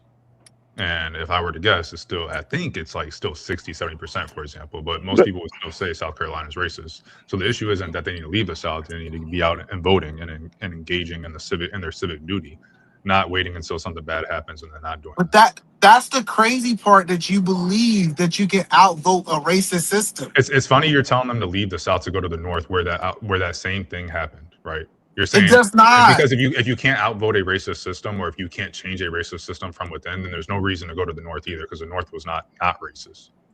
This is crazy. It's not about outvoting, because you can't. Well, a system is made up by the three branches, right? So let's say that black people voted an I want to ask you an honest General question. Assembly. You think white people? Hold on. You think white people in the North and white people in the South are the same? I never said they were the same. Do you think that white people in the North are racist? I think they're a lot less racist than people in the South. And the system is a lot less racist because black people engaged, right? It doesn't matter. The point I'm making is that, let's take South Carolina, for example. If the majority of black politicians in the South, we're talking about the state level, were black, right? In the General Assembly or whatever they call it down there, then black people would have the say on what gets passed and what doesn't. And so when you're talking about the system is just a whole bunch of rules, the three branches. In North Carolina, at least, the state, I don't know how it is in South Carolina, but in North Carolina, the state Supreme Court judges are voted directly by the people. If a state is majority black people, eligible black voters, and they're voting, then it would always be however the black population votes en masse, who would be on the state Supreme Court. It would be whoever is in the General Assembly, it would be how they vote. So you can't say, no, you can't change a system, when those systems laws will be changed by those politicians that are put in power. Okay, so black people are never going to be the majority of Georgia, right? People don't realize, like, we might run Atlanta, but they run everything else. Right. Anything outside of Atlanta, white people run, right? Including Buckhead and Brookhaven, yeah. So the point that I'm saying is, let's say South Carolina is the exception to the rule. I'm telling you, as a black man, living in Georgia and living in Washington is apples to oranges. It's not even close. So, why are you saying they need black people in because there's a reverse migration to the South right now.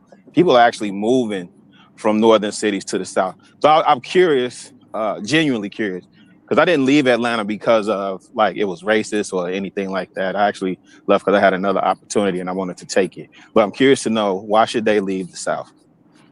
Well, and so before you answer that, Eden, man, let me read this real quick. Jordan Atkins, I agree with Eden, man, 100%. I live in the South, Tennessee, to be exact. Ooh, Tennessee is tough. Ashley Virgos, Flame 21. This young man needs a new trial outside of his state. This trial was handled carelessly and biased. That's just true. Not going to get a trial outside of your state. You can make it on the federal level, but Well, you could have pushed to have it outside of that county, though. Yeah, you could have pushed to have it outside of that county. Go ahead, my bad. Yeah, I want Edelman to answer Rilla's question. Can you ask it again? Because I know we got the super chat. Yeah, I didn't want you to lose your thought. You were saying why they needed to leave. Yeah, I got you. The South. Yeah, yes, sir. Yeah, because what I realize is it's a level of injustice in the South that most Black people will not understand, right? I mean, most Black people from the North will not understand, right? And so instead of us trying to change the system, right? This is something that I remember I was having this conversation with my mother. And I told her, I said, if I don't like the system, why won't I abandon the system? If I don't like something, I should abandon. What we're gonna realize is in the South, Black people makes it actually work. Black people is the system. So if we protest and say, you know what, we're not gonna be a part of this Southern system, they're gonna either have to change or they will have to collapse. One thing will happen. So I see you saying. You saying as a strategy, withdraw your labor and economic power from the South. Straight from the state. Oh, that's interesting. So you want everybody to uproot their life. Definitely, if it was a mass exodus, it changes things quick, fast. That's an in a interesting hurry. point. You see, New York started. Hey, look, New York started scrambling to try to get that shit back right. They was like, oh shit, hold on. Shout out to Corinne Mackey. Thanks always. they got Madani together, Rilla. Yeah, I heard y'all lost. Hey, look, people started leaving. Policies started changing. Y'all lost one of the biggest firms, right? It was like a multi-billion-dollar firm that left. Hey, relocated man, their HQ to like Tennessee or something. Mm-hmm. Yeah, and now it's starting to happen. It's starting to happen in Jersey too. So you know, like, hey, same with Seattle. It trickled down to the next state. So yeah. So Eden Man is he point, have a decent idea for sure. Thanks always. That was already an idea. I know you see the damn super chat. You'll get a chance. Thanks. You want to read it? Yeah, I got you. Karen Mackey, $2. Thanks always, Sharon, for having these hard combos. You're welcome. And thank you, AR. Yeah, I got you.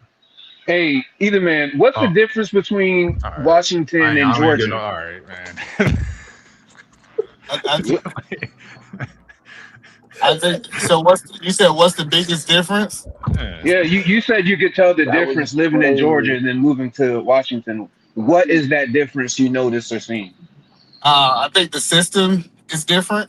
So, for example, Washington State. First of all, Washington State was never a state. White. No, it was never a state.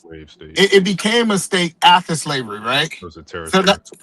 So this is very important. So they never really contribute to it, right? So they wasn't really connected to slaves in the way the South was.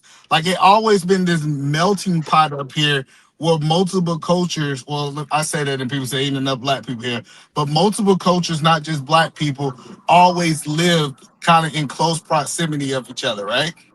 The second thing is, if you understand how their policies are set up, their policies are set up that it is designed to be anti-discriminatory. So what we see is we typically see new policies happen on the West Coast, and then years later, the South typically adopted it. Like Washington State was the first states to master the all-gender bathroom, in my opinion, right? They said, hey, we're gonna have one common wash area, and then we're gonna have where people can go in individual stalls, and we're gonna make sure that we create a safer environment for kids. So the reason I think that since they're so forward thinking here in Washington, even though I don't want to agree with that, it actually helps to be able to be not stuck in older ways. Hey, y'all, I got this point out real quick. This don't make sense because white people are still racist in the North, like everywhere, the West Coast, the North. The difference is, as you said, it's not a lot of Black people in the area you're talking about. Now, when we start trying to migrate to these areas, I bet you will see high prevalence of that shit. Let's not forget the Yankees still did sell slaves and shit. Like, it's not a.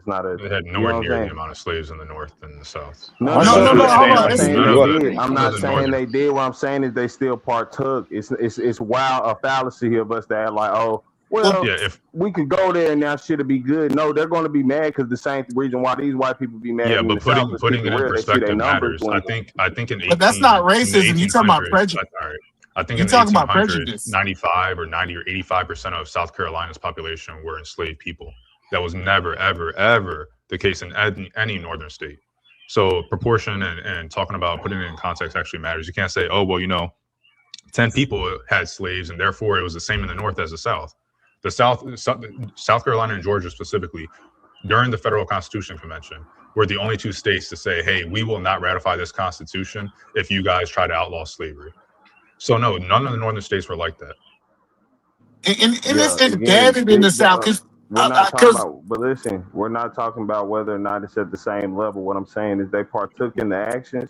And my main thing, I always say with slavery, right? Most people didn't own slaves. The problem is most white people sat back and partook. They even spit on us and called us the N-word also. Right? No, hello. But no, you're saying that. So I can't argue New York. Sharon got to argue New York because I ain't never lived in New York, right? I'm telling you, it's a difference if somebody never participated in slavery. They wasn't even established in Washington. But you don't have to participate in slavery to be anti-black. I don't think Illinois or Indiana had slavery, but they still had laws to say black people, free black men couldn't enter the state. No, well, hold on. You got to understand, when they became a state and they started making state regulations, black people was already free. Bro, most sundown towns ain't even in the South. That's a fact. The shit is in the Midwest. And that's not even true as far as Washington, because even Seattle got a history of treating the Chinese really bad. They used to live underground and stuff, and they used to Shanghai niggas back to China. So I'm not really sure as far as the history basis. They still discriminated racially. Hello. So how do you think the Chinese is treated in Seattle today, Tone? They're probably treated like normal humans. Better. Like that. That's what I'm saying. They even right their own wrong. Define better.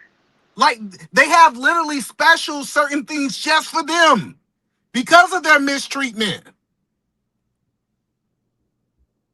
They right their wrong. In the South, they still have not written their wrong with black people.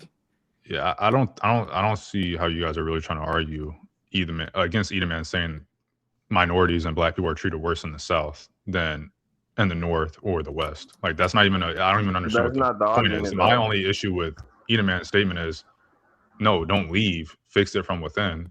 Which, the migration, the mass migration has happened before, and that didn't really change anything, right? When up north, redlining happens. You had the South, instead of changing their ways, they started making laws saying no, black people can't go up north, right? It was like, oh, if you get found on a train going up north or something like that, you're automatically a slave and we're bringing you back. So they don't make laws necessarily to correct their behaviors. They make laws to try to double down on their behaviors while also discriminating and being oppressive. So it's an economical suffering that the South would have, right? So they have it right now. Their GDP is yes, they take more money in because they can have the so what happens now is you have this mass migration, you have these northern states and the richer states, these other places where it's more liberal, there's less discrimination, all these things, and people move there, and because capitalism says, hey, money is going to be made where money is best to be made, or whatever you want to say. So they move to these places in these liberal areas, they make more money and stuff like that, and then what happens is these racist southern states that don't do shit, they go, hey, federal government, give us more money to fund our shit. And so that money that you made in North, when you move to get away from there, that money gets taxed from you and it gets sent to Alabama, it gets sent to Louisiana, it gets sent to Florida, it gets sent to all these racist states because the federal government does that transfer of wealth. So yeah, you're not there in the local area, but they're still going to get the money to fund their programs. So I want to be clear. I want to be clear. So you believe if you move to Washington, they're going to take your money from Washington and give it to Georgia? That's your argument? Yeah. My argument, it's not an argument, it's a fact that your federal taxes, the federal budget is like $6 trillion or something. Where do you think most of that money goes? So no, I'm trying to understand your premise, because what I'm saying is that Alabama will run a budget deficit. Let's say their budget is $5 billion and their expenses are $6 billion. That means they are short, or their income, whatever you want to say, their revenue or whatever, is $5 billion. They have a deficit of $1 billion. Where do you think they get that $1 billion from? States cannot print their own tender. They cannot print their own money. But it doesn't work that way They because get that $1 it's billion based on deficit. population. So first of all, the South will have less population, meaning that they will get less funding. Not necessarily, because not necessarily two, I somewhat agree with you, but not necessarily, because if all black people somehow move to the North, there would be a migration of a bunch of people moving to the South. You'd have housing costs go down in the South. You've had more opportunities open up. You'd have a lot of people. There's other people with economic concerns that will take advantage of that. So yes, I don't necessarily disagree. Let all the white people move to the South and let us all move to the North. I'm okay with that. Listen, but it doesn't change the fact of the matter that you can't. Then all the expertise that the white people had from up north is going to move to the South, and all the less expertise that the South, because the South is a manufacturing economy for the most part. That's where the South makes its money. It's from farming, it's agriculture, it's all these things. They don't have. It's like you have some places like Huntington or Birmingham or I think it's Huntington or whatever. Alabama, you have like certain places in Florida and stuff like that, Dallas, Texas. You have these southern places where it's more of a technological and services sector, but most of the South is not like that. And so you're gonna have a whole shift in expertise between the two. And the person that's gonna come out on top is the one that's not part of is not gonna be the manufacturing sector, it's gonna be the services sector. That's why the services sector is so much more. That's why the services sector is worth so much more. History says that you're wrong, because Detroit, when everybody abandoned Detroit, the government didn't bail them out because they was at a deficit. Where's Detroit right now? I'm wrong about Detroit's a city, not a state. Hold on. PZ ain't going. Anti-blackness is not regional. It's international. Thank you so much, PZ. Yeah, now argue about cities and states.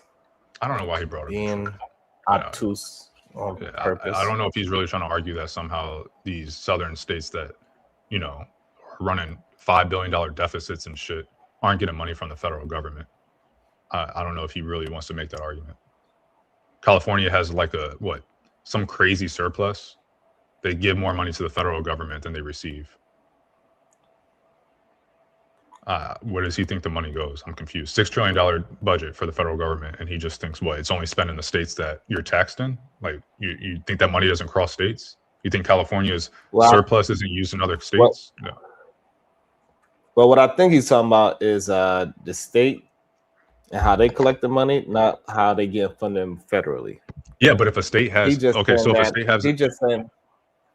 just saying like if we was to all collectively move to the north and the west and lead the south to their own destruction, they would self-destruct within. But yeah, that has they don't have us to and we're not seeing the self-destruction, right? It's easy to say, oh well, you just snap your finger and all black people move to the north. It's easy to say that without taking any economics into account, right? But in reality, we've seen the mass migrations happen, right? There's a lot less black people in the South than there were in the past. We've seen that mass migration happen. And although you can say it caused a quote unquote collapse or something or the other, it's not like the South has really changed its ways. Like if they could, they would repeal the 14th Amendment. A lot of these people down there would repeal these amendments. They are constantly challenging federal statute, federal laws, constitutional decisions by the Supreme Court to say, hey, you guys, that was wrong. Make it so that we can discriminate against again, or that we can do this, that, and the other. That's the whole thing with gerrymandering right now, right? They're like, oh, we should be able to, in Louisiana or wherever it's at right now, right? They're like, oh, no, we should be able to do this type of gerrymandering, even though the Supreme Court had previously set a precedent where they were like, oh, we're not going to change election law so close to an election. We're not going to do that. But now all of a sudden, 4 months before an election, they're like, actually, or however many months during the election, actually, so some people had already ran their votes. They're like, actually, we are going to do that now. And it's because the southern states pushed to have that up to the Supreme Court, and you have more right-leaning conservative judges on there that are willing to do that. So I just think that people have this belief that people will change their minds, even in the face of destruction. And we literally watch people vote in a guy, and to spite like they would rather everybody fall than everybody do better as long as they get their way. And that is what the South has been about since its beginning. Again, I will say it again. You go back to the federal So convention. why stay there? I'm not. If you change, I think you can do either or. Me personally, I think if you're in the state, to vote and change it. I don't think like if the state is not doing something, but you're not engaged in voting, you're not engaged in going like local, whether it's local or statewide. If you're not engaged in a civic duty, you can't complain about the state doing something that you don't like or doing one thing or the other when you're not even engaged in it. So, in my I think opinion, South being Carolina engaged in proved that. I think South Carolina proved that it doesn't matter if they're the same skin folk. They can still, as KT said, just because they black doesn't mean they ain't racist towards black folks as well. And that's the issue. They get indoctrinated. I mean, and with the outside of mentality. that, I can I say for real quick? I just about to read something real quick. All right, look. They say black racism in Seattle is deeply entrenched reality masked by the city's progressive reputation. While lacking official Jim Crow laws, the region has a severe legacy of institutional racism, including redlining, housing covenants, and economic displacement, which has contributed to massive racial disparities. So the thing that dude said earlier in the super chat, right? It's not, we can move wherever. It's not going to change and get out the way. Y'all act like because they ain't as overt as them others in the South. Oh no, it's better here. It's not. It's still we facing the same thing. To be clear, you had so. you had laws in the South that made a penalty of death to teach black people how to read, and you're comparing that to redlining. No. How is that even a valid rebuttal? When was those laws made? When do you think the laws that he's talking about? When was that law made? I'm not comparing either. That's what you're trying to do. I'm saying regardless of the comparison thereof, they're racist as fuck everywhere else. This is a very good point. Really doing it to them. This super chat is a good it's point. like again, even if you're talking about PZ ain't going with the 5-ball. The first revolution is in the mind. Today's convo proves anti-blackness has to be dismantled in the minds of our people first. It's funny how I don't know if this dude's name is Tony or whatever his name is. He says when were those laws made? But you didn't say the same thing to KT, right? You said that's not a good rebuttal because when were those laws made? We can look at the laws today and we can see which states are constantly pushing for discriminatory laws. Are constantly give me the laws. Give me states and give me we can look at today which states are joining in class lawsuits to push for more discrimination, to allow more openings for discrimination. We can do that. I'm happy to do that. It's 2026. We don't have to look at 1950. We don't have to look at 1930. We can look at today. So why'd you bring it up? Bet it's more in the South than it is in the North.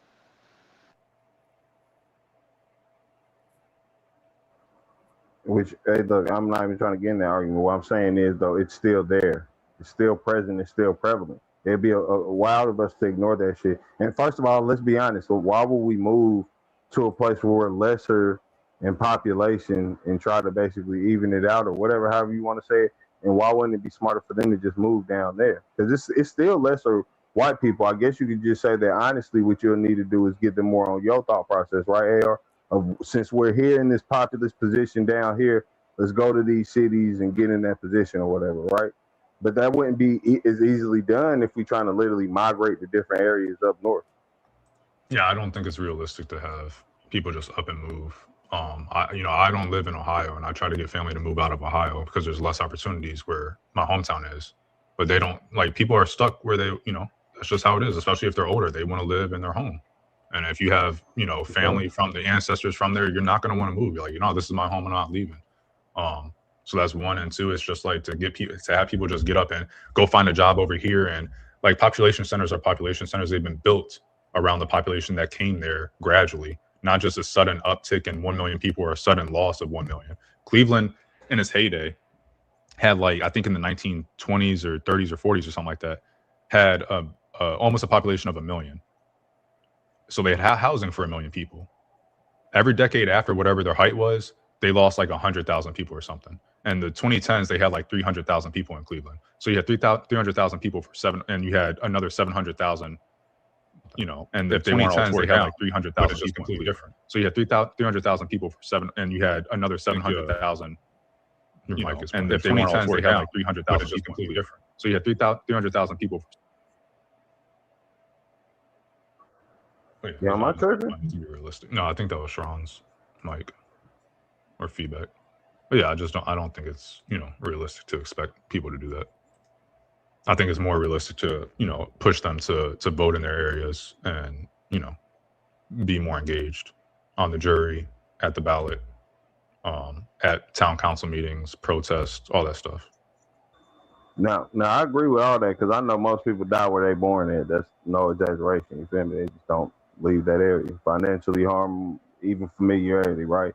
But I don't think we should be talking about because we can't keep working in the basis of what's convenient to whatever situation we in. If we really talking about progression overall, we have to talk about what's most convenient for us overall, which goes outside of you, yourself, your family. Like we have to talk about communities and things like that. Like you said, Cleveland, I know it's a large black population of motherfuckers in Cleveland. You feel me? And again, if they're in a place that's being strucken, it's not really being helped. You know what I'm saying? Wouldn't it be smarter for them to migrate? Because let's be real, a lot of people from Ohio really got some Southern roots. Like we all know that. Like a lot of the black folks I know, and I guess that'd be weird. I won't use that because I'm from the South myself, right? But I do know other people that do have a lot of Southern family members. So, I mean, I think it'd be smarter just to have us relocate to the place where we already have the number. I mean, the relocation thing. I mean, I don't know. Yeah, the relocation thing probably really wouldn't work. So I agree with AR. You're better off just trying to change it locally. Now, Sharon, I don't think you weighed in on the Anthony parents saying they were told to get white counsel or seek white help. You asked us, but I don't think we got your opinion on that. That was my whole opening monologue. I did a whole half an hour on that. He said he wasn't here for that. I did a whole. You don't have to go and rewind it. I did a whole half an hour on my. Yeah, because people was complaining. There was like something about Anton, and I think you said something along so like, you think the news ain't doing the same thing, being selective or doing it for views or something like that, which I thought was a good point. So good point on that. At least someone's doing it, interviewing someone. It doesn't matter whether it's for clicks. That's kind of like that's the whole backdrop of capitalism is that people are inherently greedy. So how can we make them a better society within their greed? So yeah. I think that'd be the lie of capitalism, right? How do we make it doesn't better? Matter. I'm just saying that's the backdrop. That's like what people. It's a philosophical thing. People are inherently greedy. They're inherently self-serving. I don't think it's a lie. I think it's pretty obvious. They're inherently self-serving. How can we incentivize them in their nature of being self-serving to also benefit society? So. Well, no, I ain't gonna lie. Because we gotta deal with what we have in front of us at the time. Yeah, we can want this whole kumbaya thing, but in reality, we gotta work with some strange people to make this thing work. It is what it is. I think we can just better work for our benefit. When you're only 13% of a population, you need allies. Nah, you need control. I'd say personally, which you can't get control without allies. Like if black people decided, hey, we're gonna go at it alone, and you have 87% of the rest of the population, how exactly do black people get any control? If they're voting one way and everybody else is voting another way, how does 13% beat out 87? Yeah. Well, this is why I be talking about the production joint, like a lot of things like that for real. Because, and I hate to use it for example, but I'm only 2%, like 0.2% period of the world's population is small hats. They figured out how to place themselves in a position that they are needed, right? And then they took that and then said, "All right, we're gonna control it off." Yes, sir. Do you believe it's because they figured out how to create allies? No. They figured out how to create banking, honestly, which is control, right? They figured out how to, like how you talking about capital. I mean, well, not you, but AR was talking about capitalism. They figured out that greed point, right? And then how to regulate and control that. And then from there, they got in their positions. It literally led them to get in the country. They didn't get a country because the mothers just ain't. You know what I'm saying? You get allies in terms of force sometimes. So for example, with the banking stuff, right? Because that was a Supreme Court case a couple of times, or at least once that I know of. How do you think it even like the legislation, the president signing off on it, the national charter, national bank, and all that good stuff? How does that happen without getting people to vote the way that you want them to vote and getting politicians to initiate bills that you want them to initiate? Okay, the best example would be the Federal Reserve, right? Yeah, like how they initiated the Federal Reserve itself, right? So they did that because they were in a deficit. They needed help. They ain't need them. The banking system did not need America. Let's be very clear. But what they did say is, yes, we understand how to do things to even influence your government for your joint to crash. So now you have to come to us. Because if we being frank, that's what America was doing prior to really getting with the Federal Reserve. So you think that some exterior force controls the banking system and which is all based in the U.S. and the U.S. couldn't just nationalize the world banking system is not based in the U.S. But we're talking literally about the world banking Reserve. system. You didn't say you said Federal Reserve, which is a branch of the world banking system. Okay, but we're talking about and the not a Federal part Reserve of the American government at all, right? Okay. They slotted themselves in the position. And this wasn't no vote. It's a quasi part. No, it's more like they work with us. Like no, it's not. The Federal Reserve is the Federal Reserve is literally headed by government officials appointed. Listen, it's like nine. I think there's 12 governors. 9 of them are government appointed. 3 of them are from private. That's kind of the play role, right? Where and the private bankers. So the private bankers have basically no say. If the government decides something, then 9 of them will vote one way, and the 3 private bankers have no say. When the Feds just sat there and said they're no longer allowing 0% finance, when they did that back in like 2001, remember when they said we're no longer giving out them breaks? Because remember they gave out basically the economy failed and they was giving everybody money on even loans type stuff. You almost had 0 for a minute, for a very long time, and then the Federal Reserves come out after the whole vid joint. After that situation happens, the Reserve comes out and says we're raising the shit back up. The government couldn't stop them. Nobody could stop them, and they adhered to it. That's why we're going through inflation and things right now. You want the Federal Reserve. You want the independent banking system. And if you want to know why you want an independent banking system, you can go throughout history and look at it. That's why you want an independent banking system. You don't want a banking system that's controlled by the whims of the president. That's why for example, if Jerome Powell was just a puppet of Trump's, we'd be in a worse situation than we are now. It's a good thing that the Federal Reserve and the banking system in any country is independent and has its own thoughts and can do its own thing without being forced to by the president. You don't want that. It's literally in any country that you look at throughout history without an independent banking system, they failed. It's always caused a crazy amount of inflation. You can look at Turkey right now. You can look at Argentina. You can look at literally any country that has not had an independent banking reserve historically has led to inflation, because what happens is bad things happen. And instead of things that need to happen to fix the situation, populism takes hold, and whatever a president has to do to stay in power, they do that even if it's worse for the long term. And so they do that thing, and then it keeps on compounding, and you just ruin the country. So you need a steadfast, reliable, stable structure in play that's going to make bad decisions, or the tough decisions, I should say, tough decisions even in bad times. I can agree with that somewhat. The point of this contention there hasn't been any literal thing that worked that way with a banking system. Right. Like America, financially, we're losing power and we're still regulated. Most of the world is under the world banking system. Again, you're saying is if they're actually independent companies that's running and doing, they're not independent. They all adhere to what the world banking system says. What the people that run that bank says, that's what they adhere to, correct? So they're not free and independent, bro. That's the first thing. The second thing is, again, you're right. This is what has worked so far, but it's not the long term because we're seeing it failing. Like we can't sit there and this is the thing I'll be pointing out too. I'm not even gonna sit there and say I know what the next stage should be, but we should not sit in a point of perpetually being stuck in a bad system and saying, well, we ain't seen better, so fuck it. Let's just, you know what I'm saying? Like, we know we can improve. We know for a fact. Like, it's some good things in capitalism. I'll admit that. A lot of it isn't. Like that's like most things I look at. I think Christianity has some real good tenets, right? But overall, I ain't hitting on that. So it's like things have good. Let's just start taking the good and then trying to build off of these good precedents or areas, and then saying like, instead of saying, well, let's just leave it where it is, because it's not working. It's not working. We're watching it not working. But the United States is the most powerful country in history and the richest, most powerful country in history of the world. And you're saying the Federal Reserve System didn't work. When was the Federal Reserve System established? And why are we the most When powerful was the Federal country? Reserve System established?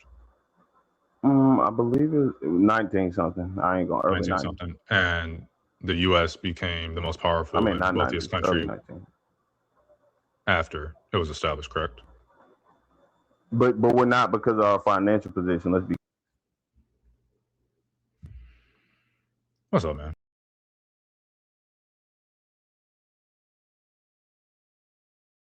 Hey, all right. We're gonna see y'all asses tomorrow. We gotta do better. We gotta keep maintaining our thoughts. We gotta speak about these things more often, get out in the open. For far too long, we've been speaking about this in private. Hold on. What happened? What happened? Y'all have a good day.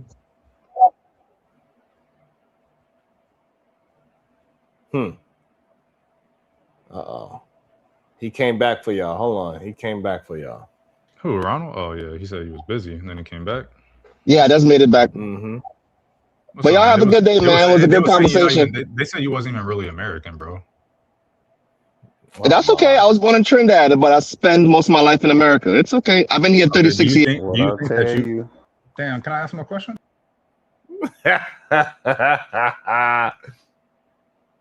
We see y'all mañana. Nothing wrong with being. Let me